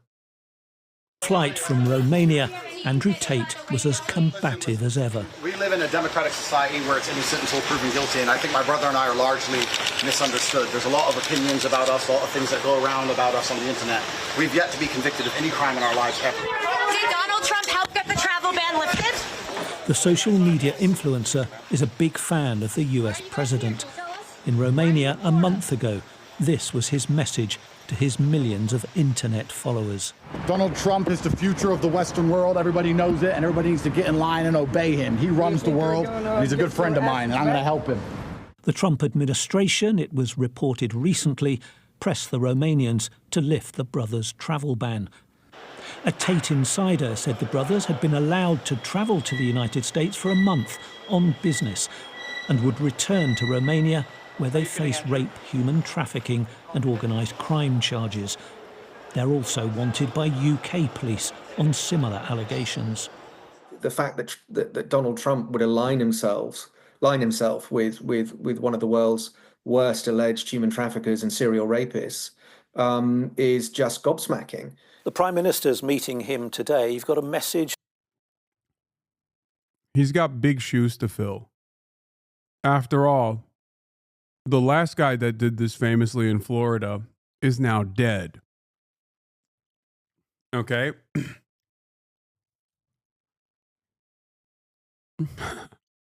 So, what if he just doesn't go back? Your audience is just a bunch of self-hating white people. Your streams are a safe space for them. You ever get tired of hating white people in the West? That's my answer to you. I welcome this though. I miss these kinds of fucking haters, because recently every single person has been like, you are not nice enough about my favorite apartheid state. This is like some OG shit. You're an anti-white racist. Yeah, okay, dude. Well, I'm fucking white, dumbass. Shut up. For Sir Keir Starmer. Stand up for these British women who have alleged horrible crimes against Andrew Tate, these victims of alleged multiple rapes and human trafficking. Stand up for them and stand up to Donald Trump on this issue. The lawyer hopes to get Andrew Tate into the UK civil courts as well, where he's being sued over rape claims by 4 women. They said in a joint statement, "We are in disbelief and feel re-traumatised by the news that the Romanian authorities have given in to pressure from the Trump administration to allow Andrew Tate to travel." Bro, what are the Romanians supposed to do? If the fucking Trump administration says, yeah, free him, like, We're talking about Romania. Americans do this in Japan. Okay? The American government literally actively does this in Japan for soldiers that have not only raped people, but also have killed people who have also been convicted of raping people and killing people. And the American government goes, come on, release them. Send them to us.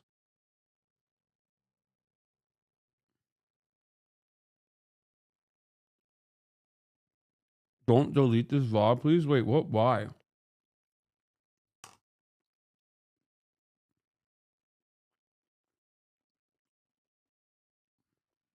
Why would I delete this VOD?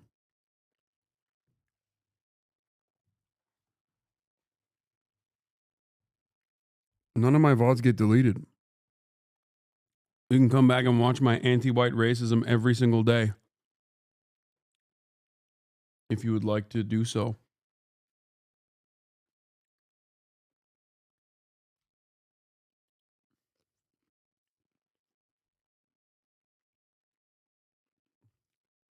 It's like,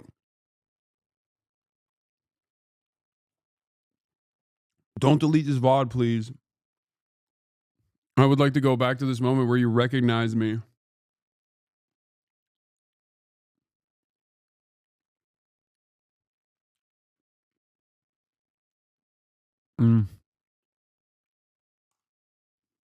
Around Europe and to the US. The Tates say they've been given back cars and other seized assets, as well as their temporary freedom. The brothers are former kickboxers with joint US and UK nationality. They're controversial figures who flaunt their wealth and lavish lifestyle on social media. Influential to a generation of young men, to others, crude, sexist and misogynistic. The Tates deny all the allegations against them. A Romanian judge had agreed to the brothers being extradited to the UK, but only after their trial in Bucharest. If the police want to get hold of the Tate brothers because they face criminal charges here in the UK, yes, I would expect those extradition treaties to be used. If they don't go back to Romania, a new extradition request may have to be sent to the United States. Martin Brunt, Sky News.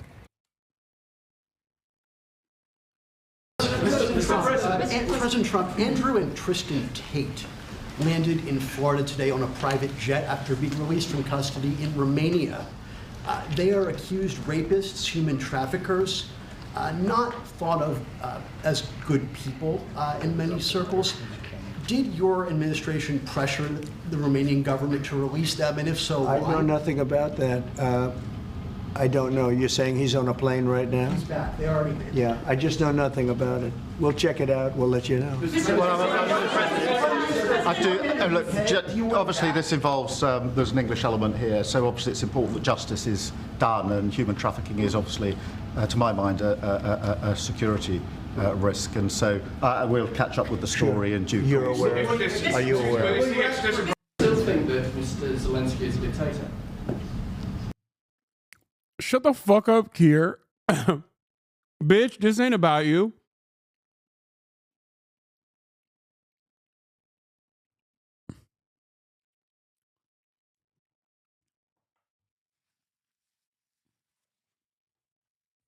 He's like, oh, yes, I will also prosecute.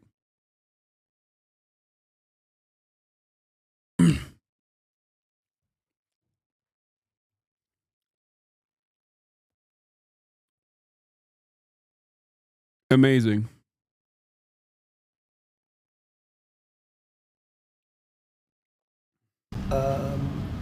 Did I say that? I can't believe I said that. Next question. This was about calling Zelensky a dictator. So the Department of Justice is expected to release some of the Jeffrey Epstein files today. This comes out. Hey guys, this is probably going to come across as shocking to virtually zero people here, but the files that they quote unquote released, they released to MAGA influencers. It was scrubbed clean of any sort of new details.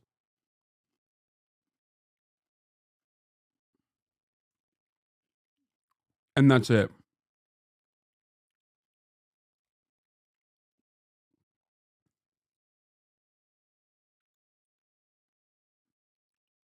One good part of this, however, is that this is a very direct promises made, promises not kept moment. And a lot of the MAGA influencers are very upset. Some are very upset because they were not a part of the MAGA influencers movement that got access to the files. Others are very upset because the files feature nothing new. Okay. And many of them are now extra suspicious.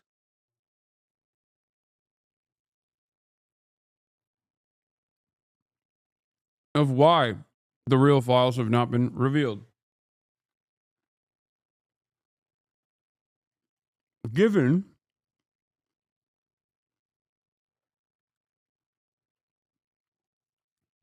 how stupid things have become, I'm going to be very careful in saying this, but given how stupid things have become in general, I think this would have more of an impact on Trump's reception from many parts of the MAGA base in a negative way than literally if the Trump administration caught Medicaid and like killed their parents. I'm not even kidding. I'm so for real about this. Okay? I can't begin to explain to you. This isn't to say that like it's not important. The Epstein files are insignificant or anything like that. I think they are. But these people are more tuned into that shit than anything else. I could totally see this being like the breaking point or a jump off point for numerous hogs. Hogs are melting down all over Twitter for not getting the Epstein files released. And obviously the House Judiciary put a fucking Rick Roll clip to say breaking Epstein files released. And everyone's like, women were raped. The monsters who organized and participated still walk amongst us. And you're joking about it. This is a fucking insane thing to do. Not the first time Jim Jordan looked the other way when serious crimes were committed. This ain't gonna go how you thought it was. Now, it's because, much like Luigi Mangione, the understandable anger and resentment that Americans feel towards our pedophilic elite is bipartisan. But of course, when you are a part of the pedophilic elite, regardless of your party affiliation, you don't understand that. You think it's like, haha, who cares? Lol, a meme. For a lot of people, it is not a meme at all. Okay? And for many of those people that I'm talking about, they're not even, their obsession with this is definitely beyond like a normal, understandable level of enthusiasm and interest.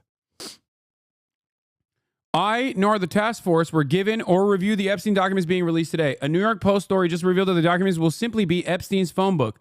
This is not what we or the American people asked for, and a complete disappointment. Get us the information we asked for, says Representative Anna Paulina Luna, official representative for Florida 13.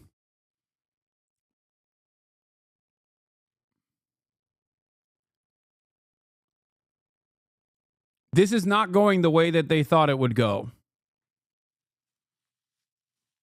I don't know why they thought that like people wouldn't understandably get mad at this shit. Who is subverting POTUS? The Epstein files are a total joke. I know Cash, Pam Bondi, the president. This is not the file. White House tells me that they believe usual suspects at FBI/SDNY has the actual Epstein client list and are refusing to turn it over. This is an internal civil war if true. I will be doing a special X-cast in a few minutes.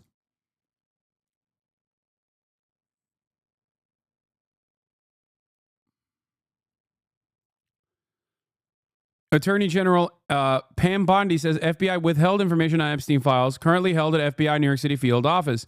Bondi wants it delivered to DOJ tomorrow, but it must go through many different levels of protection of victims before released. Oh my God.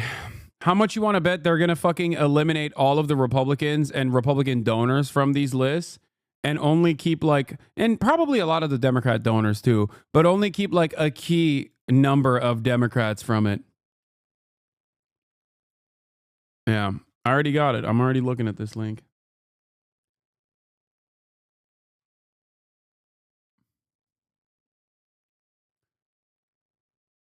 I do want to mention to every single person that, one, I believe that Jeffrey Epstein was a Mossad and CIA operative who engaged in blackmailing high-profile individuals on his Lolita Express, including but not limited to sex trafficking minors, and that the American government will never truly reveal the heinous crimes that it committed.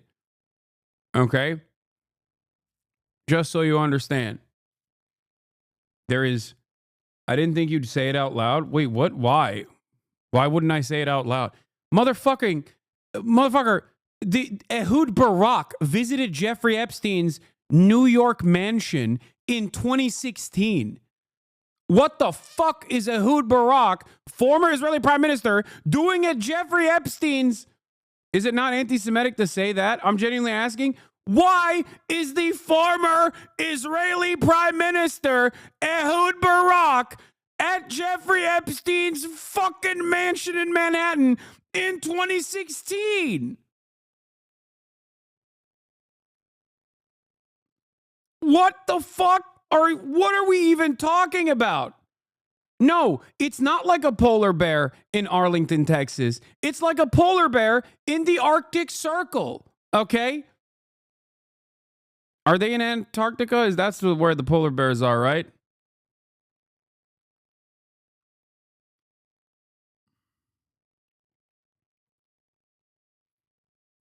Can you explain the connections between him and the CIA and Mossad? I don't know, man. How did a fucking internationally renowned sex trafficker pedophile get a slap on the wrist by, at the time, Florida prosecutor Alexander Acosta, who then became Donald Trump's labor secretary, by the way, later down the line, because people told Alexander Acosta that Jeffrey Epstein had was too valuable of a fucking asset.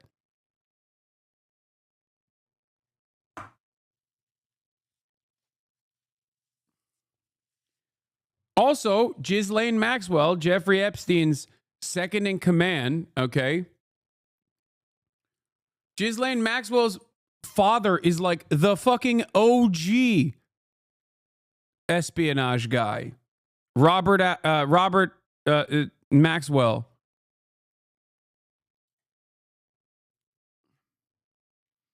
Hasan is making insane claim. Wait, what?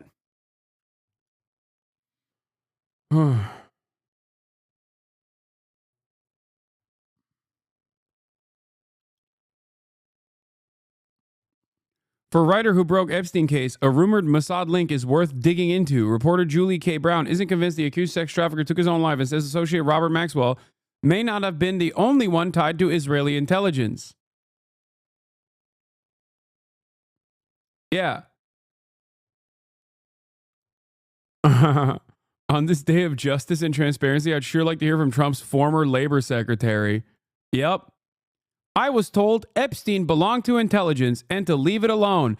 That's what Alexander Acosta, former U.S. attorney in Miami, said after explaining why he cut Jeffrey Epstein a sweetheart non-prosecution plea deal back in 2007. Bro, you're going to get canceled over this? Be careful. What are you guys talking about? I think you might be new here, okay? You might quite literally be the newest person here. Famously, back in the day, my YouTube page was completely blacklisted because I went over Jeffrey Epstein's entire case for 8 hours, okay? It was a 10-hour broadcast, and 8 of it was directly dedicated to Jeffrey Epstein. I put that fucking video, the 8-hour video, directly on my YouTube page, and then YouTube blacklisted me completely, okay? The next couple of videos after that got like 10 views. I had to delete the video. How did you get unblacklisted after that? I had to delete the video.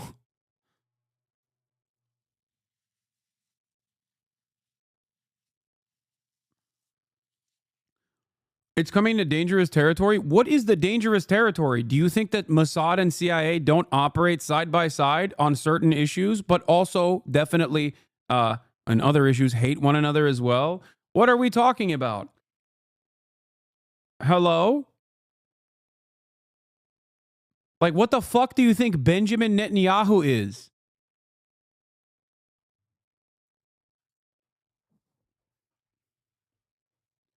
How the fuck did Benjamin Netanyahu be the consistent leader of Israel for so many years?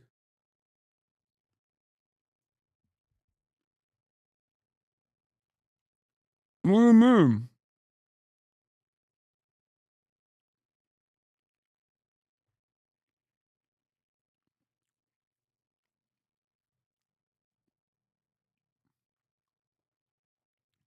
But okay, maybe I'm dramatic. Just saying I've seen people lose careers over less than this. Dog. What are we talking about? Nothing I have said is incorrect.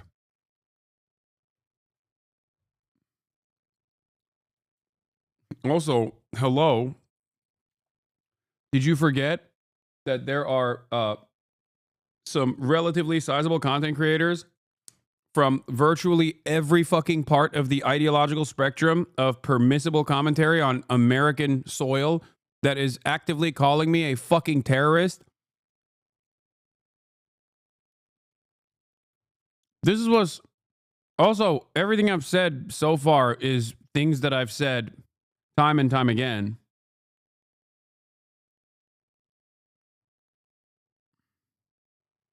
Jeffrey Epstein boasted about being a Mossad agent like Ghislaine Maxwell's father, Robert, according to the bombshell claims from ex-girlfriend. Yeah. Also, you know, I've also talked to the journalists that are tasked with investigating this stuff many times over.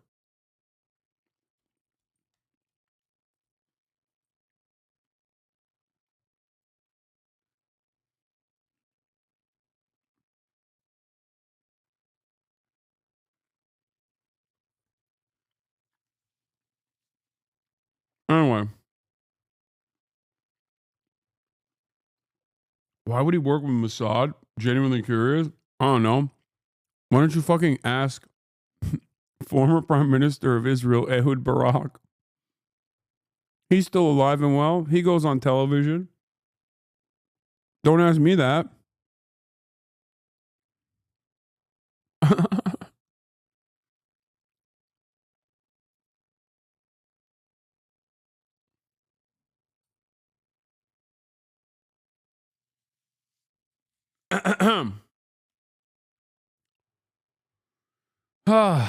Yes, I'm talking about the famous liberal journalist Brace Belden and Liz Franzak.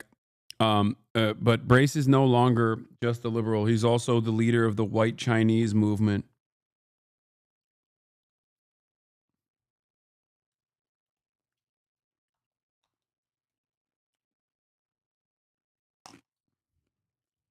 After a Republican push for transparency, Griff Jenkins joins us live from Washington with the details. So who's on the list, Griff? Boy, Lawrence, that is the question. Good morning. And there's no timeline, Lawrence, for when this bombshell may drop today. But if Pam Bondi's teaser to Jesse last night is any indication, we could get some shocking revelations. 200 victims. 200. So we have, well over 250 actually. So we have to make sure that their identity is protected and their personal information. What you're going to see hopefully tomorrow is a lot of flight logs, a lot of names, a lot of information, but it's pretty sick what that man did. Recall this all started after President Trump first told our own Rachel Campos Duffy that he was open to releasing some information. Bro. It's so funny people forget. President Trump killed him. Like, what are we talking about?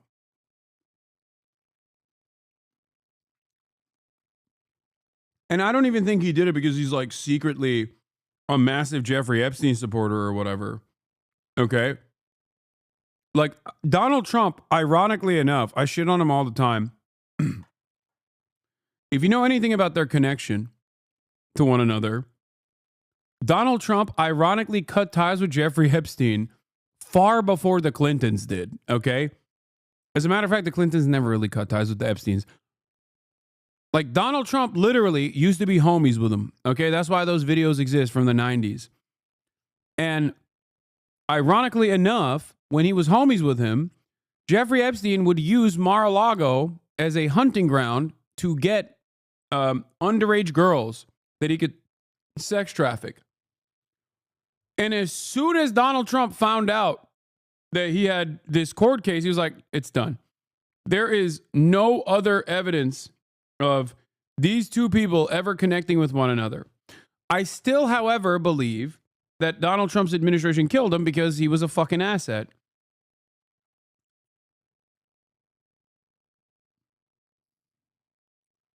Too many rich and too many powerful people, liberal and Democrat alike, would get in trouble if the Jeffrey Epstein tapes were ever revealed.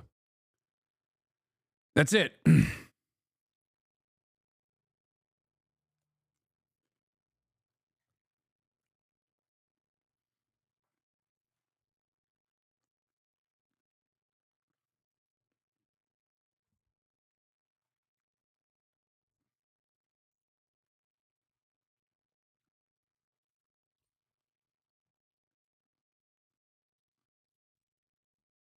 Wait, what?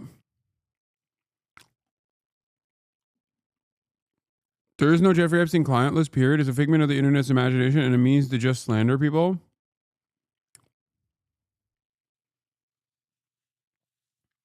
Oh, she's saying that there is no like official Jeffrey Epstein client list. He was known to record people and save evidence against them. Really? Imagine telling this to fucking Julie K. Brown. She's being sarcastic here, by the way. Julie K. Brown is almost entire. I don't want to put too much stress on her, which I'm sure she's had to deal with for many, many years at this point. But she is quite literally the responsible party for why this Jeffrey Epstein stuff blew up again. Like almost single-handedly. Julie K. Brown, well, if you actually read my book or anyone's, you would know that the FBI file on Epstein is public. Google it in the FBI's vault. It is, however, heavily redacted. So yes, there is a file. The real stuff that I would want to know, that I think a lot of Epstein people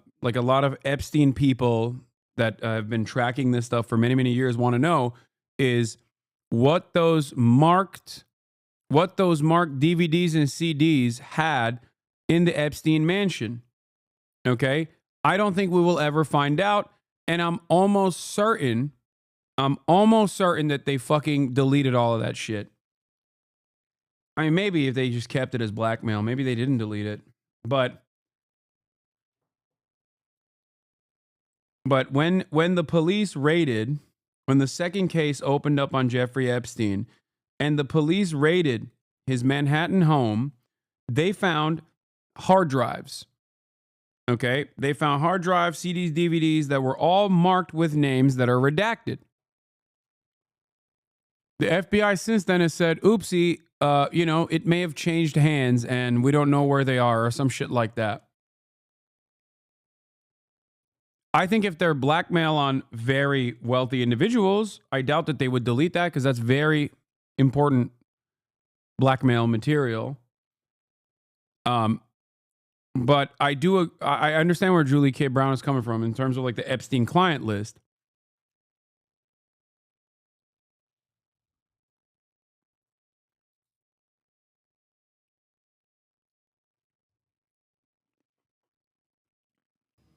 Would you declassify the 9/11 files? Yeah. Would you declassify JFK files? Yeah. Would you, I did a lot of it. Would you declassify the Epstein files? Yeah, I would. All right. I guess I would. I think that less so because, you don't know. You don't want to affect people's lives if it's phony stuff in there because there's a lot of phony stuff with that whole world.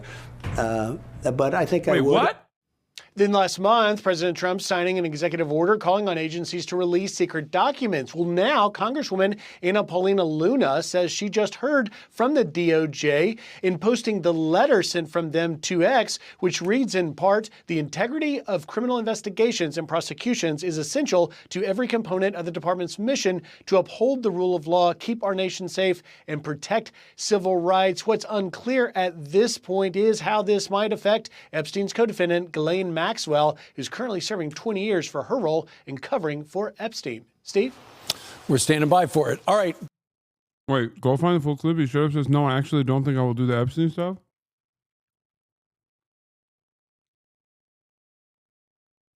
Shut up.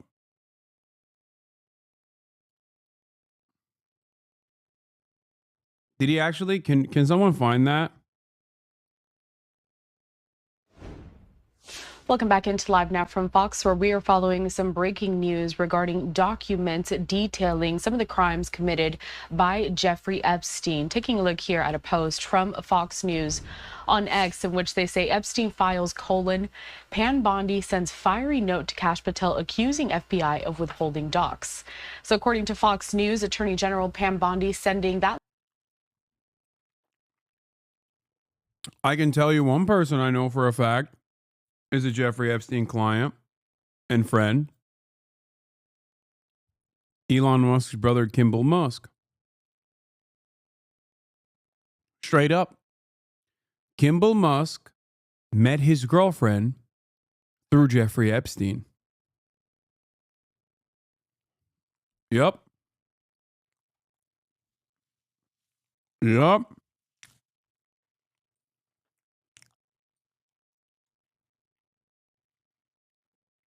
She was one of Jeffrey Epstein's girls.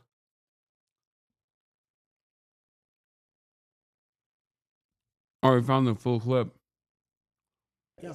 And no, not every single one of Jeffrey Epstein's girls that he sex trafficked were minors, chap. There were minors as well, for sure. But never every single one of them were minors. As a matter of fact, a lot of them were not minors.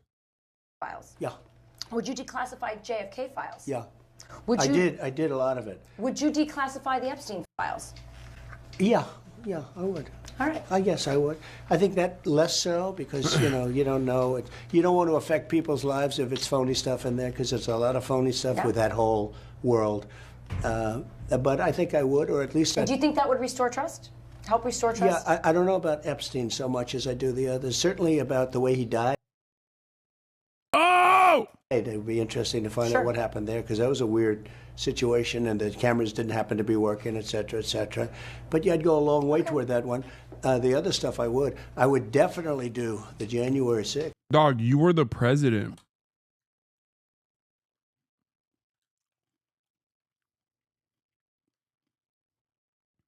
Your main guy at the time, old Bilbo Barr, was in charge of the DOJ. This is a very convenient fact that Trump supporters keep forgetting.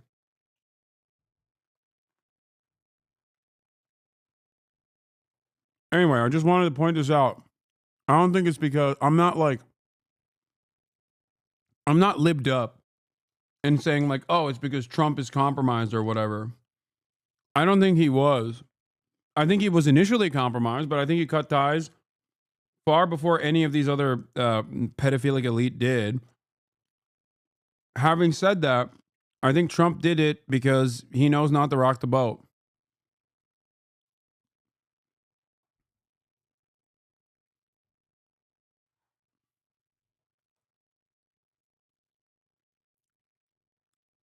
That's what I think.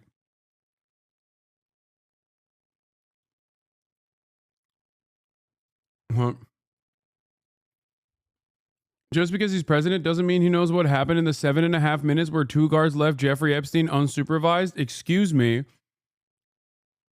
The 7.5 minutes where 2 guards left Jeffrey Epstein unsupervised that also there's no footage of, because unfortunately in those 7.5 minutes, the cameras actually broke. It worked before and it worked after, but not for the 7.5 minutes that Jeffrey Epstein was left unsupervised. You know what's really funny? This is probably the one, like, quote unquote conspiracy theory that mainstream media immediately was like, oh, it's not true. He killed himself. He was suicidal. Shut the fuck up. So I guess technically this is the one conspiracy theory I believe. And it was shocking to me that there were people that literally, at the time when I was covering it, were telling me like, no, but the New York Times said that it was a suicide. Why would you say that? There were literally people in my chat that were trying to be like, no, you don't understand. It was definitely a suicide. Please shut the fuck up.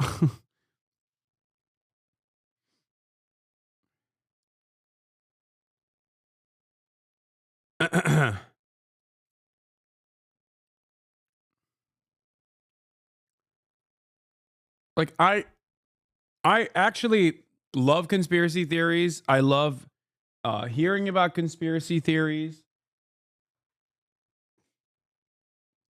I talk extensively about like how conspiracy theories work, in terms of why they are necessary for a lot of people to hyper focus on the wrong shit. Okay.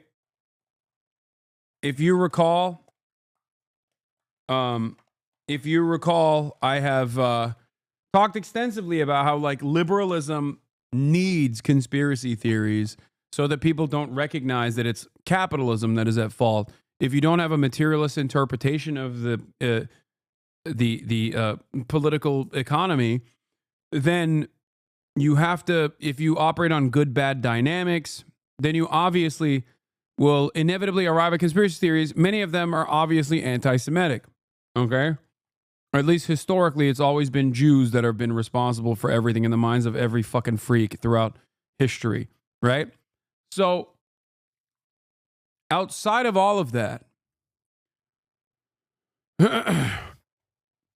outside of all the silly, funny, and sometimes scary conspiracy theories, this is, I think, one area where I 100% think that the mainstream media is actively wrong and deliberately not investigating it. Yeah, it was. We talked about it on stream with Brace a few years ago, and you ran a poll on it, and 60% of the chat said it was just a regular suicide. Yeah.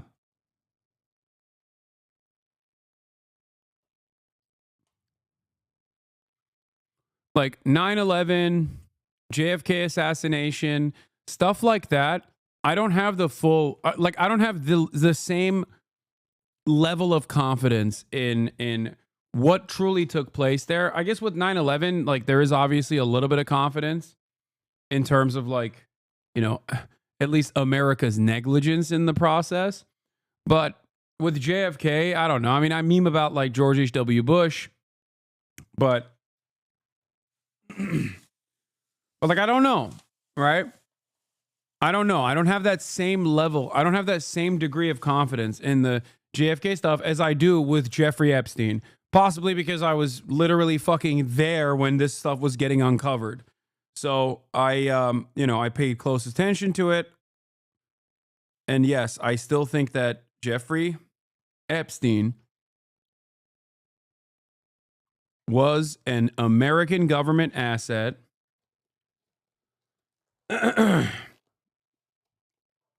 Jeffrey Epstein was an American government asset who, alongside Ghislaine Maxwell, actively worked within the highest rungs of American and global society, really. And he was a rapist, sex trafficker of minors. And I think his job was basically to connect very wealthy people with one another and also simultaneously blackmail incredibly wealthy people as well.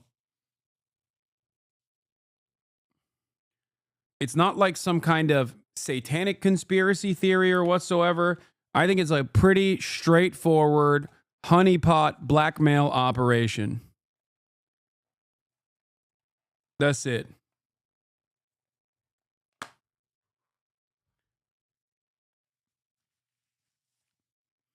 Personally, it is ridiculous that this person who got busted dead to rights for child sex trafficking got the most sweetheart plea deal of all time from U.S. attorney at the time and then Trump's labor secretary, Alexander Acosta, that literally allowed him to leave the prison.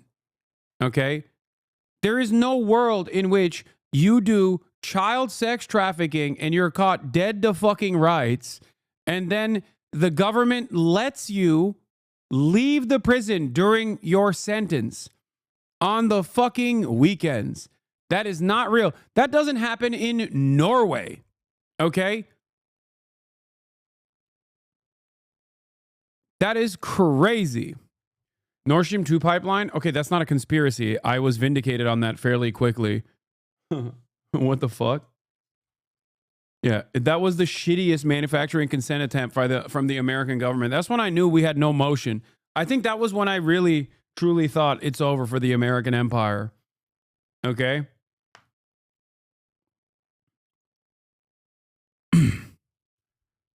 That actually was like the dumbest way to fucking insta hit that propaganda point. Well, oh, maybe Russia blew up their own pipeline. That was when I was like, damn, we are running out of juice, bro. We got no fucking juice. We're juiceless. We're sauceless. We got no fucking motion.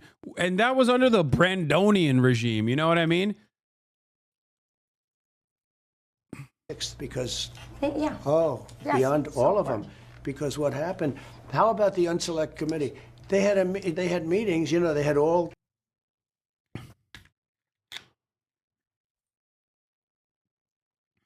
Anyway.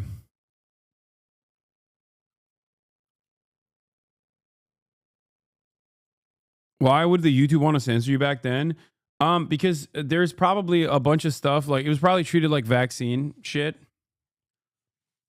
YouTube was far more censorious back then for stuff like that as well.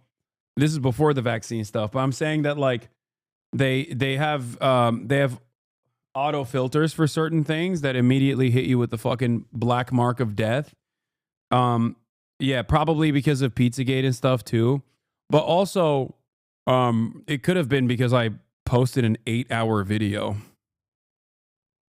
That could be the reason. You know? Like, I don't think they were actively going after people that are talking about Jeffrey Epstein like that. Letter to FBI Director Kash Patel today, accusing federal investigators in New York of withholding thousands of pages of Jeffrey Epstein documents she has vowed to make public. Now, I do have a copy of that letter that was obtained by Fox News. A live now look at the Capitol building as I read to you what the Attorney General had to say. She goes on to say this: "Dear Director Patel, before you came into office, I requested the full and complete files related to Jeffrey Epstein. In response to this request, I received approximately 200 pages of documents, which consisted primarily in flight logs, Epstein's list of contacts, and a list of victims' names and phone numbers. I repeatedly questioned whether this was the full set of documents responsive to my request and was repeatedly assured by the FBI that we had received the full set of documents. Late yesterday, I learned from a source that the FBI field office in New York was in possession of thousands of pages of documents related to the investigation and indictment of Epstein. Despite my repeated requests, the FBI never disclosed the existence of these files. When you and I spoke yesterday, you were just as surprised as I was to learn of this new information." She goes on to say by 8 a.m. tomorrow. What do I make of this intra-hog administrative warfare? I think it's bullshit. I think they're faking it. They're fake.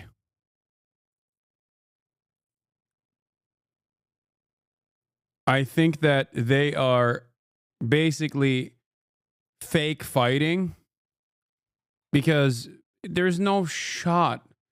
Like, in order to believe that the Trump administration is honest about like releasing these files, you have to legitimately be a QAnon conspiracist.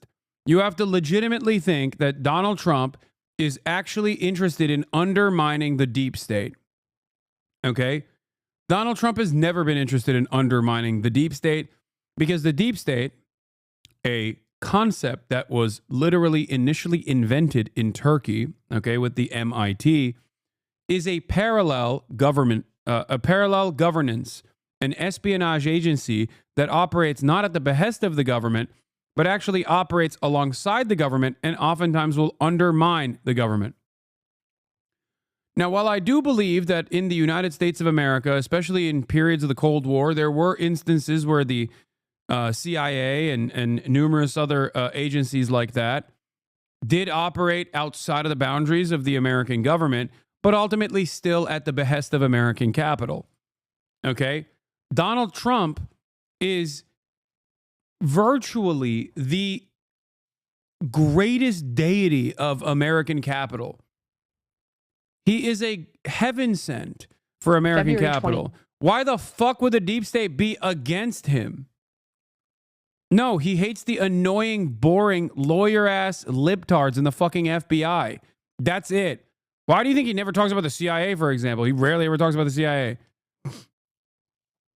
He just doesn't like some of the gay libs at the FBI that still care about, like, institutional legitimacy or whatever the fuck. That's it.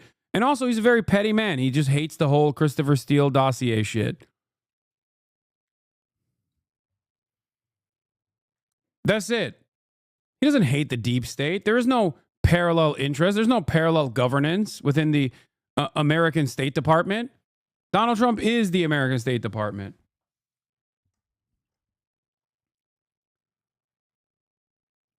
Deep state started with a secret society of assassins that met the Crusaders. Leap of faith, bro.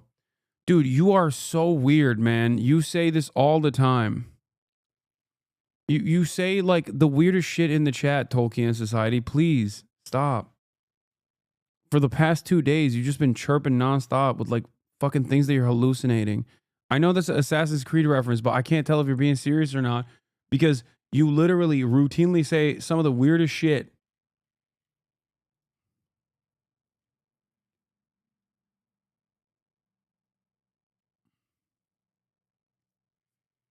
The FBI will deliver the full and complete Epstein files to my office, including all records, documents, audio and video recordings, and materials related to Jeffrey Epstein and his clients, regardless of how much information was obtained.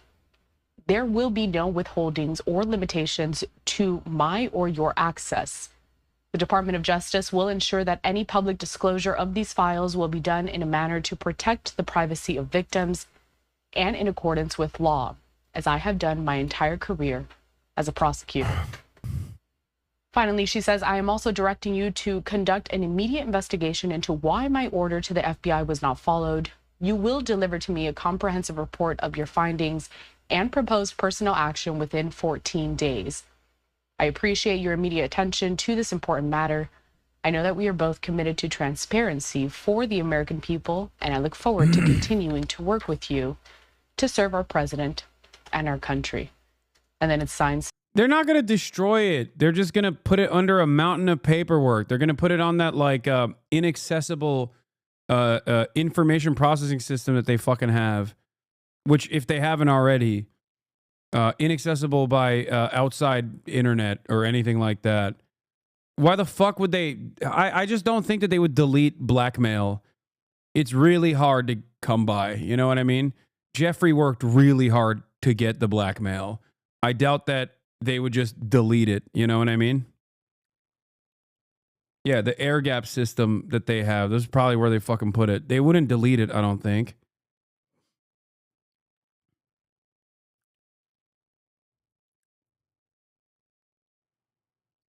But I will tell you this. I do not think that they will actually reveal any new information. Okay? Or if they do, it'll be like legitimate evidence about Hillary Clinton's involvement, potentially. Even that is a bridge too far in my estimation. But you bet your fucking ass Ehud Barak is not going to be talked about. You know what I mean? You think the Trump administration would actively undermine Israeli assets, for example? Fuck no. If you think that they would, if the Trump administration will burn Israeli assets or even CIA assets, you're out of your fucking mind. That is a big if, by the way, even for the Hillary Clinton shit. They're protecting the Clintons for sure. I don't know if you're being sarcastic when you say this, but I genuinely mean it. I think that they would also go so far as to protect the Clintons as well. 100p. Because these guys are all fucking elites. Okay? That's it. They're all elites. Donald Trump hates the Clintons, even though he was friends with the Clintons for the longest fucking time. There's no shot because it's too disruptive. That would be unironically too disruptive. That'd be the most disruptive thing that Donald Trump has done thus far.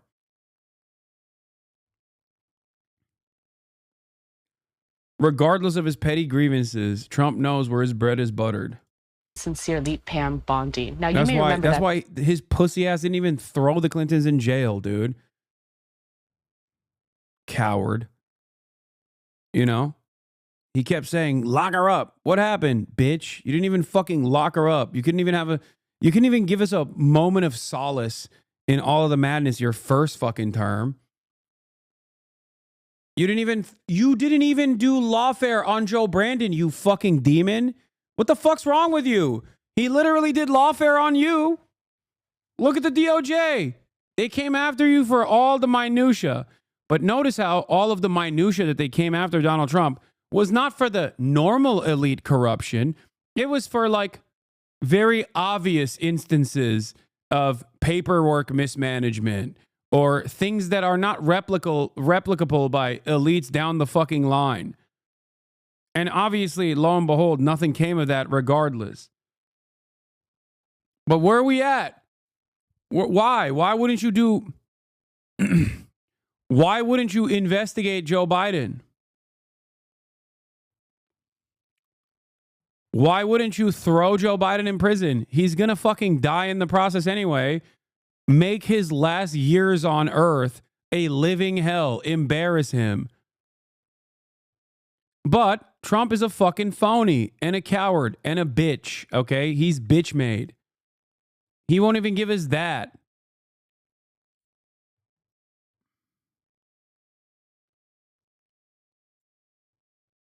It's true. Pam Bondi, the Attorney General, she was the one who swore in FBI Director Kash Patel, as you see from this video just a couple of weeks ago. Just to reiterate here, a Fox News reporting that the Attorney General saying that she had requested the full Epstein case file before Kash Patel was confirmed as the head of the FBI and received about 200 pages of those files, far less than a number of pages released last year in a civil lawsuit connected to Ghislaine Maxwell, the trafficker's former lover and convicted accomplice. She said the FBI had never disclosed the existence of those files and demanded that they be turned over by Friday morning, 8 a.m. Friday morning Eastern time, in accordance to that letter. I do want to bring up some more reaction posts on X from several Congress members, representatives. If they had evidence on Biden, wouldn't they have tried to blackmail Ukraine about Hunter? Wait, what do you mean they did? They did do that. What are you talking about? That's why he got impeached. And no, they did not have evidence. They had evidence on Hunter Biden, obviously getting a job at Burisma that he didn't fucking deserve to get. But they did not have enough evidence to tie Hunter Biden to Joe Biden. Tie Hunter Biden to Joe Biden. That's it. I thought they were just partners, but not romantically engaged. Wait, what? Romantically engaged? What are you talking about? Hunter Biden and Joe Biden were romantically engaged, like Joe Biden was having sex with his son? Is that what you're saying? Several lawmakers here. The first one being Representative Marjorie Taylor Greene, saying that... Oh, you're talking about Maxwell and Epstein. No, they were former romantic partners, and then Jeffrey Epstein and Ghislaine Maxwell worked side by side in the sex trafficking and blackmail operation. Epstein list is going to be released, and much more is coming. There's currently a war raging within. The resistance within will be beaten, and the truth will be revealed. I'm so proud of AG Pam Bondi and FBI Director Cash, both warriors. And so we'll continue to follow this very closely because, again, this letter is calling for all of those documents to be handed over by 8 in the morning, Friday, February 28th. And we'll be following. What is this news report? It's kind of weird. Phase 1. Like the way that they're covering it. I feel like they're just making up stories to muddy the waters. He fully has cat turd brain. This is the story. President Trump and AG Pam Bondi committed to releasing the Epstein files. They did. About 200 pages. Bondi smelled a rat because there was nothing juicy in the 200 pages. Just flight logs and a Rolodex of phone numbers. No smoking gun. Still, Bondi promised to release the documents. She prepared a binder for them. She prepared a binder of them.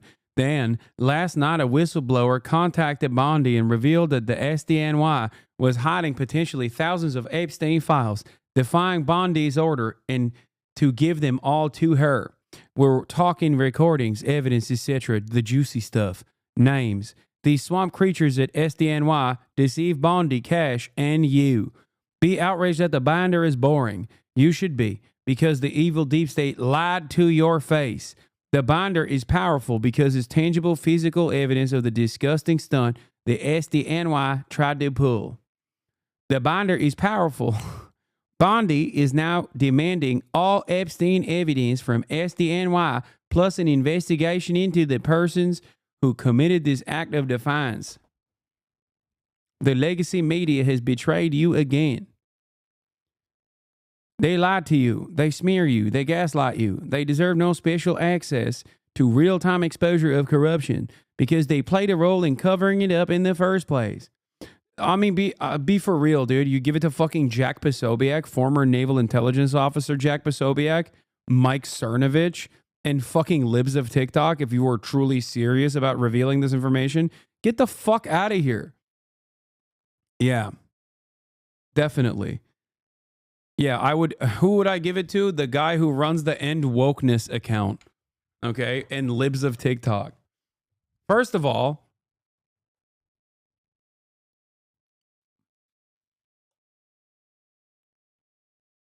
it's just not.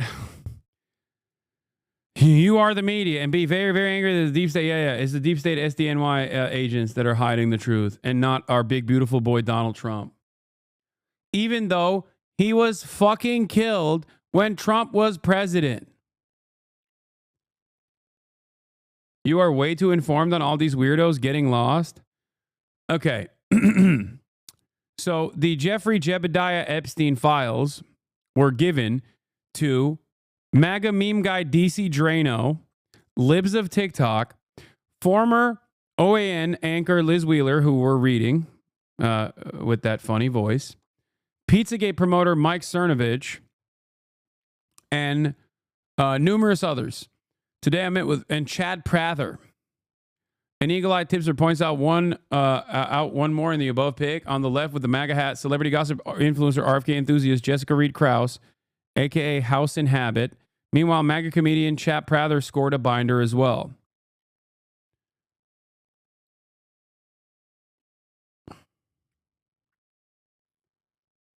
Yeah, the person that they gave this to, truly unreal that the Epstein files are being selectively released to, of all people, Mike Cernovich, a pro-rape advocate, this is real, an accused rapist who served as a cat's paw for Epstein attorney and likely Epstein client, Alan Dershowitz, to smear Epstein victim, Virginia Giuffre.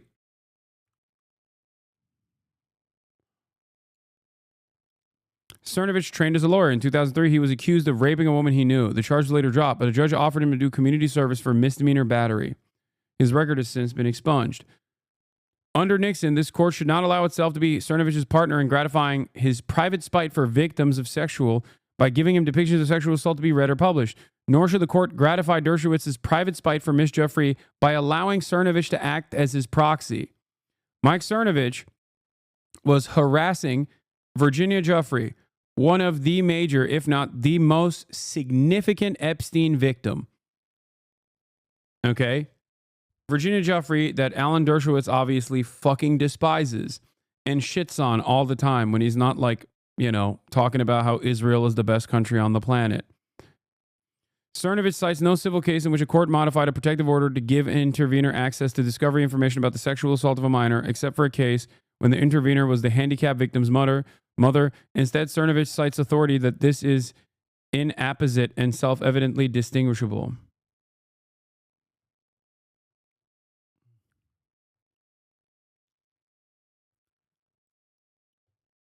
Honest question, what is stopping Patel from just putting whatever he wants in the Epstein files? Doesn't the Trump White House have complete control over whatever comes out? No, they're not going to fucking I don't think that they would put fake information into it.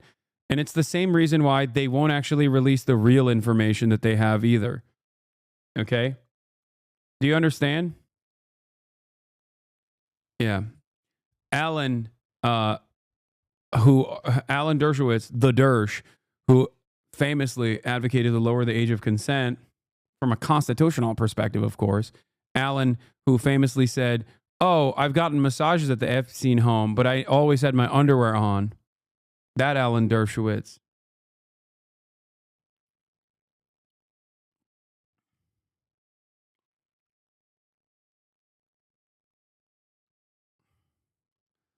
Also, the only thing that came out of this, the information that came out of this is not new anyway, okay?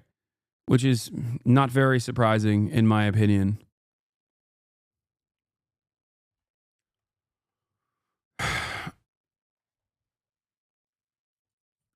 Prather and DC Drano posted the exact same tweets about the binders word for word. Breaking, social media influencers who received the Epstein binder were caught posting identical messages, making it seem like a coordinated advertisement. Today, I met with President Trump, VP J.D. Vance, AG Pam Bondi, and Kash Patel. They handed me a binder copy of the Epstein files. This is the most transparent administration in American history. The best part? This is just the start. Attorney General Bondi confirmed there are 1,000 more Epstein file documents being secretly held in the SDNY, and they will be delivered to the DOJ in D.C. by February 28th. People will be going to jail for what they've done.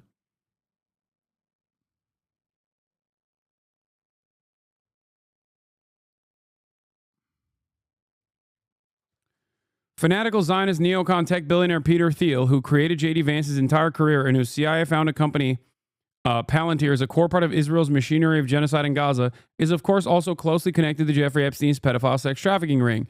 He even met with Epstein long after he'd been convicted as a pedophile child sex trafficker in 2008. So it is 100% confirmed that Thiel was in on it.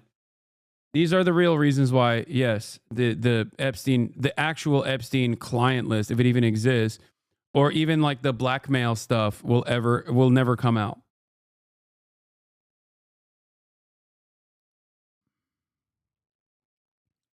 Yeah. In anticipation of the seemingly inevitable deluge of dubious info about Epstein in the upcoming months, I dug up an archived version of the original 2015 Gawker article written by Nick Bryant that revealed Epstein's little black book for the first time. Oh, also, this website no longer exists. Do you want to know why this website no longer exists? Because Gawker outed that same libertarian psychopath, fanatical Zionist neocon tech billionaire Peter Thiel as being a homosexual man. And Peter Thiel hated Gawker for that so much that he vowed revenge against Gawker, and Hulk Hogan was the weapon that he used against Gawker, as he openly admitted to burying Gawker under so much litigation that they would never recover from it. That's what he did. He took out an entire media franchise.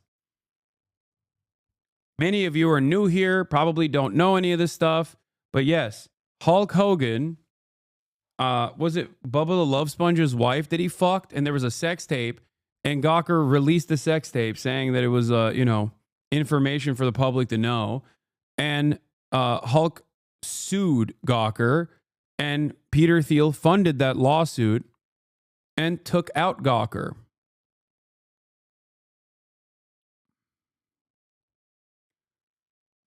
Yeah, Hulk Hogan also famously said the N-word in the sex tape. Yeah.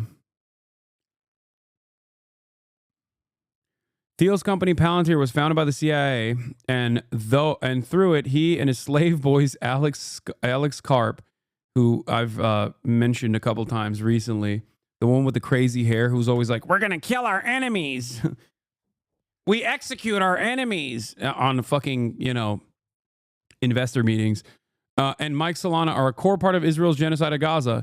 Thiel also funds the entire Zionist propaganda network, including low-rate hacks like Rinsberg. Rinsberg is the low-rate hack that wrote that fucking Pirate Wire article that Ethan Klein fucking used on his broadcast to claim that there was a mass conspiracy against him because of a bunch of, in his words, pro-Hamas Discord people that were controlling every Reddit. Ooh, secretly. Yeah, when people say you sound like you're crashing out, it must be because of this pro-Hamas Discord server that Peter Thiel's Pirate Wire's website revealed. That's why. And no, this is not to imply that Ethan is like connected to this fucking ring either. He's just, he's not. He's just a dumbass who personally will use anything and everything without actually investigating it even a little bit. He will use any and every unhinged Zionist Hasbara propaganda dish rag to suit his narcissistic desires. Okay? That's it. Yes, he's desperate and gullible.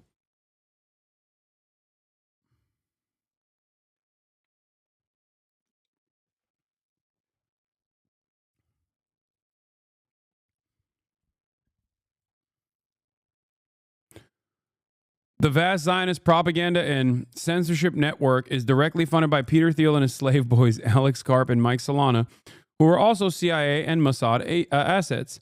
When you see students expelled, professors fired, people jailed, it all comes back to Thiel. This is correct.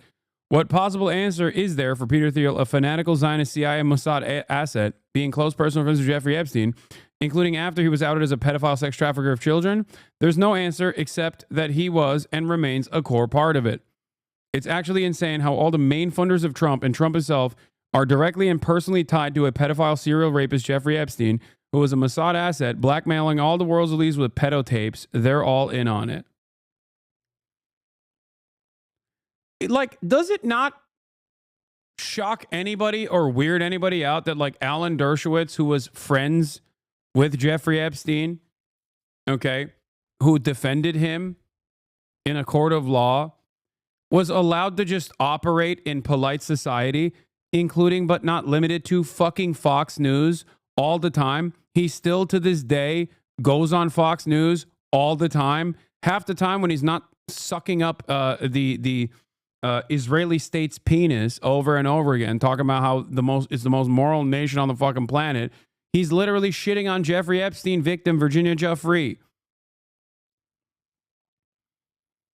Isn't that strange at all that all of these supposedly QAnon-style conspiracy theorists at Fox News, including but not limited to Tucker Carlson of all fucking people, regularly had Alan Dershowitz as a fucking guest host? How does that work? And it's so funny because all of these dumbass conspiracy theory enjoyers literally can't even put two and two together when it's like directly in front of their fucking faces, because they're so hopped up on partisan fumes that they think, no, this is just a Hillary Clinton move. It's not just like, it's not like there's no bipartisanship in the pedophilic elite.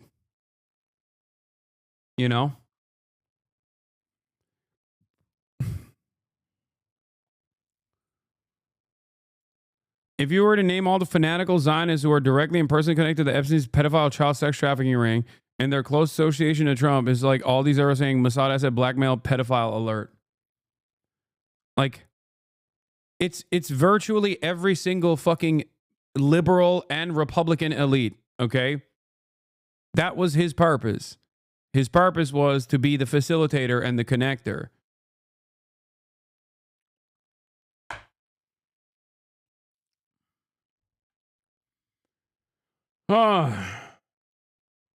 Honest question. This list is taking so long to come out and the timing is coming out. Can it even be considered a reliable source considering lawfare and Trump striking back? If that evidence were to be real evidence, the severity case, stalling the evidence is kind of sus. Dude, there's no real evidence coming out. Most of the posts on Ethan's Reddit are, I was a Hasan fan, and then you check the profiles and they're reposting on the Epstein subreddit and other Zionist subreddits, but you're the one having a crash out law? I know. I mean, this is a very sophisticated network of blackmail, harassment, serial doxing, smearing.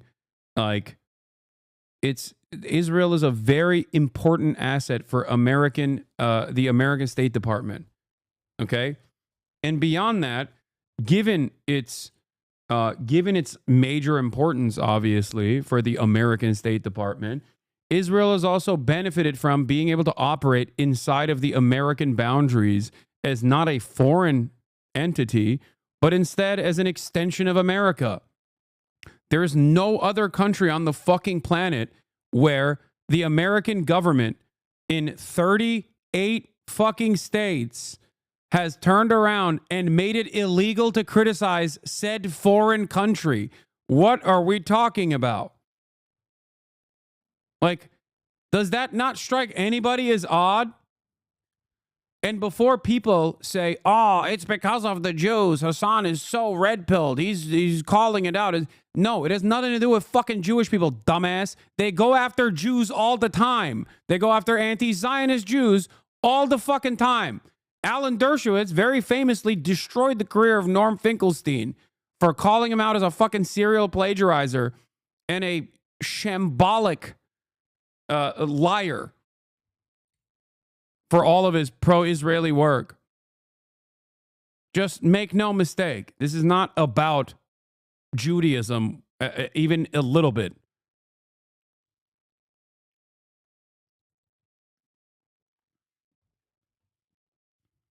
And everything to do with Israel. George Soros is Jewish. Yeah. George Soros, okay, is a stupid person's way of trying to be anti-Semitic without like actively being anti-Semitic. Okay? That's it. It's for Republicans to be like, yeah, that's right. Jews are doing the thing. They're controlling the Jews are controlling everything, every aspect of our lives. It's like, no, he's just a fucking he is a libtard billionaire, okay? That's it. He's just a libtard billionaire. There are plenty of billionaires that have spent more fucking money dominating American politics than George Soros. Small fry in certain instances, if you think about it.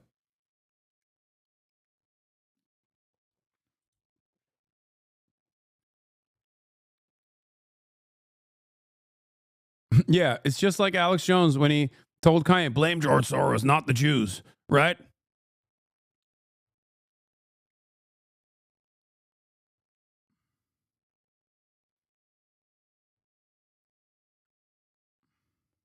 Anyway.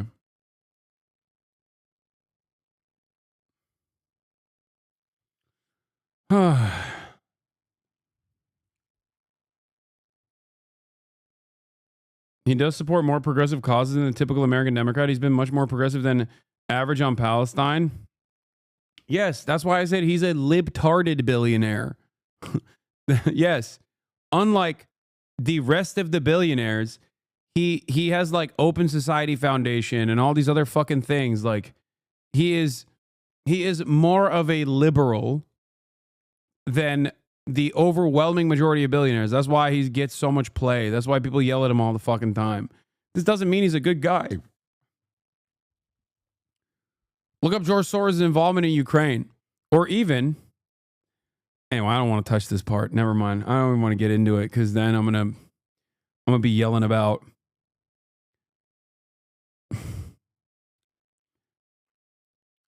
a lot of the, let's say, liberal-minded billionaires were heavily involved in Ukraine.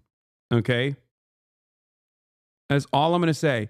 Maybe some of them funded very important publications of investigative reporting.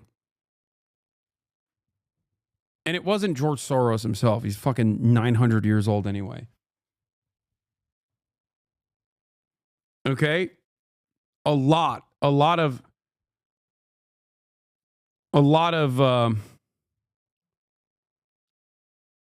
the liberal side of the billionaires were really heavily involved in creating civil society organizations in Ukraine. I think this also kind of explains why Donald Trump fucking hates Ukraine, aside from his petty grievances, but he sees it as like a libtard project. And also because he loves Vladimir Putin.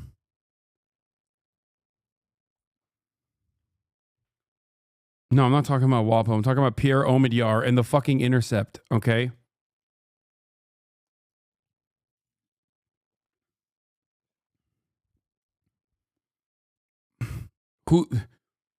Who are the... You think Jeff Bezos is a liberal billionaire? No. What? No, I'm talking about Pierre Omidyar and George Soros. Those are the liberal. Those are the liberal billionaires.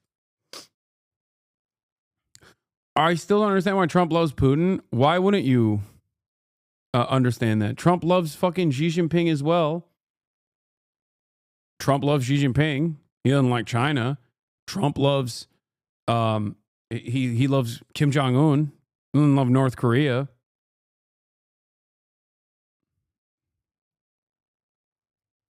I wouldn't even say Buffett and Bill Gates are liberal or that progressive. I'm talking like I don't know. None of this matters. Billionaires are not involved in politics in the same way that you're involved in politics, okay? They don't have like allegiances to liberalism or whatever. They're billionaires.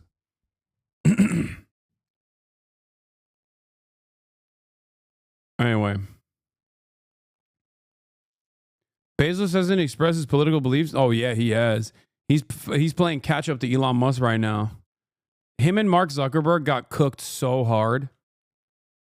They literally bet on the wrong train. They got on the wrong train, dude. They foolishly were like, "Oh yeah, I'm agnostic, but like kind of liberal, you know?" They fund both parties. It's more a matter of, you know, where the 51% rather than the 49% goes to. And they basically fucked up. So now they're playing catch up right now desperately by doing shit like this. Anyway, I can't talk too much about Boss Man here, okay? At least he looks good.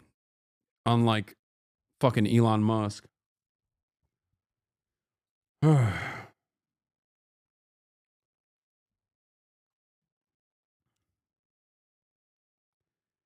For those of you who don't know, Gawker was nuked by Peter Thiel, who funded Hulk Hogan in his lawsuit against the publication for publishing the wrestler's sex tape. Do with that information what you will.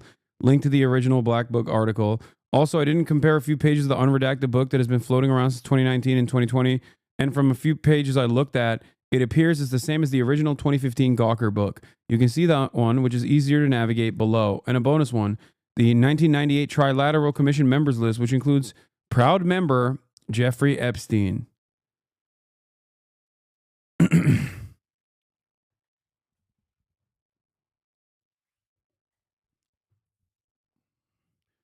Wait, so you're a sellout? What do you mean? A sellout?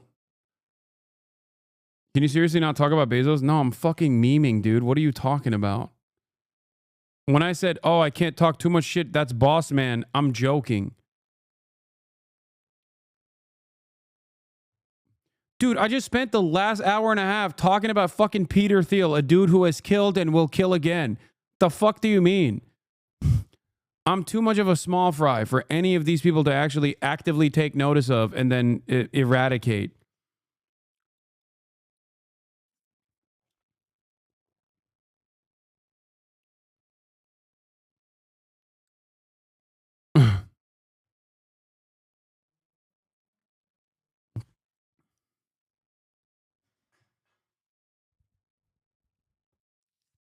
Anyway.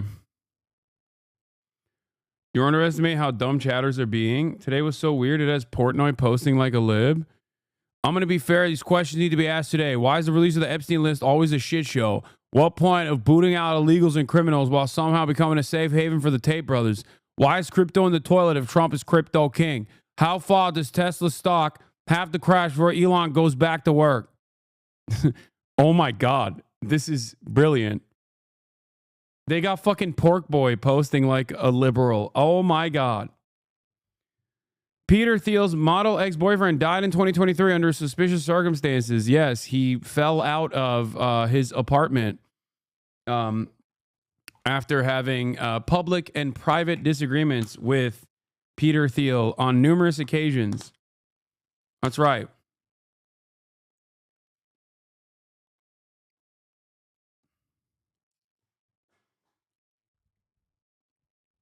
That's just how it works sometimes.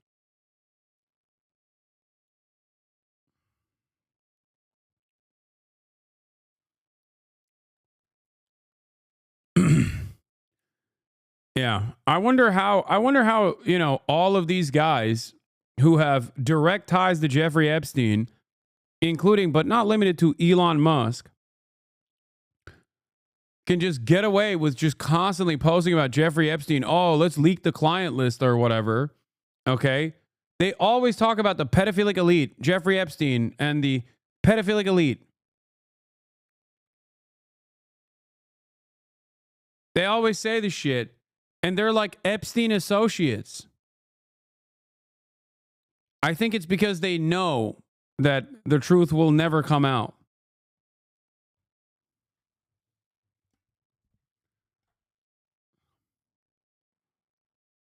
I mean, like I've said, we're talking about people who have direct Epstein links. Virtually all of these like rich, wealthy people.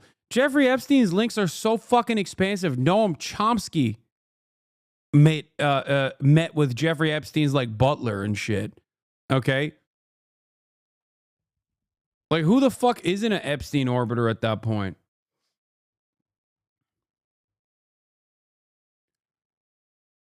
Don't bring it up, bro. I know. I don't like talking about it too much, but I mean, this is the truth. So yeah, Stephen Hawking is a Jeffrey Epstein orbiter. Bill Gates is a Jeffrey Epstein orbiter. So many academics is really sad. Pinker too. If you know anything about Pinker's work, it should not be surprising to you that he's a fucking Jeffrey Epstein associate. He is a ginormous piece of shit. So of course, Stephen, everything is great. Liberalism is awesome. Pinker is, a Jeffrey Epstein orbiter. He's like, if I were to point to someone from a lineup, knowing about their background, knowing about their worldview, I would say Steven Pinker is like, the number one guy. Anyway. What's going on at MIT, Lamau? Come on, dude. A lot of these, Yale is for the CIA, and MIT is for all the tech nerdy defense contractors, and also for the CIA as well.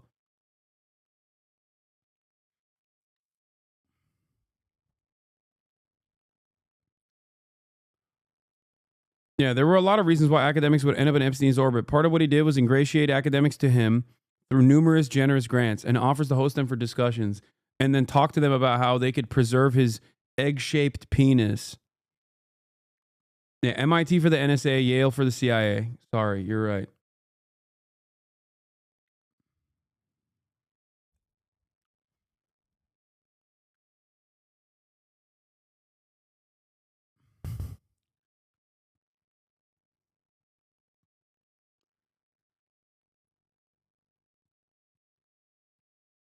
Anyway. Genuine question. Why do you think so many rich and powerful people are just insane sex criminals? I don't know. They like to fuck and they're fucking losers and they don't care about victims. You have to be a real sociopath to already get to that level of power and prominence anyway. Do you know what I mean?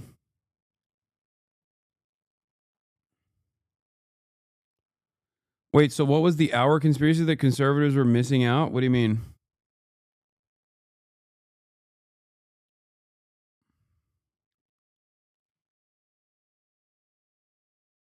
A shell-shocked Karine Jean-Pierre recounts the days of their Biden's disastrous debate performance, lamenting how hurtful and shocking the firing squad of Democrats coming out against him was. Instead of coming together to really be unified and trying to figure out how to save our democracy, how do we fight back? That was what I was seeing. It was a firing squad, and I had never seen anything. Dude, you are such a fucking clown. You are such a charlatan. Oh my God. Oh, it was a firing squad. Yeah, your job, which you were really bad at, surprisingly, okay, was to make it seem like this fucking carcass was actually a competent human. Where is Biden now? Where's he at? Where the fuck is Joe Biden? Why isn't he coming out and criticizing Trump? You know why? Because he's fucking dead, okay? He's been dead. He's been dead. Ridiculous shit. He's been dead since like 2019 too. It's not like it's new. I can't fucking believe that so many goddamn liberals who are infinitely more susceptible, I think, like Republicans are susceptible to supposedly independent propaganda, okay? In the dumbest forms of it, as long as it's like being told by a Republican. But liberals are just as susceptible to fucking propaganda. As long as it comes from MSNBC and it uses academic language, liberals will believe in anything. They'll believe in anything. They believe that Joe Biden was mentally competent. Brother, you're coming after a queer black woman, tread lightly? Oh my God, shut up. Anything like it before. She's a fucking genocide dare, dude. I have the same level of smoke for her as I did to every single member of the Bush administration, including the people that managed the press pool back then. I'd never seen. Luckily enough, all of them have MSNBC jobs now. A party do that in the way that they did. And it was hurtful and sad to see that happening. A firing squad around a person who I believe was a true patriot, a person who I believe did everything that he can for this country, a person who I believe, as I mentioned before, has done more in one term than most presidents had done in 2 terms, historical things. And I was shocked by what I was seeing. Yeah, shocking. Like it was shocking that these fucking liberals that normally would never chirp about anything literally saw the truth for what it was, that the president of the United States of America was a walking carcass whose mental faculties had completely diminished. Just to clarify, these are other Democrats and Democratic leadership coming out against Biden. Yep. Do people like her believe what they say? No, dude. She just wants to fucking work for Obama's production company, okay? And maybe secure an Oscar down the line when they make a video about how sad they feel about Palestinians or some shit 5 years from now, okay? That's what all of these fucking rats want at the end of the day. They're careerists. They're sociopathic careerists.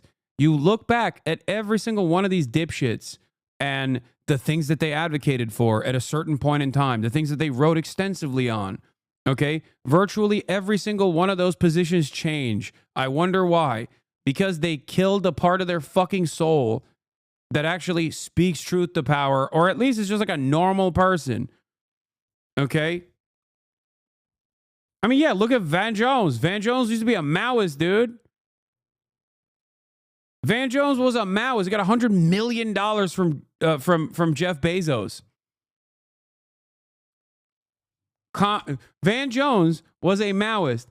Van Jones now is going to the pro-Israel rally in Washington, D.C. to speak after Pastor John Hagee, who once famously, the evangelical Zionist pastor, who once famously said Adolf Hitler was godsend so that the Jews could create the nation of Israel, and that he was also, Adolf Hitler was also Jewish, he said. Okay? That guy, Van Jones goes and speaks at that fucking conference, the Let's Do More Genocide Please conference, and then turns around and cries about fucking college campus protesters being too anti-Semitic. Get the fuck out of here. None of these people give a fuck about anti-Semitism. Okay? Suck my dick.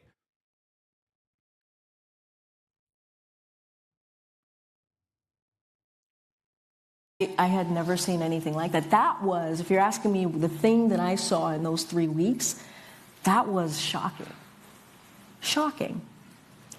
And instead of coming together to really be unified. Barack Obama too. That fucking coward. Homies with Saeed and also Rashid Khalidi. Okay. Literally sold out his pastor after using him for fucking clout in Chicago. Yeah. And trying to figure out, how do we save our democracy? How do we fight back? That's what I was seeing.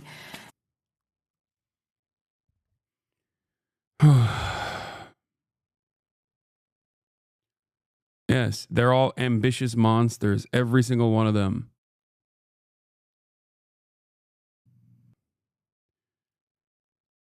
Fact post, new FBI Deputy Director Dan Bongino calls for Trump to fabricate executive powers by setting up a fake courtroom in the White House to override federal judges. Why can't the executive just be the judge?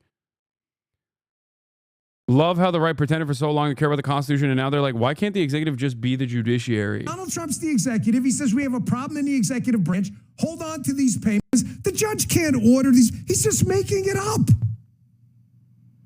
So here's my suggestion. If liberals are okay with judges making up constitutional powers, are they okay with Donald Trump fabricating executive powers? How about this? How about Donald Trump in the East Room of the White House sets up a courtroom, like, remember the Batman movie? Scarecrow has the courtroom. Oh, God, of course. No conservative analogy can ever be complete. No conservative analogy can ever be complete without, like, a reference to Marvel or DC or a hamburger, okay, or a gun. It's just like we're led by children. This is the deputy director of the FBI, chat. Okay. I feel like Batman or Halo. This is currently the deputy director of the fucking FBI. Americans, when thinking about undermining the Constitution and eviscerating the judiciary by making the executive office take control over this power, imagine Batman. Imagine Batman and hamburgers and also a gun. Batman has a gun and he's eating a hamburger. That's what I imagine Trump like. What was it, the Bane one? Was that the Dark Knight or whatever? That's what we need to do. We need to set up a courtroom. Donald Trump can sit there. He can even wear like the wigs they wear in the UK court system, and he can just start making judicial decisions. He can't do that, bro. The judge can't do it either. What's the difference? If the judge is the executive, why can't the executive be? Yes, he also, of course, literally took the position of the villain in the Batman story. He's like, yeah, why can't he just be the villain? Oh, God, this country is so fucked, dude. Anyway. It's not beyond the realm of possibility that Epstein had connections to the Israeli intelligence community, says Julie K. Brown. Robert Maxwell certainly had those kinds of connections, and Epstein had a close relationship with Robert Maxwell. The 59-year-old American journalist told the Times of Israel via Zoom call from her home in Hollywood, Florida. Brown keenly stresses the striking similarities between Jeffrey Epstein's death in August 2019 and Robert Maxwell's death in November 1991.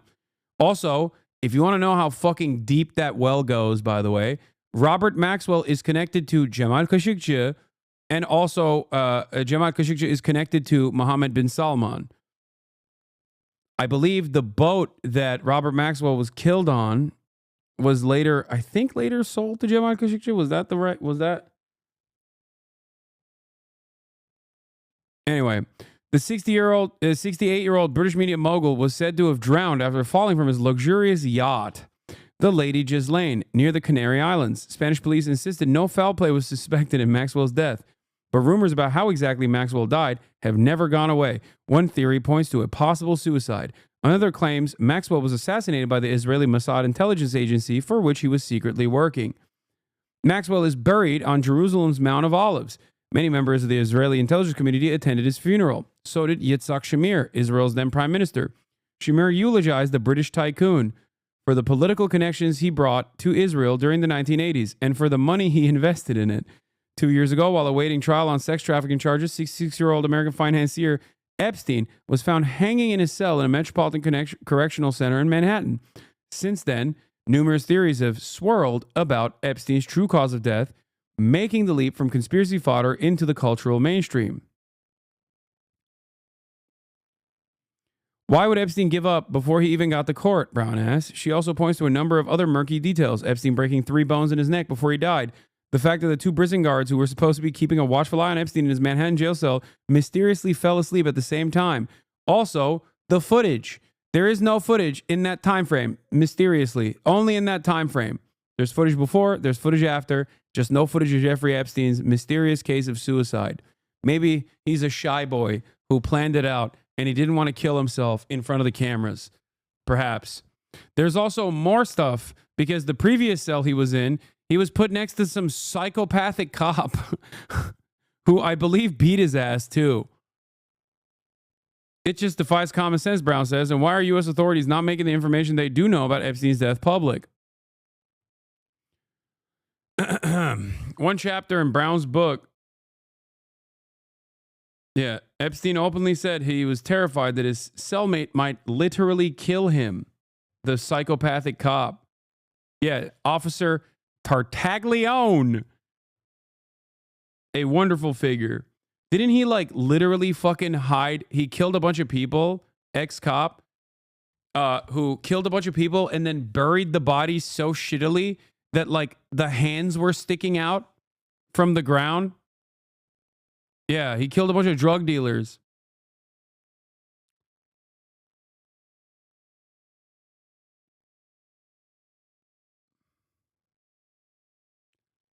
Yeah. Minor part, little cameo. A cop who killed at least 4 people as a drug ring enforcer had access to Epstein, found him after the first suicide attempt, gasping on the floor, and sometimes shared his cell. Just fan service Easter eggs. Yep.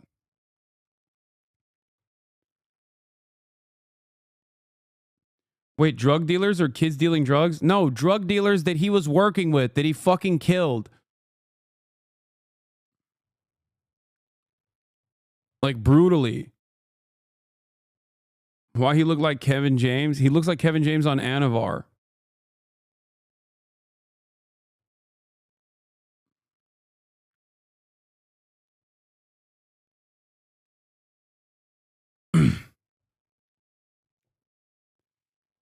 Yes, he was an enforcer. He wasn't like actually just like a full-blown cop that hated drug dealers or some shit. No, it wasn't some extra weed money kind. It was like, you know, I don't know if they were cartel. I don't remember, but I think it was the Italian mob maybe. Anyway, yeah, one chapter in Brown's latest book argues the complex relationship Jeffrey Epstein had with the Maxwell family may provide further answers. The history shows back to the mid-'80s when Epstein allegedly began helping Robert Maxwell hide money in numerous offshore bank accounts. Maxwell, a self-made billionaire, was born Jan Ludwig Heimann Benjamin Hawk into a poor Yiddish-speaking Orthodox Jewish family in Czechoslovakia in 1923. Maxwell lost both of his parents in the Holocaust and later made his fortune in the book publishing and newspaper industries. He went on to become a parliamentary representative of Britain's Labour Party, but the final years of Maxwell's life were plagued by financial trouble and earned him the nickname the Crook of the Century. Maxwell defaulted on $2 billion worth of loans and subsequently raided millions of pounds from his company's retirement fund, even stealing from his own staff's pensions and shares in Britain's Mirror Group as he refused to face the inevitable bankruptcy.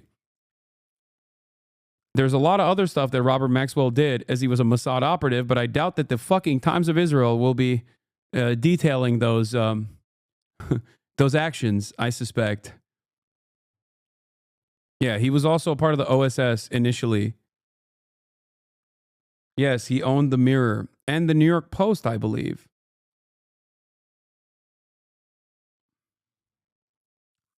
Yeah, Tetris.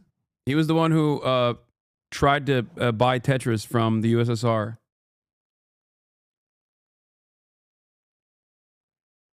Following Robert Maxwell's death 3 decades ago, Epstein became an important figure for certain members of the Maxwell family.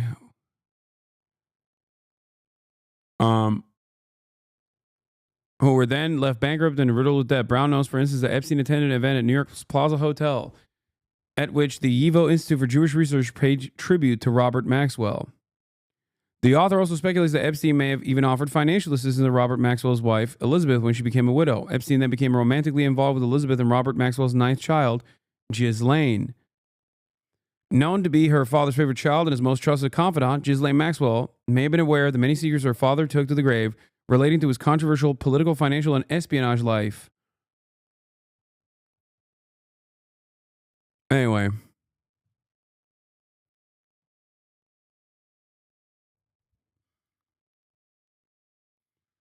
In Soviet Russia, people commit suicide by stabbing themselves in the back 50 times. In democratic America, okay, they do that in America too.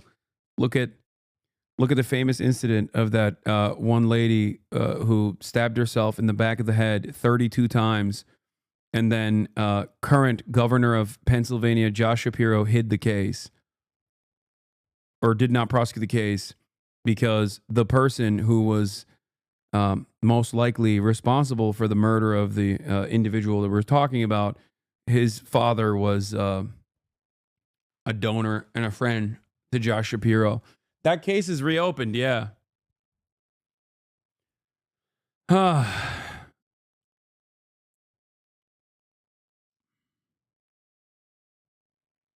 Anyway, it was not public knowledge that Epstein had 4 of his accomplices named in a secret plea agreement received immunity from all federal criminal charges until Brown's explosive expose published 3 years ago. That's the names I would like to know. Yeah. Who were the other people that got permanent immunity?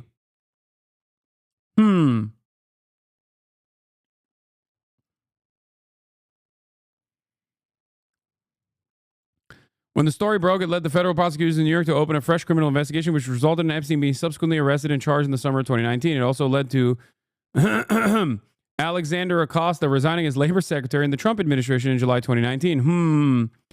I wonder why that happened. Hey, remember Trump administration labor secretary Alexander Acosta? Weird. Crucially, Brown's story explained how Acosta had helped cut the dodgy deal with Epstein's legal team back in 2008 when he was a federal prosecutor in Miami.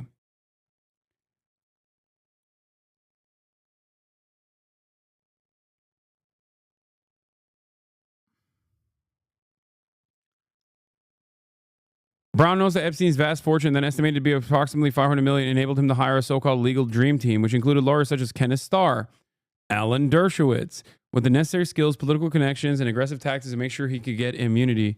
Dershowitz has his own political connections and knows a lot of different people in the U.S. criminal justice system, says Brown, but he's going to be watching Maxwell's forthcoming court case closely to see who she names on what information she really has. Why do you think Ghislaine is not speaking out against the corrupt, powerful people? Is it because she's scared she will be Epstein? Yeah, I mean, she didn't get killed. That's all you need to know. She's just doing her time, you know?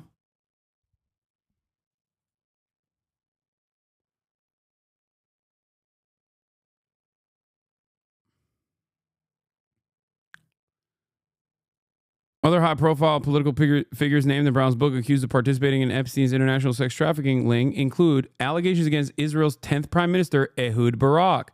Brown says all the accused have a right to be innocent until proven guilty, though she stresses, given the complex history of Epstein case and the cover-ups involved, these allegations need to be urgently investigated.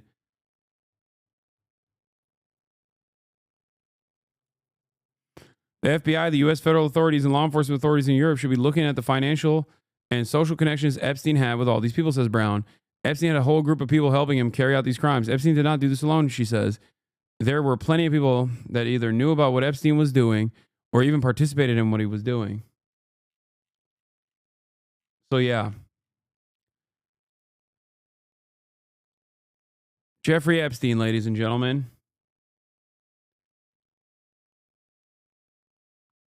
You're going to watch Drewski tonight? It might be too late.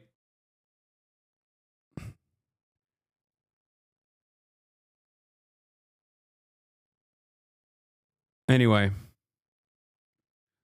Yeah, Steve Bannon was on the emergency podcast, but before we do that, oh, Drewski premieres in 20 minutes. Okay, then I'll watch it. I'll watch it when it comes out. Hamas releases bodies of 4 hostages as first phase of Gaza ceasefire nears end. Okay.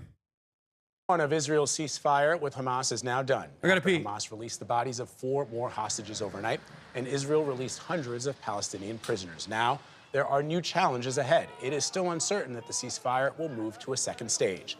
Deborah Pata has more.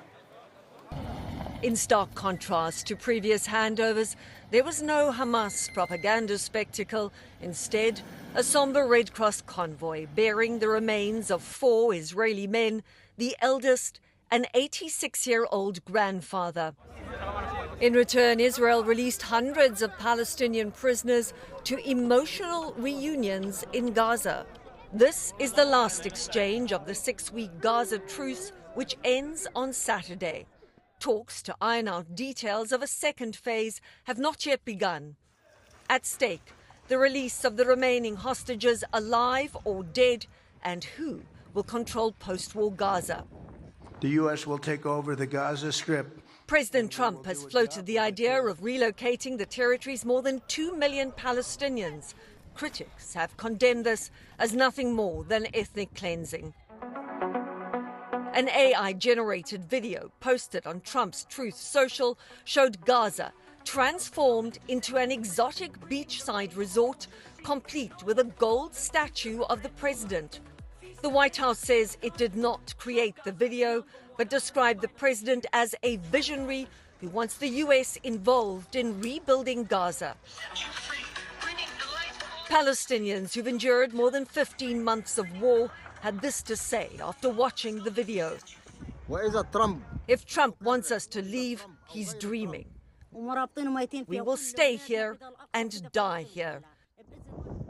From makeshift. That's crazy work. Making them watch that AI video is crazy work, dude. They're like, hey, as you are sitting atop your bombed out apartment complex, take a look at what the fucking American president is saying about what he wants to do to you. Tents to bombed out buildings, Palestinians say this is their home. There are 59 hostages still captive in Gaza since the October 7 terror attack. Israel says 35 of them are dead. Their families and those of the living are desperate for negotiations to succeed. Gail? Deborah Pata reporting from Tel Aviv. We thank you. And now to some breaking news. Hamas gave the bodies to Egypt, by the way, and it's in Egypt's course now. The same Egypt that Israel plans to kill 10 million Egyptians, that same one. Dude, why do you keep saying Israel wants to kill 10 million Egyptians? This chatter has literally not stopped saying, hey, 10 million. Have you heard of Israel's plan to kill 10 million Egyptians? It got leaked less than a week ago. He has not stopped saying this for like weeks now.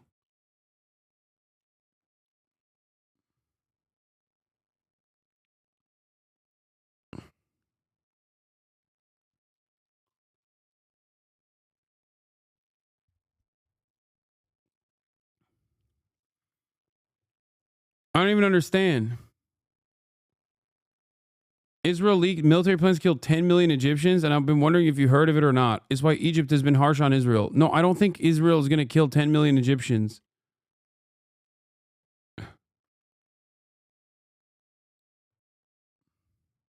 Like what? They leaked plans. Oh, dude. He's referring to Israel's threat to bomb the dam on the Nile. Yes, I know he's referring to that. He's also mentioned it. I just don't think that they're going to do that. Like, I feel like that would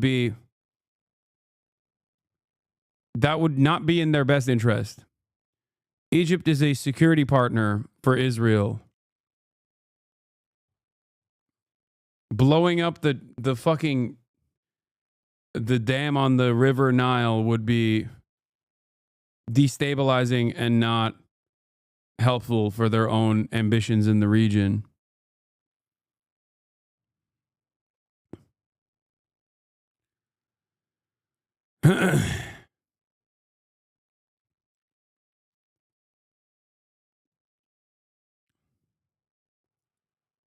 Anyway, getting back to the hellish nightmare of American reality, pro-Palestinian demonstrations held at Barnard College, City College in New York City. There's a tense situation unfolding outside City College in Upper Manhattan. Dozens of pro-Palestinian demonstrators are on the move after earlier refusing to leave the area. Derek Waller is live near 141st Street in combo with the very latest. Derek, what is happening now? Christine, a lot going on. These protesters are actually just here a couple minutes ago and actually just made their way west up Convent. And behind me, you see they've got these barricades here. Police down the block here at City College, basically trying to keep these protesters from coming back. This was a tense situation. Take a look at this video shot really just a few moments ago. This is what it looked like as police clashed with those demonstrators. We saw at least one person even get arrested. It's unclear what led to that specific arrest, but the protest started actually at Barnard College and then continued here. This pro-Palestinian group is upset with Barnard administrators who expelled 2 students, police sources say, distributed hateful flyers during a class about Israel. And so Barnard is refusing to bring those students back into classes. Now, I can tell you again right now, those protesters have moved west away from where we're standing, unsure where they were headed. But the situation here has remained largely peaceful, but it was incredibly tense for some time. Reporting live here by City College, Derek Waller, CBS News, New York. Okay, Derek, thank you. And also the governor having to cancel an event there at City College tonight due to this situation there. And of course, this all does come as we continue to wait to hear if students who assaulted that Barnard public safety worker last night and took control of a building will be disciplined. Lisa Rosner has more on what's led up to all of this campus unrest. Thursday, outside the entrance to Barnard College, police warned. Yeah, show us the scary materials. I would love to see what these scary materials they were posting. They never show it.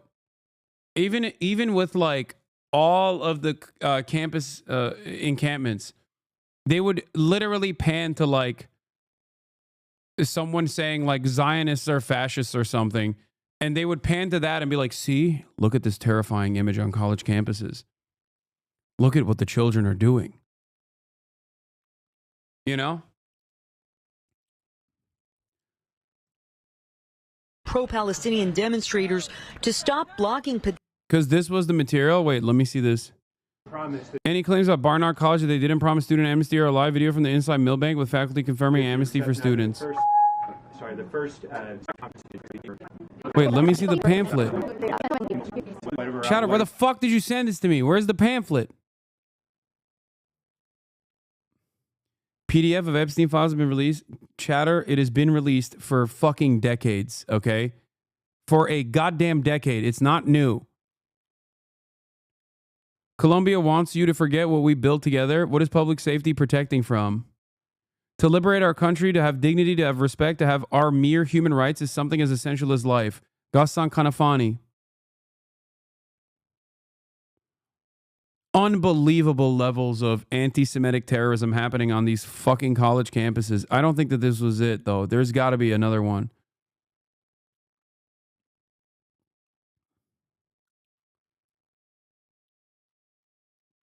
That says Colombia, though. They show it?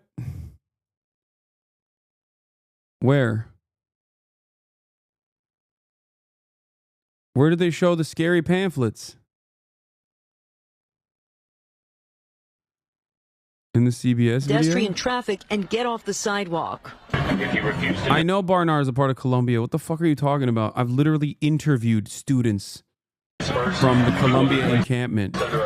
This comes after Wednesday night when a group staged a sit-in inside Millbank Hall for nearly 7 hours. The Transport Workers Union says a 41-year-old security guard at the entrance was pushed and shoved during their stampede into the building. Student Shoshana Afzian was already inside. It was frightening. I think they should have called NYPD in the second it got violent. Barnard said the masked protesters left after the school sent final written notice that it would be forced to consider additional necessary measures. Among the protesters' demands that the school... Wait, this is the scary pamphlet? Students, faculty, and staff and workers at Columbia University and all people of conscience demand immediate reserve... Yeah, we've already read these demands yesterday. Ain't no fucking way that was the pamphlet. Wait, this is the pamphlet? I'm done. Get the fuck out of here. Colombia cannot tolerate this kind of behavior.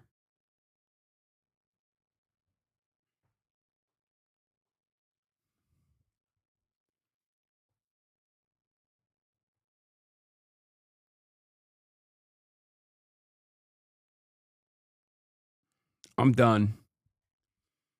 I'm done. I can't eat cheese anymore. Me either. It's the psychological trauma that I withstood from seeing the scariest pamphlet of all time.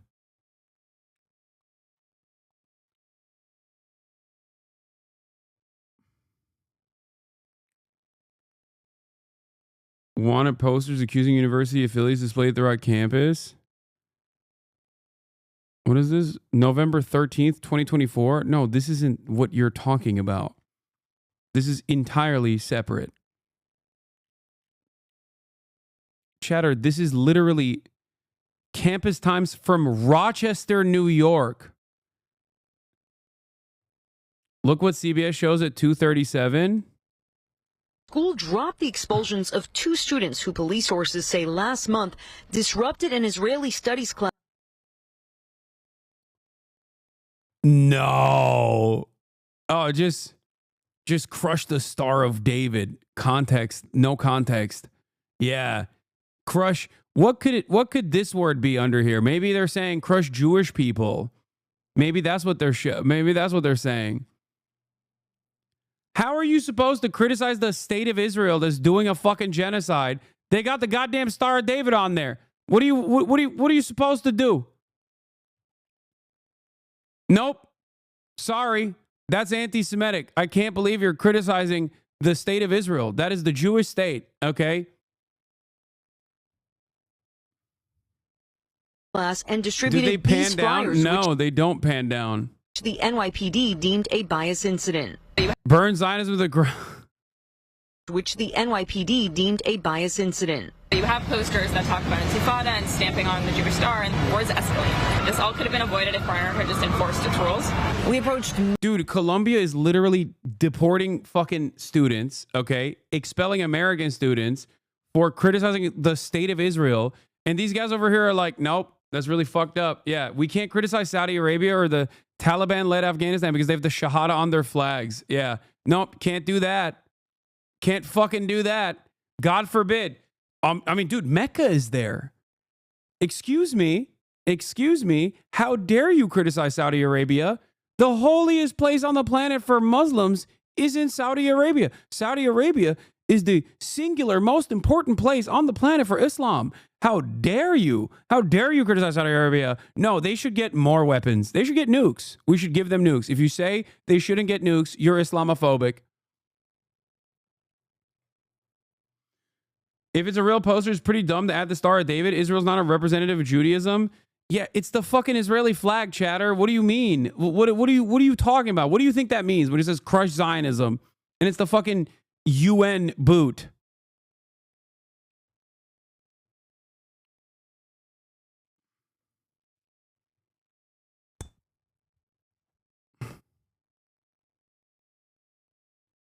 You jest, but people are gonna unironically agree with that Saudi take. Yeah, in a couple years when they finish the charm offensive. Once Saudi Arabia finishes its charm offensive, that will unironically be the take. They'll be like, dude, this is Islamophobia. Excuse me. America is a Judeo-Islamic Christian nation. Only the Saudi style of Islam, though. Just kidding. That'll never happen. Come on. Anyway.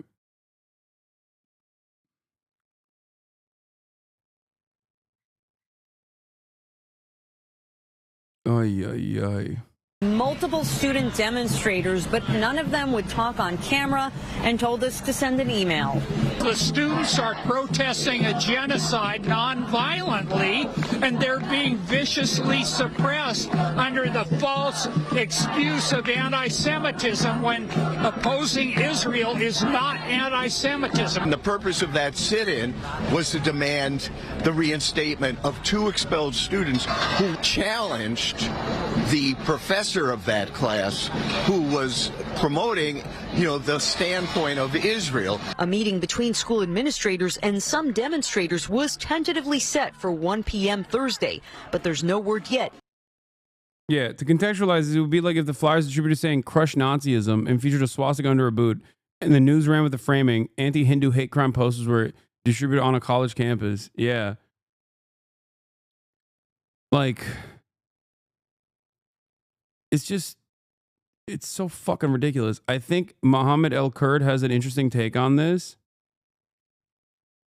She said Jews because that's how they define themselves. Mistranslating this implies that stating the obvious is somehow problematic. It's not her fault that the self-proclaimed Jewish state is committing genocide. The crime is the genocide, not the language. Of course, the Telegraph is doing this in bad faith, hence making out jihad to be its own scary word, and not simply a word that means struggle. But in Palestine and in Israeli discourse, that's how both people refer to themselves and each other. Arabs and Jews. And there's a lot to be said about the many ironies in such reductive language, e.g., some Israeli soldiers are Muslim, some Mizrahi Jews are Arab, etc. But pretending that it is somehow scandalous that a woman from the region would refer to things by their colloquial names is beyond absurd. It's willful misinterpretation. Khalas. Yeah. This is BBC removed references to Jews and jihad in Gaza documentary. That's what they were saying.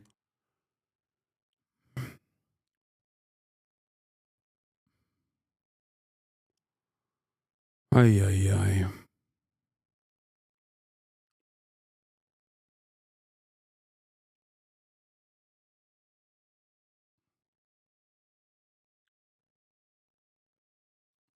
I don't want to look at fucking Ethan Klein's family members and what the fuck they're saying on Twitter. I don't give a shit.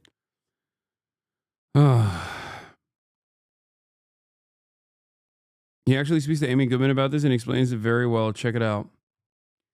Yeah, I mean, he wrote this article on Mondo Wise. Jewish settlers stole my house. It's not my fault that they're Jewish. That's what Mohammed El Kurd wrote in September 26, 2023. Palestinians are told the words we use dwarf the decades of violence enacted against us by the self-proclaimed Jewish state. A drone is one thing, but a trope is unacceptable. No more. Like the interpretation from the region and the actual like anti-Israel sentiment and the language utilized when talking about Israel, referring to Israel as Jewish people in the region, directly comes from the fact that Israel says they're doing this for Judaism. Okay?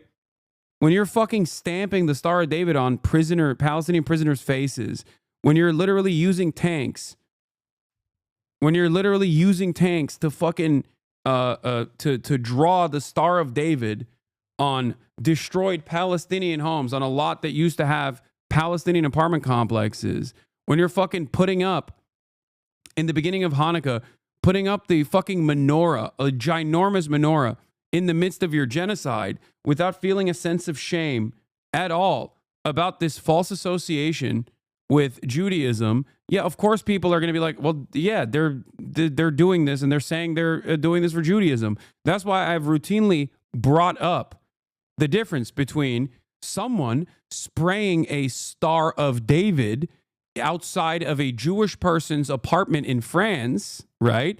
Versus someone spray painting a Star of David outside of a Palestinian home in the West Bank.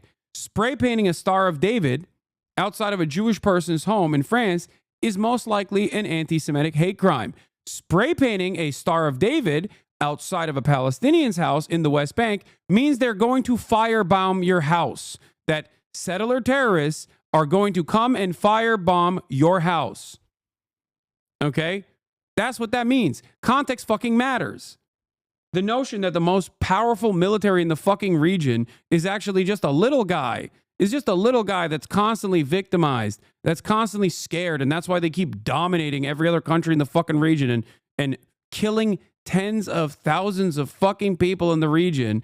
They're just a little guy, and everyone actually hates them because they're anti-Semitic. They learned anti-Semitism from reading Mein Kampf. Is fucking stupid. That's why I keep saying over and over again, whenever the Israeli president, for example, would come out with an annotated copy of Mein Kampf to be like, see, we have found this in the Hamas terror baby's bedroom. Okay? When they say shit like that, that's for the Western audience, because Westerners are dumb fucks who can't even contextualize the position that Israel occupies in the region. Okay? You think a Palestinian person needs to learn to hate Jewish people or the state of Israel, which represents itself as the representative of Judaism?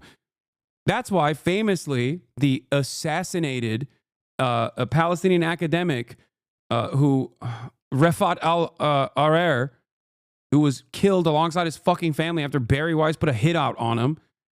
Piece of shit Barry Weiss, who was literally defending people throwing up the Sig Heil recently on the Free Press, another fucking Peter Thiel funded institution. Okay? Refat al-Arar famously talked about how the first time he went to America was the first time he met a Jewish person that didn't fucking despise him. He didn't even know that there were anti-Zionist Jews. Okay? Because he grew up in fucking Palestine. He grew up in Gaza. But Americans living fat in their goddamn comfortable existence cannot comprehend this. They think, oh no, people are getting radicalized in Gaza in the same way that their dipshit fucking neighbor got radicalized because they did too much online forum browsing, okay? That's what they think. They're so stupid. And many Americans cannot conceptualize this. They just can't understand it. They think that like fucking people in Gaza are learning to be anti-Semitic because Israel falsely associates itself with Judaism and figures that belong to Judaism as is doing untold amounts of cruelty and fucking violence and you know, blowing up the schools or whatever. They're learning it at school. They have to be taught.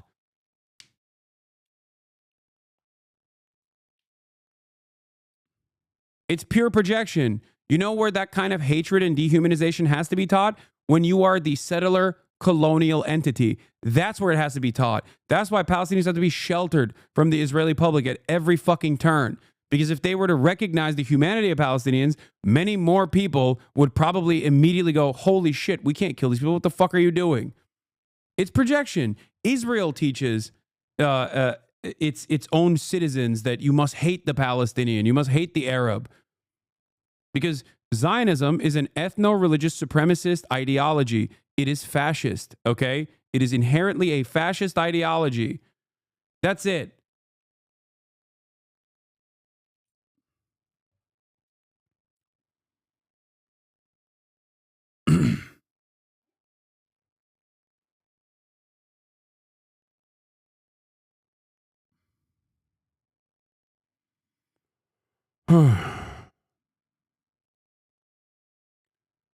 Yeah. I was born and lived most of my life in Gaza under the Israeli occupation and siege, and this work by Jewish people is important and matters to us. I never met a Jew who didn't want to harm, shoot at, beat, or prevent me from traveling until I was 36 years of age. Israel is not all the Jews. And more Jews shoulder responsibility to prevent Israel from abusing Judaism and genociding us in the name of the world Jewry, like Muslims and Arabs stood firmly against ISIS that was abusing Islam and killing people in the name of Islam. Look at all these anti-Semites, by the way. You notice all these anti-Semitic Jews? Yeah. Ethan Klein called them tokens before. Oh my God. On that note, the Drewski Could Have Been Love episode 3 stud check is live.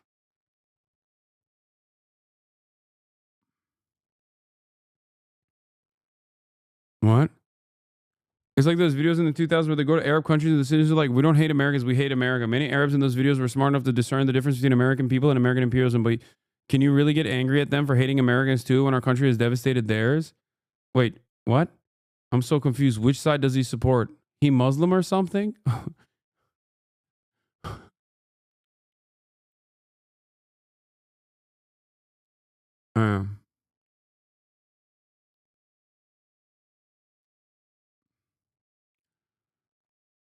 1 minute until Drewski's Could Have Been Love episode 3 stud check comes out.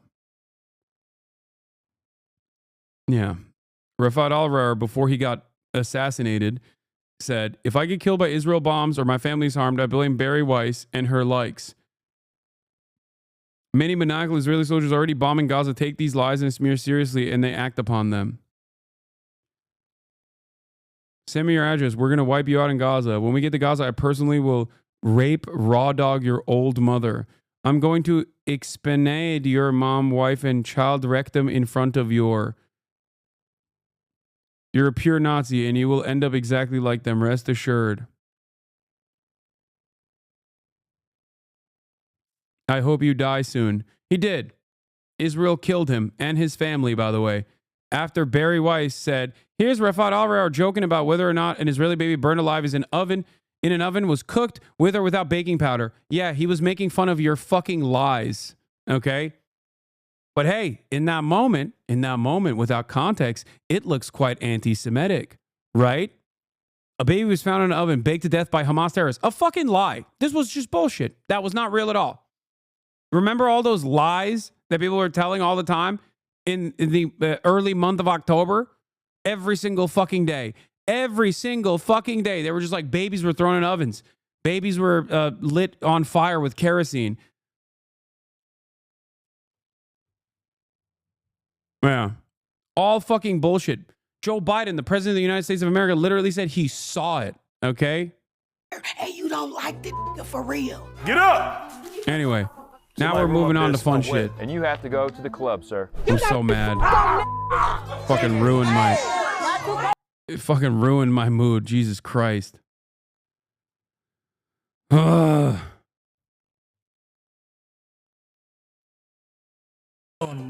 But I'm cute to you.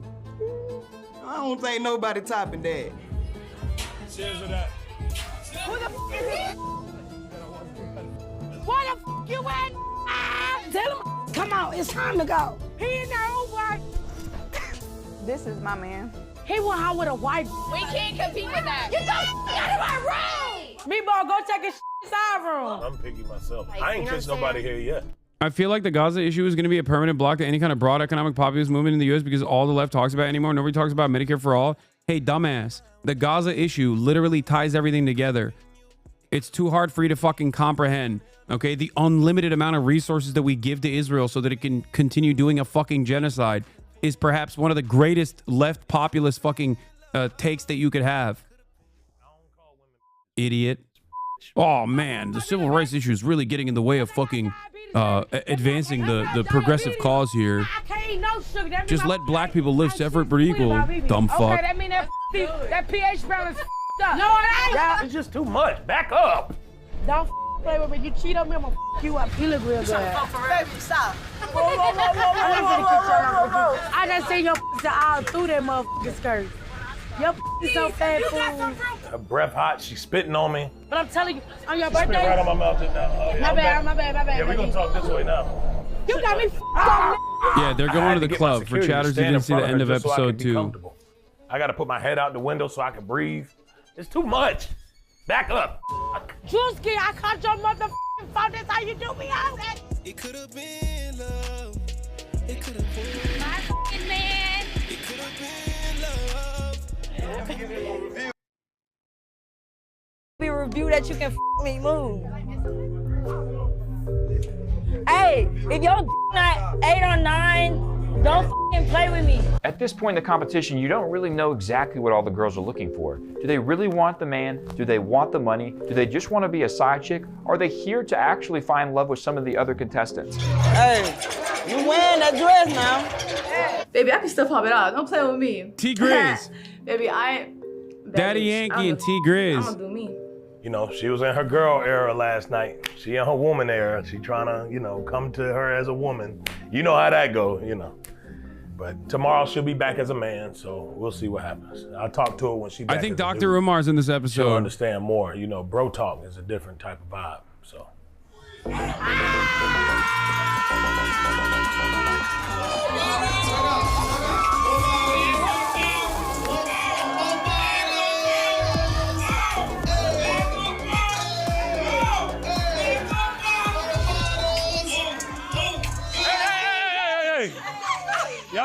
fire, man.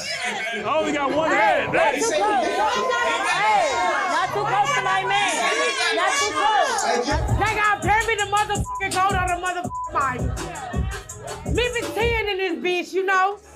Well, my pretty bitches at third day, make some noise. Make it clap for a rich. We don't do that, boy. If I want it, he gon' eat it. I got cute, put my little heels on, and you know, we went out and partied. We got that baby done. Done. I was on the bar dancing. I did not mingle. I'm just in pay. I ain't come to play. Flexing out that money. Okay, this guy's trying to fuck Nugget, dude. Over here, the two little minions. They over here on top of the table turning up. CJ, that's my little elf. He my little elf helper. He getting a little too busy with one of my women. I don't like that. I don't care if y'all the same little fun size. I'm not with that. I wouldn't give CJ a chance. Personally, I don't share. Now, I want to kiss you so bad. Want to kiss? Let me get a few more shots. So I'm getting a couple shots in, you know, I'm vibing with the guys, man. I look across the club, I'm like, hold on, it's country. You giving out your number, you twerking on dudes. That wasn't, I don't see anybody. I'm not trying to put two things. Look, I want you to know that. I want you to know that about me. Who the f is that? Who the f is that? Honest to God, I do not know their name. We're hanging out, it's really chill. No one's even here. It's like, time and time again, I give you a chance and you ruin it every time. I'm not the type of Oh my God, she's throwing it back for random people. The second time, you gotta go. You said you don't even like black dudes. You told me I was the only black dude you could f with. Because bitches be lying, bro. They not here for just Drewski, bro. Like, come on, for real, be serious. Y'all ain't here for Drewski. Y'all trying to get the money and skid on them. Like, how is you here and you don't like the nigga for real? That's stupid as a Cheers to that. Why you saying that was Drewski? Who's that BBL ass? So the thing about old girl, she was interested in me. She came to me. She said she wanted to. Come on now. Why is Drewski talking to another girl over there? Who the f is it? Who that? Watch ass BBL. Get the f out of here. That shit's bad. He's still talking to her. Still talking to her. Hold on. Hold on. What? In my head, I'm just thinking, oh, like, good thing I came. I was like, oh, no. Damn, y'all came over here deep. No, look. Hey. He watching you. That's how you do. They coming over here like, ooh, who you talking to? Who you like, hey, back up, man. Y'all girl out of control. She out of control. Chicken. Bambi is out her f***ing mind. Suck that from the back and make that asshole clap. I'm not repeating that. The level of embarrassment is ridiculous. You are naked. Your skirt is inside out. You're barefoot. Drewski, if we don't work out, baby, I promise I'm going to Man, this is embarrassing, huh? Very much so. He cut our mic off. He cut our mic off. So Bambi, you gonna have to learn your lesson, drunk or not, because I know you gonna come back here and tell me, oh, I was drunk. Drewski told us I don't know how to act in public, but you don't know how to act in public.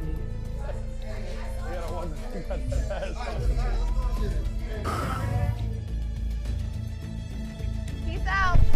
Show's over. Hello. No, where he go? He gone? No, he Where not. he go? He's not dumb. He not dumb. Where he go? He not that damn dumb. Check the bud. Y'all let him, cause y'all on the mic doing that. Y'all got women in the face. Y'all worry about the mic too much. Juice got the door. Come on, man. That's why I'm telling you. That's why he like the stud now. Y'all on the too busy talking on the mic. Don't ran them off. Why the fuck he at though? It's y'all fault, man. All that sucking from the back and eating booty and all that. You gonna suck him from the back, making his so cloud? You ain't leaving with another bitch. It's on y'all finding him. I'm standing here. Yes, I was upset. Tell him, I had went out the door. I know why he loved, because Bambi keep talking about sucking from the back. That man don't want to hear that. He almost threw up. And then she got on the mic and said he left the club. Yes, I went outside and I told him to find him. No. Don't walk with me. He running from you, bitch. Don't come with me. I gotta take Kai out. Barefoot, chicken bone hanging this way, sauce hanging this way. I adapt to my surroundings.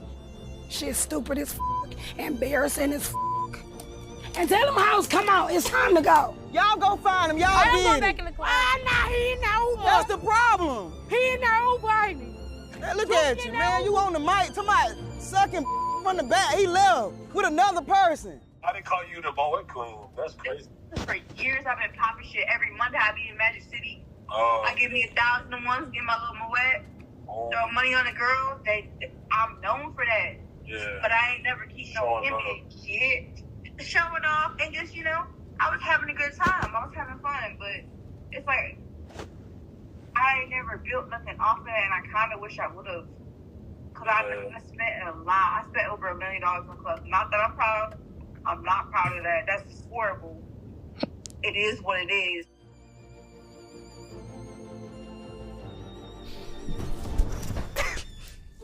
This is my man. I'm not here for them. Wait, what? I'm here for him. How you doing? I'm coming to you with a hot, juicy, sensual. What did I just... Him leaving with a random girl not on the show is so fucking funny. Wait, did he just bring a new contestant onto the show? What is happening? I've heard from a friend of a friend. Bro, I thought they were eliminating contestants, not adding new ones. 15 minutes. For an erection your partner will never forget. He got like 15. Picture yourself poolside while she's lathering lotion all over you, rubbing oil on your stomach, legs, and arms. Rose Sparks are individually packaged for discreet on-the-go use. Traditional pills take up to 60 minutes to work. What the Rose Sparks dissolves under your tongue to work fast.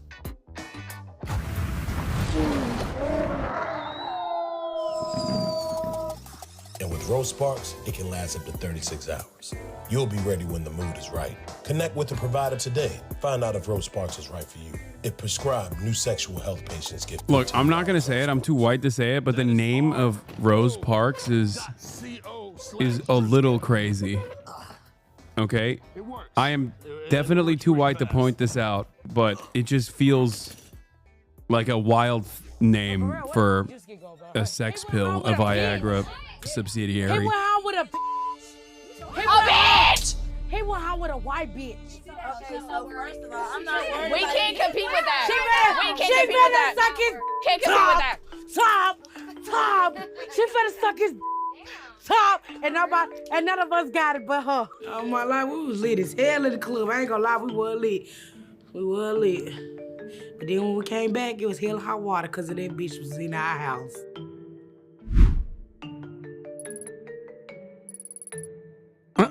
Bay 30 has 4 BBLs. Just missed Drewski at the club. Oh, What's up, y'all? Hi. Hey, what's Hello. up? God. Why the f you Jesus here? Christ. What you mean, why am I here? My introduction to the house was ghetto as Those bitches, they ain't even asked my name. They didn't give a how I got here, why I got here. They was mad. You brought a bitch to the house.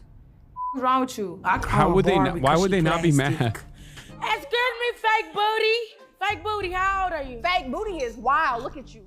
Wait, did this bitch just come from Drewski room? Bitch? You just called me a bitch? I did. This the lady from What? the bar. What's all the animosity for? I came down here on some cool shit. Why? That's like a stranger breaking in, like you almost got beat the f up. But everybody else was on her ass. Everybody was on her ass. Oh, this is my thing. Y'all gonna let Drewski bring another bitch in this house? Bambi did not like this. You going home. Oh. You going home tomorrow. If y'all feel threatened by me, y'all shouldn't attack me. Y'all should get in with me. Did y'all ditch it? Hell no. So why you here? What you mean, why am I here? Why y'all all here? Cause we here for our man. I come to get my man. Hold on, let me show you why I'm here. Bitch, why the do you got Drewski's name tatted on you? Are you dumb? That man ain't even here with you. Y'all literally disrespectful as and then y'all wonder how the I got in here. I got in here because y'all have no manners. You're like from a zoo or something. I said, yeah, you got a room by yourself? But do you know we fought every day to be in his house? Oh, Ain't it right? This shit cute, ain't it? Why the is everybody coming in my room now? so cute, girl. Did you fuck my man in that bed? And then they try to invade my room like that shit was their room. What's wrong with them? This our room. You can take a shit. Meatball, go take a shit. This our room. Make sure she don't do shit though, Ma. I'm taking my shit. Y'all gonna make sure she don't do shit to me while I'm taking my shit. Go shit, bro. Drewski gave me this room, so everybody needs to get the out of this room if Drewski didn't give it to you. We had 4 bitches to this mother. What up? Never. Get the out of my room then, bitch. Get out of my room. The new girl came in the house and tried to play with me, but not Nugget. Check that. Now with the bumpy. My name is Juicy. Y'all even fucking tell me y'all names, I got a but big y'all wouldn't booty. be in here. Yeah. Y'all been in here. Y'all was cleaning. Oh, this we been in here, but Drewski ain't give me this shit. Yeah, I got out of character when it got in my room, cause it's like, why the are y'all in my room? That's supposed to be my safe place. I don't give a look at your stomach. I don't give a Everybody looking at her like, bitch, you not finna touch this little bitch. You not finna touch shorty. Like, why are you trying to fight a little baby? And you know, I told her I got 3 kids. You know, I'm all woman. This shit real. This shit real. Get the I got 3 C-sections. I don't give a about that shit. This is my room. Get the out of my room. Not gonna lie. I'ma see her in the morning. Get the out of my room. Skin tone Bambi, I see chocolate, real eye candy. Hit her with the sweet talk, she wanting me to speak more. Look at all that ass, how you carrying the meatballs? It's hard to As the days have passed, some ladies have not made it, while others have just arrived. always been a demon, and it could have been love, but you out here creeping. Oh, I love it when you walk like that. I can't lie, I want that all day, man. It could have been you, it could have been me, it could have been LOV. It could have been love. It could have been. It could have been. Oh, Daddy was my tongue flashing. What the f y'all doing up there? Looking at you. Little sexy chocolate. I really was gonna be on some petty shit and tell them bitches they can't get no breakfast. As soon as they try to eat my breakfast, I'm gonna slide that shit in the trash. But I told them I was gonna let them eat because I wasn't gonna be like that. Everybody said my food was delicious, also. So, yeah. How will the old and new mix? Will there be immediate friendship? Or will it be a competitive bloodbath in the name of Drewski's heart? Only time will tell. What's up? It's about time. Try to put that glitter on, didn't it? Always. I stay shining. Hell yeah. Dating-wise, what all have you gone through in the dating world being in Atlanta? I know you know it's a little crazy. There's all type of shit going on. Hey, what they say is pee in the pool. They pee There's a in the new pool. lady at it, but TT does not care, okay? I need some clear water. Yeah. I feel that. I done had stalkers. Stalkers? Yeah, you know that coochie good. They start talking about stalking. See, I ain't never had no girl stalk me yet. that's good. Yeah, I guess it ain't that good yet. Yeah, you know what I'm saying? Well, I think stalking comes from people No, that having stalking come from good coochie and good. It don't come from shit else but that. And that's the only reason some motherfuckers gonna keep trying to follow your ass around. I tell you right now, it come from shit else. Oh, I love it when you walk like that.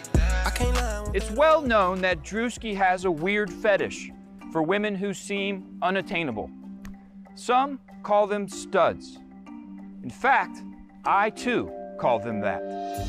So today at the Could Have Been Love Estate, we've invited literally the #1 stud in the world, Young M.A., to find out if our ladies can man up. Cutie with the booty, but I had to leave alone. She was trying to get with Drewski. Never been a goofy, always been a demon, and it could have been love, but you out here creeping. I literally walked out and I was like, okay, are they gonna make us run? Like, what the f are we about to do? And then I see Young M.A. and I'm like, what the f? Is this a date? What you doing here, huh? You don't look like Drewski type. I mean, well, you do, but you don't look like Drewski your type. No, not even that. We out here looking for love. Oh, you looking for love? Yeah, we're looking for love. But at the same time, though, we also gotta see. This is a grandmaster lesbian. The right one? Yeah, cause not even gonna lie. Shit, She's I don't competitive. Even know, man. You know that. Most people know that. I don't know that. They But both you gotta are. Me. You right? You sure you don't mess with men? Cause you here. You right? I'm But that's what kinda we're here to confused. see. That's what we're here Are you to trying see. to test to see if you kind of got that feeling? Not gonna lie, yeah. I think Daddy Yankee's still trying to find herself. I don't feel like she's a full-blown stud. Like, she's not straight, real right. Yeah, she looked like she was more confused than I was. She was like, do you even like boys? And I'm like, not gonna lie, we about to find out today. So why Drewski, though? It's just something different. And he out here looking for love. just the same as me, and he like what he sees and shit. I'ma go for it. So that's like he your type, low key. He's handsome. Yeah. So you kind of like feel yourself kind of liking him. She has bit? She has to convince You herself. seem like you feel away just now. Hell yeah, because what the think about it like this. He got all of these girls in his house fighting for his love, right? And we all think we got a chance, and then he brings a bitch home. Like what the that we never met before. So it's like, that's a little messy. It's a possibility she might be here for Drewski. She felt the way about him bringing the girl back to the crib. Age don't matter to me, because clearly people Age ain't nothing but a number. People don't know how old I am until I say something anyway, because I'm turned the up. What your friends be saying when they be seeing you? They be like, oh, she out there with that young nigga. Always. Yeah, out there with that young bull. Yeah, but they know. They know we gonna put it down. They know we gonna lay that motherfucker down. We gonna lay that pipe. Hey, young bull gonna lay this pipe and tell her shut the up. But also, like, you also gotta find a young nigga that's wise, man. That's what it's really about. It don't always be about, sometimes people be wise beyond their years, you know what I mean? Exactly. And I feel like I'm one of those people that's wise beyond my years, to the point where I feel like I could match your energy. You know what I'm saying? I think but that's up to you. That's up to you. I don't know, I'm here for you. I ain't the type to judge or try to, get in between that, but So, that's how I feel. We was at a party together a couple years ago. I made eye contact with you, but you ain't make eye contact with me. And that made me feel some type of way. We could have made a connection. I ain't know that. I ain't know that. Because the niggas be on my body. But I ain't know that, though. I know. Well, I bet you did. What I was doing? What you remember what I was doing? you walking around, laughing, smiling, talking shit, slapping fives with motherfuckers. Same shit I was doing. Oh, you got that lingo. You got that old head lingo, slapping fives. That is what you was doing. Shucking and jiving.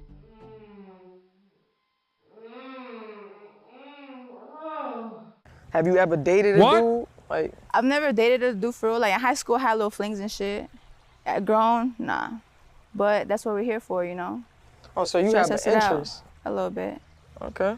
I'm just riding the wave, baby. She thinks I'm lying. I'm getting tired of this shit. For real. So I heard you wore a dress yesterday? Yeah, I wore a dress yesterday. I'm pretty comfortable with myself. So what you label yourself as? Like, I feel like I could switch it up. I'm not gonna lie to you. Because I dress masculine, but I ain't scared to, pop it out a little bit sometimes. Appreciate you. For sure. Already. All right. They trying to hold for dear life, trying not to say the wrong shit. I kind of like remove myself from that type of You ain't wrong. I ain't and you gotta stand on business. Let them know. I've been standing on business. I've been standing on bitches. Yeah. The hard way. That's why my voice raspy, because I'm like, shut the up, sit down. You talk too much. Okay, TT. TT, you got it, TT. Straight up. Hey, you good, son. You good. All right, we're gonna chop it up. You start working on the matching tattoos. I'm gonna find me a piece of Just skin. figure out what we're gonna do. clear me out. I'm gonna let you pick the piece of skin you wanna put it on. Put it on that pig skin back there. Yeah. T-Grid. What up? What's up, young man? Young man, she a leader of the stud, I'm telling you. So I got to meet her. Can't no other stud in the world tell me nothing right now. So I'm feeling good, y'all. What's up, though? What you doing here? Man, I ain't gonna lie to you, young man. I've been doing this stud thing for years, man, and she knows. I'm just trying to live within my means right now. So it been expensive with these girls. I don't realize I don't lose too much money, so shoot. Finna see what it is. Drewski, try it out. It's crazy. Yeah, it been a little, you know what I'm saying? No, I don't know what you're saying. I got these big old titties. You don't think a man looking at, man, there's a lot going on in the world. I ain't gonna lie, I don't know what you said. It just been expensive, man. Look like you got it. Oh, so you just trying to get the little money on? No, not the money. I still, you know what I'm saying? It's more than just the money. Like, you being the head of the household, they want you to do everything. Don't you be really equal. trying to like fuck with Drewski for real? I'm trying to fuck with Drewski for real. Cap. I'm for real. Cap. I'm fuck with Drewski for real, man. Cap. I wish young men understand it ain't about the money. It's about saving. I love her. I'm living I love not in my T-Grizz. means with these females. I get with Drewski, go half and half. If somebody come to the door and I'm scared, Drewski can go down. It's a lot that come with this, man. I'm sorry, I don't get frustrated trying to get my feelings out. So why Drewski? She's the best. Hey, Jake, he remind me of me. Like, if I'm gonna do it, I'm gonna do it. Like, I ain't gonna just do no, I ain't gonna just shortchange it. If I'm gonna do it, I'm gonna do it. And Drewski, I feel like he be the right one. He remind me of me, funny. He cute. So out of like all this time, you don't deal with dudes, and Drewski just the one. Drewski the one. That's cap. Oh, for real. What up? That's good. What the hell y'all been doing? Oh my gosh. I don't trust her. She's talking about, oh my God. I don't trust her at all. Really? She's also not even remotely What happened last stud. night, What is up with this new girl? She said that she wasn't She's here the for best you, one. so why Yeah, is she's she the here? hottest one. That's met her at all the it is. club. That's why. just And thought, like, crazy. yo, you should I've be on seen the her show. You before. might as well, Me and her been around. Oh, damn. Yeah. Yo, you know everything. Yeah, me and her been around. I know where she at. She know me. She did. She know me. That's crazy. She know me. She was like, I've seen you. I'm like, yeah, you know who I am, bitch, and I see what you do. Yo, I know what you do. 360, you a 360 ass bitch, and I'm not. What that mean? What is 360? Like You she just always want you with like another she nigga? knows she just do she like showing that booty. She feel like that booty get her where it need to go, and that's just not that. Like you don't gotta have all that to. You feel me? Like if you didn't have the butt, are you still gonna be like that? Yeah, but you was chilling last night. I feel like everybody else was like wild and going. They around, were rowdy, trying they to were give their rowdy. number out and shit. Yeah, that shit was fun. So what y'all was talking about up here? What's the vibe? We were talking about last night. Yeah. How I walked in the club with my dress We were on, talking about how everybody's ass was out. Yeah, how we was shaking. Look, your whole ass was out. I was That's dancing. that's what I She said. was out too. No, when she say your What I ass kept out, doing she is mean like literally everything was out versus ours Naked. like you could see a little. You know what I'm saying? You could see some our cheeks, cheek or something. but like we could see your type shit. I had to my do the coochie 10 was cap out. on her ass. I don't think my coochie was out. Your 'cause ass down. I couldn't- You know when you was getting up on that bar stool and you was leaning like this? You like this? You like It was in front of the bar? Yeah, your whole lips out and shit. Bitch, you was in position. Oh my gosh, country. Yeah, bitch, shake that ass. Hey. I told her last night. I said you're going home tomorrow. What you look for in a dude? I look for a guy that's not always serious. I look for one that is faithful, that has great communication. So how you know I'm faithful? What if I cheated in my last relationship? How you know? Hopefully, I would just pray for the best that you wouldn't cheat on me. Okay. So what are the here for? This is my question, Drewski. What is the here for? Like, do you really with them, or are you trying to see if they can on the bitches? Nah, man. You know, sometimes I just be wanting to see. You know, like, and you also gave that vibe too. Like, I couldn't tell if you was a stud at first. Oh you know, my you gosh. came into the audition with like a bandana. I did. And a couple other shit. So I'm like, all right, we're gonna call her switcheroo, cause I don't, you know what I mean? I don't know. One thing about Young M.A., if you speak real, she gonna mess with you. I wasn't gonna play with Young M.A. a real live thug. Like, I felt like if I don't respect this lady, I don't know what was gonna happen to me at that table. So I was just really trying to keep my composure and just stay doing what I supposed to do, to be honest. But now I got to practice on doing all that sex stuff. I got to ease into that. Oh my God, bro. That ain't gonna be That's easy. crazy. I You're gotta not ease. serious, bro. I'm saying I gotta ease. I ain't saying I gotta ease it. I'm saying like it gotta be practice. Like I ain't gonna say I'm gonna do it right the first time. But we get some girls in the room. I think we'll be a perfect match. We gonna have fun, me and Juicy. I think so. I'd be here for Drewski, low key, cause she kinda had like a whole explanation too on how like their relationship was gonna be, how they was gonna do it. Oh, you want Drewski for real? Like, I think he cute and he got a smile. I think he cute too. Damn. And he got that little belly when it's cold. You can just ease up under it. Man, You got a little belly too. I though. do. What I ain't y'all gonna lie. You do see with how that? I'm saying? How y'all gonna do that? I'm just gonna lift that bitch. We're gonna have to slide. That's crazy. I don't know. Oh my we do God. Two guys. We're gonna bump bellies. I don't know. Like, nah, that's not it. He knows what he wants. He voiced that he likes studs, right? So he make me feel like I can be myself. Like, even women don't know it. Them people in the house don't even know if they gay or straight. Bump bellies. At least Drewski know what he wants, and that's why I f with him. Women don't even know what they At least want. I respect that you opened up to it. You straightforward with it. Yeah, I'm straightforward with it. That's tough. That's real tough. So if I was a fan, I know this, would you talk to me? Like, just Nah. Why? I ain't your type. You just not my type. But I'm cute to you. Like if I walk past you. You ain't ugly. Okay. You I sturdy. respect that. Like, you sturdy. I feel good. You Drewski type. Okay. You make Say me no feel more. good. Hey, nice to meet you too. All right. I'm winning. Come on now. I got cute from Young M.A. She ain't Oh, telling those no. studs that. I ain't gonna lie to you, Grizzly kind of shocked me. It's like, all right, you know, this one might be kind of believable. You know what I mean? And then when I started talking to her, she became like a little sweetheart. Like she turned She from is. like She is a grizzly sweetheart. That's bear why I to like her. A little teddy bear. That's why I don't like think her. nobody topping that. What's like an initial turn off for you? That's like, it why could be she's freaky, my it could be favorite. Whatever. Like, what's your Young automatic MA no. likes femmes. Yeah.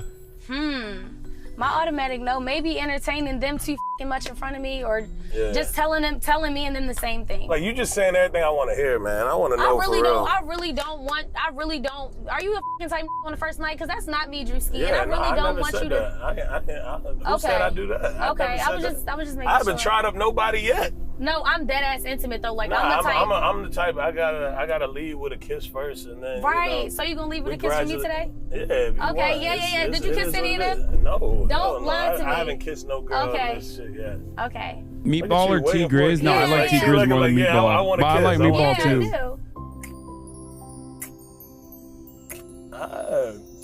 Damn, he better make me pull that tongue out. What the fuck? Hey yo! All right, outside. But Bro, I'm not that's on the first night, Yeah, Drewski. no, we ain't. No, But we I'm ain't. just Nah, I'm not intimate, even like, that type I'm of guy. Like we I don't care have to about go- kisses. I care about stuff like Yeah, that. Cause like, like I don't know. Like I'm not just a f on the first night type of dude. Right. Either. Unless you. Okay, that's No. a lie. Oh. I just like I don't know. Like I want you to Nah, love my I'm personality. 100%. This is like my I'm motto. not into that. My motto is 100%. personality, not my pussy. 100%. Unless you. Now, if you change your mind, I don't. Right. Okay. Protected. Protected. It would be protected. Okay. But if you change your mind, it's all up to you. I'm not on that though. I personally would not indulge. Good. I get on that bridge and I get to look up and I see his younger Mayo, my heart get to beat mad fast. Eric confused me. I ain't gonna lie, I ain't know what to get out of Eric. And I was confused even more because she got a boy name. So what you doing here? I'm here for Drewski. Oh. Yeah. You like Drewski? Nope. Yeah. I don't know him like that, you know, I wanna spend more time with him so I can get to know him, but personality, funny, his style. So you like dudes and girls type? Yeah, I do. Oh, okay. So you like both ways? Bisexual, yeah, Okay. for sure. Yeah. I dress feminine sometimes, just depending on the vibe, how I'm feeling. But you look mad feminine. And then your name, Eric. Like, that was a whole confused situation for me. I ain't gonna lie, I don't really know too much to say about Eric. Erica? Like, what I don't know. I'm gonna keep it a beat, no disrespect. But I don't really know how to even describe. Cause I be seeing you with all the bad bitches on your gram, and I'm like, who are Yeah, these no, bitches, that's Drewski? that You just. be on them? Nah, Okay. that's acquaintance. Okay, Those are like, you know, acquaintances, okay. like, yeah, that's like if I go to the club, see them out, whatever. Okay. You know, honestly, I'm actually like a laser-focused business guy. For real, Right. for real. I'm not even on that. You can't be going around telling everybody I'm not kiss. telling nobody. Yeah, I'm not you saying. is. I promise you, I'm about not. to- yeah, you can't be doing I'm that. gonna say man. we had a great talk. Yeah, you say you gonna say we headed. We had a great talk. Oh, had, not head. No. Nothing about I'm head, from nothing Baltimore. about no You know the kiss, accent nothing. be for pulling through sometimes. Yeah, not head. Ain't no, I'm not doing no head, no nothing. Yeah, Okay. I'm, like I said, I'm not into that. All right, so go back in there, baby. Okay, Play I'm cordial, yeah. gonna play like this. Yeah, like not. All right. Just act normal. Can't wait to All see you right, later. all right. Yo, she fine, bro. She switch it up like with the stud. Damn. She got that little man. I like switcheroo, man. I like it. Sister. What's going on? Girl, nobody know, but me and Drewski kissed in the car today. Wait, you and Drewski what? Kissed in the car today. Switcheroo gang locked in. Y'all just like y'all just like the crowd favorite, dude. Yeah, she's You're not gonna hot. say nothing, right? Nope. Okay, good. That's what's that. Good. It's not good in here. Yeah, a little some of that, you know what I mean? Yeah, you had a good time last night? Yeah, something like that. So what exactly like you look for in a dude? Like I know they told me you never dated a white dude. I haven't. You've only dated black dudes your whole life? Correct. But my family black. Oh shit, that's why. Oh, so you can say nigga. No, Oh no. that's never an All right, option. my bad. Yeah. That's I never thought okay. you were saying you got a No, percentage. I'm just saying, like, my sister mixed, my stepdad black, my family black. Okay, like, okay. Yeah, so, like, You're it's not just- saying you got a percentage in your skin. No, Oh, no, I okay. have Puerto Rican in me, Oh, okay. but I'm white. Everybody say they Puerto Rican now, man. What- No, really. My dad's grandma is like from Puerto Rico, only speaks Spanish. Oh, okay. So I know a lot of Spanish, but you feel me? Yeah, that's where you got that culo then. No, that's the gym. Oh, That's called the gym, gym. my bad. My top two is face and smile. Okay.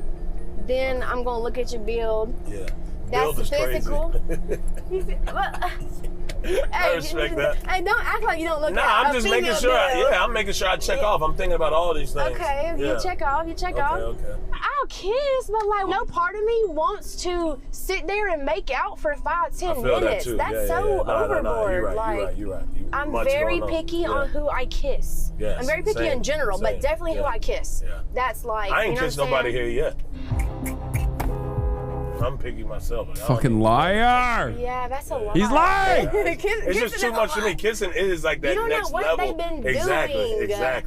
I And you don't know need to people's be personal locked hygiene. in to be kissing you like that. Exactly. You don't know people's personal hygiene. I'm There's all type of other saying. shit going on. Yeah. Yeah, and I've been seeing some personal hygiene issues here. Yeah. Is And they I'm not like, bathing? Yo, I went into Bambi room. It's kind of like a daycare in there a little bit. She might be taking bird baths. She like, how you going? Like, take care of him. I'm a giver, you know what I'm saying? So and I feel like he the same way. So But what if he the opposite? Like, what if he not with all that? He like, yo, you do everything. I'm just gonna go get this bag, but I need you to be the one cooking, cleaning. shit change. So that might be my role for right now. Oh, You know what I'm saying? Yeah, Eric can't be trusted. I can't trust that. It's hard to kind of like put a finger on that. Yeah, I need somebody to look clean. Exactly. Yeah, Do I you're look not about clean to to be you? next. Yeah, you always look clean. I'm not about to be next to somebody who not looking I ain't got no bumps. up to par. No, it ain't the face that's the problem. It's Yeah, the body. it's the body, yeah. You get bumps on your body, yeah, you yeah, not yeah. clean. I don't Something, care look. what you say. If you got them boils down by them private parts, yeah. Hey, You got them it's little more boils. hair. Yeah. It is. Niggas love to say that's a hair bump, don't they? Yeah. Love no. to say it's a hair bump. No, that's a boil. No. That is a boiled egg down there. It's some. It's ready to eat. Crazy. It's a boiled Yeah, egg. it's some shit. Yeah, down some there. girls get in. With girls, it's even worse because y'all have. They blame it on shaving and stuff though, like it's an ingrown. I'm like, no, when you got 30, something wrong. Yep. And that's why you should get laser. I got laser. I don't gotta worry about that shit. Oh, you got laser? Yes. Oh, you Caillou down there. You bald. Yeah, I'm not playing You bald around. head Caillou. No. Okay, bald like Caillou. All right, bet. Like All right. I'm with that. I like that. Okay, that gave you a point. So, I'm trying to do my little scroll. I'm thinking Drewski out there. So, I'm trying to make this little ass little jig a little bit. And I was in a little headline, light skin tattoos. I'm like, hold on. All right, I'm getting a little closer. I'm like, oh, fuck. All right, goddamn, all right. So now I gotta be a little, I can't be a little, I gotta be, you feel me? Let's go. What's up? How you doing? Good, how are you? I like her too. What's going on? Man, my nigga, what's good with you? I got you right here. Hey, Dad, what's up? Damn, man, trying to get, trying to get this, you know what I'm saying? Trying to work my little ones, Tooskies, feel me? What you doing here, man? Shit, same shit, trying to work my little ones, you feel me? Facts. Trying to get that bag? Facts, that. I want the bag and I want my man, like what? Like, me, him, and my bitch can run off in the sunset, like what? What's the problem? Cause I'm confused a little bit. Oh yeah, no, nothing like that, you feel me? But yeah, you know what's going on. Okay. How you get that name? Him and They're having Where a you get that start name from? off. Him? Yeah, it's Young Drew M.A. gave it to me. Why? You might be a girl, but I feel the him in you. I was like, okay, I feel that. I can take that. I can take that. Okay. I can take that. She might be That's why I winning like too, her. which is I'm a crazy to nurse. At the say. end of the day, I you're a got nurse. Yes. Oh yeah, you know what they say about nurses? Yes. What'd they say? Is they They nurses? say a whole lot about nurses, they so what say, you heard? They say y'all got that good coochie now.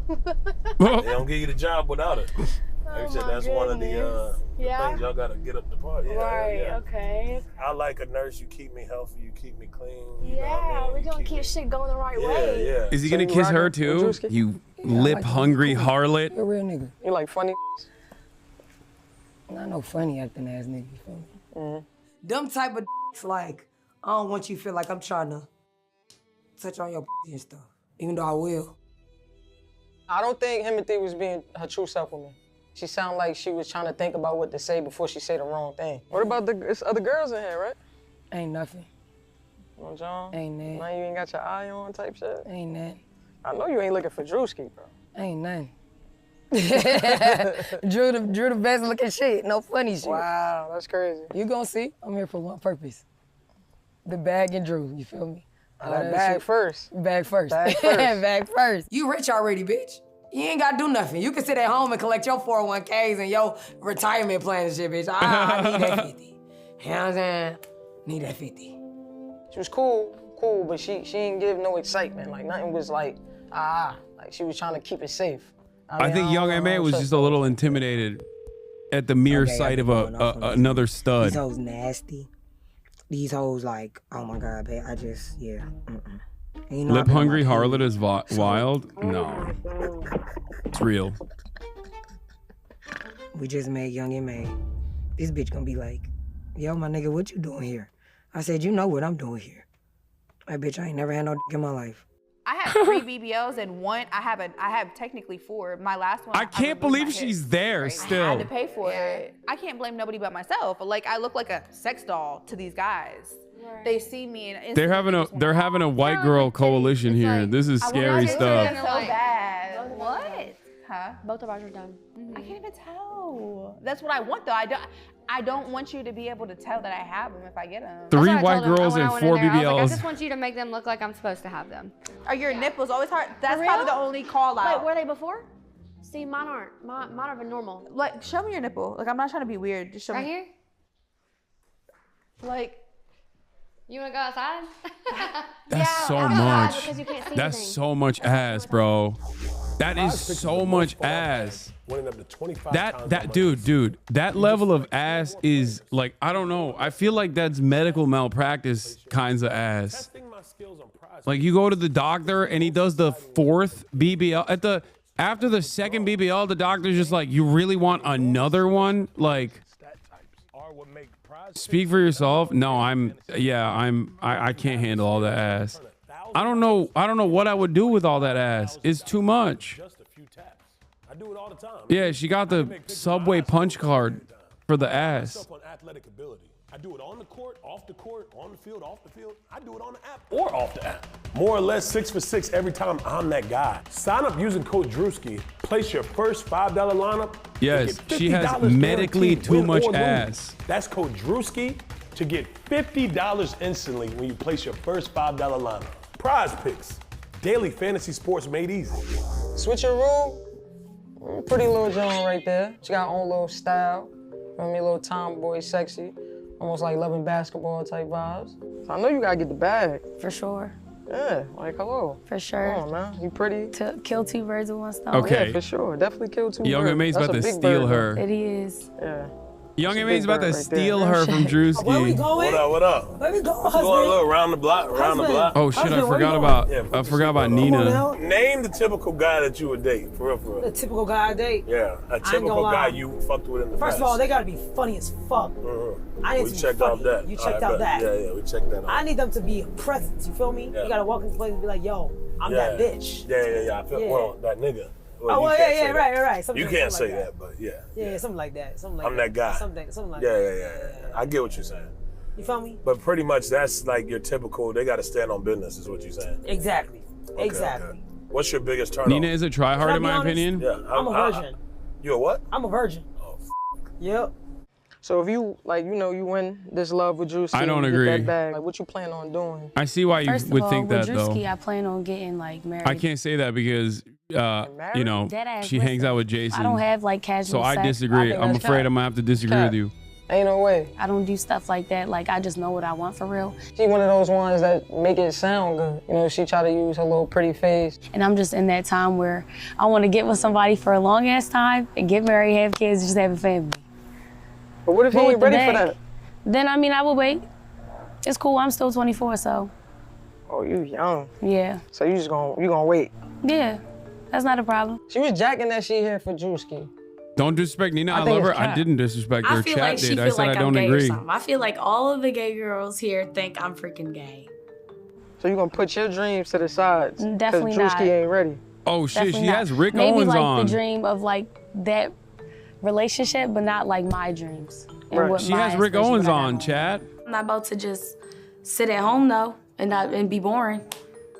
You gotta go hard. I am going hard. You gotta, you know what I mean? He said you look like a boy. I mean, he do like studs for some weird reason. Not you looking at my titties. I'm Maybe not you gotta be a stud, little though. more studied. Oh, absolutely not. I don't know. She did kind of test me a little bit, but not too bad. Drewski, watch out for that one. She pretty, but she sneaky. Why are you a virgin?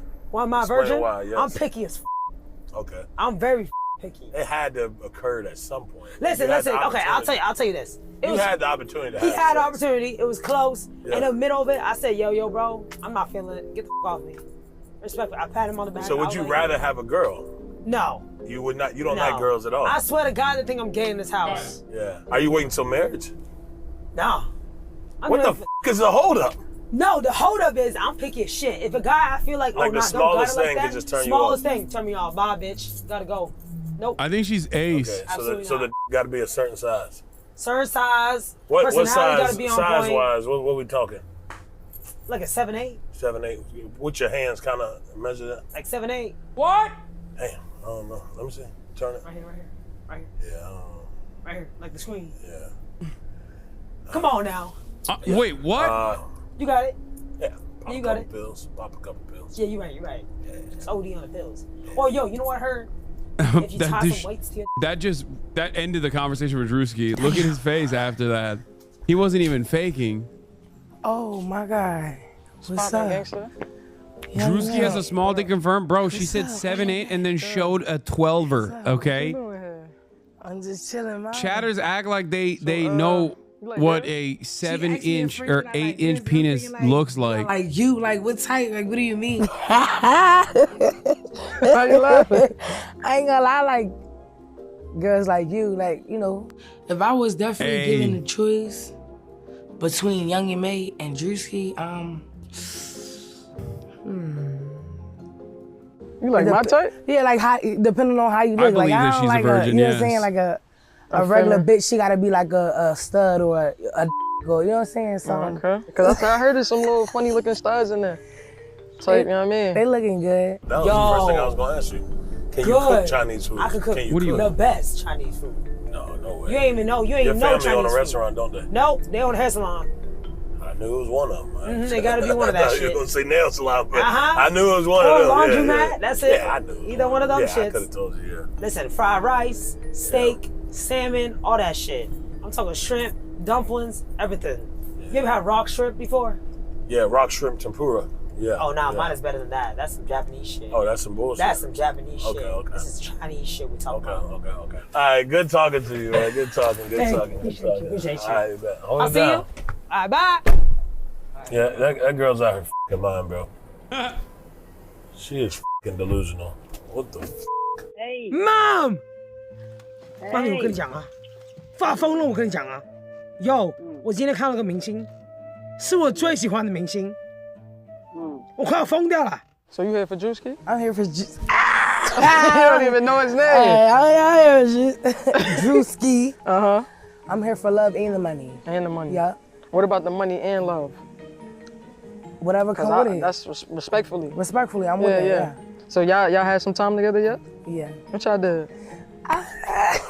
Nah, not you blushing. We was dancing in the club, dancing on the bus. I don't know. We had a good time. He a vibe. Okay. He funny type he dude. definitely my type in real life. Like that's. Oh, that's your I type? can see me with him.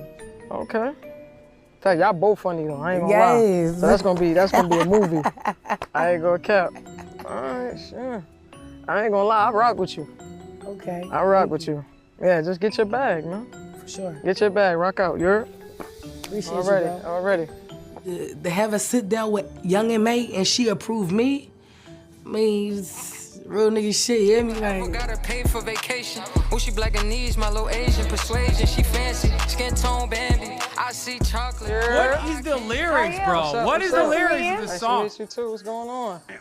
Not shit. It's Liddy in here. ooh. What's up, mamas? Good, What's give up? me a hug. What up, what I'm up? a lady. What up, what up? Y'all gotta cook for me too, though. Kaya, I mean, he feeding y'all. Kaya literally thinks she owns this better have entire something you house. gotta eat. Like she'll just This is y'all stand right keeping where y'all- my y'all chair shit is together. and Y'all not clean, move. Keeping it clean in here? Yeah. Shit. Alright, shit. What's going on Blasian up persuasion. here, man? Oh, Move. Nah, it's this one. Yeah, see? Ah, that's crazy. Place. That's crazy. That's crazy. Ah, that's nasty. Place. Look, juice with no top on it, oodles and noodles. Right here, some chips in the Could cut. have been love. Could have been me. How you know this my room? Why look like this? How you and Juice? I know Juicy a dirty nigga too. We ain't got no drawers. There's like little But tiny drawers. they shit alright though. This me over right there. here. Like they kept it together. Yeah, You like you was in here like this. Y'all trying to figure out shit to wear, you feel me? Let me see this bathroom though. I think like this is universal. I mean, these guys are studs, but like this is also universal for hot girl shit too. To be fair. This shit got bugs in it. That's cause they be holding the window open all night. It be bugs in the bed. Get out of here. Hold that damn door closed. There won't be no bugs in here. I got it good in here. You don't see no dirty panties though. My nigga. Good luck. It's just a lot of shittiness going on in there, and I'm confused because it's like a bunch of females, so the hygiene is kind of a little wishy-washy. Yo. What's up? What's up? Where the bathroom at? I want to use the main bathroom. Right here?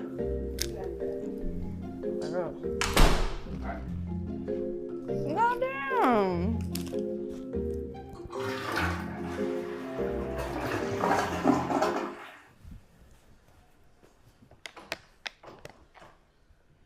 You can't get out. Say open. Open. Please. Open. Please. Huh? Say please. The doorknob was off the door. She wasn't trying to let me out the bathroom. Like, talking about say please on some weird shit. Hell no. I'll go out this fucking window. Damn, ain't no window. All right, please. They almost hit my ass. Sorry. Why the hell you got popcorn chips and shit in the bathroom? Garbage, that's nasty. It's like how you eating in there and you taking a pee or a shit at the same time. That's crazy, that's disgusting. What the fuck? What am I supposed to do? That's Drewski fat ass. Gotta be, bro. Where Drewski at? I don't know. I've been looking for him all day. Why does she run the house He now? just left me in here. Down. What's up? Turn around. I live So with you a want messy the hot meatball girl booty. too. She got like 2 meatballs in the back of her ass, feel me? What's that supposed to mean? You got a big booty. Meatball booty? Sounds crazy. Oh, God, I mean, it's thick back there. Meatballs is thick. Okay. All right, so yeah, I heard you, y'all met at the club last night. And he brought you back in front of all the girls? Yeah. They was pissed off. Man, y'all ain't fight, no, I ain't fight. They ain't like come at you, nothing? They tried to kick me out the room. Word? Yeah. And once you stood your ground? This is my room! Get the out of my room! I mean, they set my bags outside. Like, 9 of them was in the bed. Like, they was doing a lot. But you still here? Yeah, I'm still here. That's tough. So y'all was doing like the nasty last night or something? She wasn't really talking about nothing though. You know what I mean? Like, she seemed like she was just like a one-night stand for Drewski. So what's up, you really rock with him? Like, I fuck with him. Yeah? Yeah. You see a future with him? How? You're not even here. He be doing the most and I'll be doing the fucking most. He gonna come back. Bro, how is she the fucking? How is she like a whole ass contestant now? I'm telling you, Like, some even of she's them getting stud sturdy. I ain't gonna checked. lie, but it was one room that was crazy. They had dirty drawers in there? Yeah, it was dirty drawers in the Yeah, I'm gonna have to go check that out, man. Yeah, macaroni and cheese. Oh, for real? Oodles and noodles and half a sandwich. Somebody overflowed the toilet yesterday, so we gotta do some disciplining about that as well. I don't know what we're gonna We do need about that. Dr. Umar, dude. What it smell like? The smell in there was. I thought this episode would have featured Dr. Yeah. Umar. I know We what need room that him. was. I know. Yeah, ass and feet. It was like a soup type smell, a mixture of both ass feet. It was like in between the toes. Yeah. Smell behind the ear. Oh, okay, yeah. Oh. Yeah, like a wet smell. Yeah. Foot ass. I know who that is. How you feel about all the studs that's in the program? None of them ain't really. Yeah, they not. Yeah, bro. But see, that's why I brought you in, because I know you would know. That's why I ain't, you got to bring the king of studs to this motherfucker. To let that, you know what I mean? Yeah. They still all- kind of like on the other side of the fence too. Yeah. Oh, So they playing both. See, Yeah, that's what I like. yeah. That's what I wanted. That's That's what I'm kind of what I saying. wanted. Nah, I'm giving you- But not all I'm of saying them you sturdy. is like that. All Not of all. All of them. Like, Yeah, nobody real right. Nobody's standing on business. Nah. Okay. They definitely all swinging on the other side. Yeah, So yeah. you, That's you, what I. you That's kinda kind getting up in there. that's kind of what I want. That's kind of what I want. Yeah, for sure. Yeah, sure. but I like that you checked them on that. Yeah. Because sometimes you Not never all know. of them. No, all of You them. can't judge a book by its cover, and I do agree that they did give signs. A couple of them was twerking at the club last night and shit. So Yeah, I heard Yeah. one had a dress on. we got to make sure everybody's standing on business. I'm glad all my studs is up to par and that they doing what they supposed they to be fendling. doing. Yeah, they being fendled with. Yeah. So yeah. Yeah, you in there, bro. All right, we'll talk. We'll All right, talk. Mala. Appreciate that. Yeah. Like I'm here, honestly, to tell you, just stop it, bro. Like that's really why I'm here. I'm telling you, leave the studs alone, bro. Leave the studs alone, bro.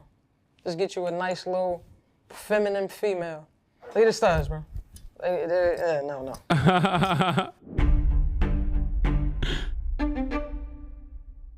Somebody in this house treating their coochie like it smell like I'm gonna tell her how it is, man. And we gonna get to the bottom of it. I'm gonna go around, do room check around everybody's room. Cause somebody treating that coochie like around this mother meatball. I'm gonna keep real. Her pants sagging off her ass. She got 15-month-old Victoria's Secrets on, trying to hang on by the last little string limb. Get up! Somebody's room up there smell wet. Not mine. It ain't yours. Oh, that's nasty. Which room we talking about though? We gonna get her some man drawers, man. Who put this TV on? Not supposed to be used on TV. Room check. Room check. You ain't got no drawers on the ground, no nothing? No, I don't have no drawers on the floor. They told me it smelled like an aquarium in here. I'm telling you right now. It wasn't this room. You got the wrong We're room. not, yeah. All jokes aside, it smelled like tuna. I'm not one to judge. I do get, sometimes I get a little stench to myself. But this shit, we have gone past that. And he just started checking, everybody's rooms and how their stuff was placed. And, when he went around to my stuff, he just dug like right there in my suitcase. What's this right here? Why you got these? Oh my God. No. This ain't Hell yours? no. Justin, This stop ain't playing yours? with me. That's not mine. I thought you was gonna find my vibrator. It's a vibrator. I brought a vibrator. That's my toy. I use it. These ain't even, these the biggest ones. The vibrator, all me. I got my toy. That's why I was laughing. I thought you was Right, gonna I'm gonna go ahead and document condoms. I'm just Good for you. documenting. No. She could fit in a fucking Magnum condom. I don't know how to fuck. Why I need condoms? And I'm here for you. Maybe we don't need them. Right? Why they hanging these on the walls? Somebody took a shit in here? We got some residue up there on top of that. Oh. Residue. Look like a couple bed bugs up there on the top of that wall right there. Bro, that's That not a came out of bed bug. somebody's It's a bag. cockroach. I know a stink think. bug when I see one. That's a bunch of living there smell like. Is it a stink bug? I need a fucking razor, y'all.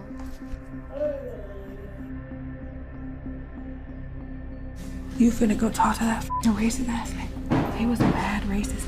Dr. Umar said that. Dr. Umar said that. Oh! Y'all went up there? Y'all don't want to be called Next to go episode. to that man is racist as What the fuck? His first question to me was racist as his last conversation was racist as like, shut the fuck up, nigga. This is Dr. Umar Ifatunde, the Prince of Pan-Africanism, Black America's #1 psychologist. On the next episode of Could Have Been Love. Ladies, Nothing. We gotta wait tonight another week. we're going back to school. And we are here for oral sex education. I'm 22. I can suck a It ain't nothing. She too old to be doing it. Put them in the mud. We gonna see who wanna squabble. No, What Dr. skills, Umar. talents, attributes. You got a black man building an empire. We must build before we have love. You right. Otherwise, what we making love for? if we Ain't nothing building wrong it? with a little bit of head. Hell right. That's TMI. That's TMI. Get rid of them damn weaves. Bring that nappy hair back. If I can't grab it, I can't have it. It could have been. Oh my God. Okay, next episode is gonna be fucking insane. All right. You plan on watching every Thursday? Yes, I do. That was incredible. But I think it would have been more incredible if Uno Mas. I can't. This is literally just released. Oh. We can't do Uno Mas por favor. There was 171,000 people watching the premiere. That is insane. 250,000 views in an hour. Oh my God. That is crazy. Play it again. No. And unfortunately, because we did Could Have Been Love, I can't do Kingdom Come because I'm tired.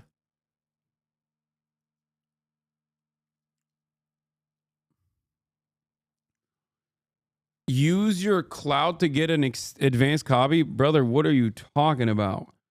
An advanced copy using my cloud? We just watched something with 170,000 people. I have nothing. I have no clout. Drewski has the clout. Okay? Y'all are crazy.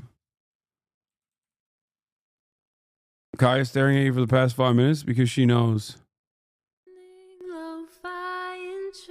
Because she knows it's now time for me to bid you adieu. I'll be back tomorrow.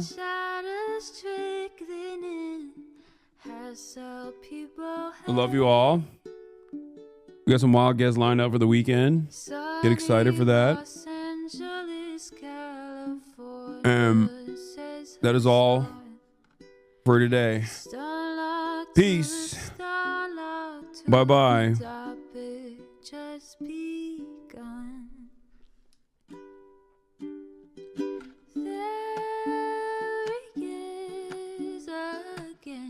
Her sun is streaming. Her sun is streaming.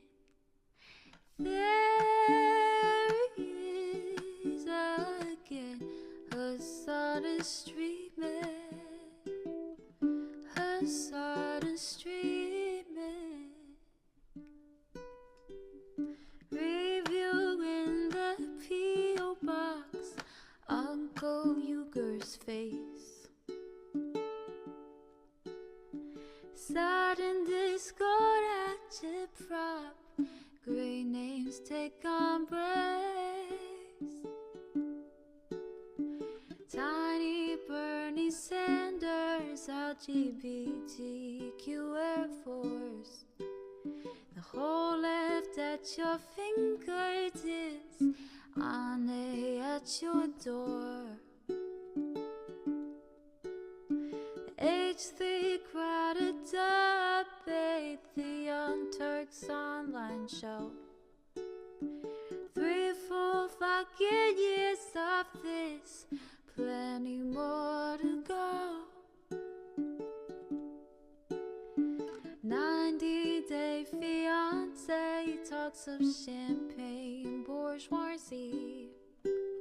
A Trump rally live reaction, a mass riot at DC.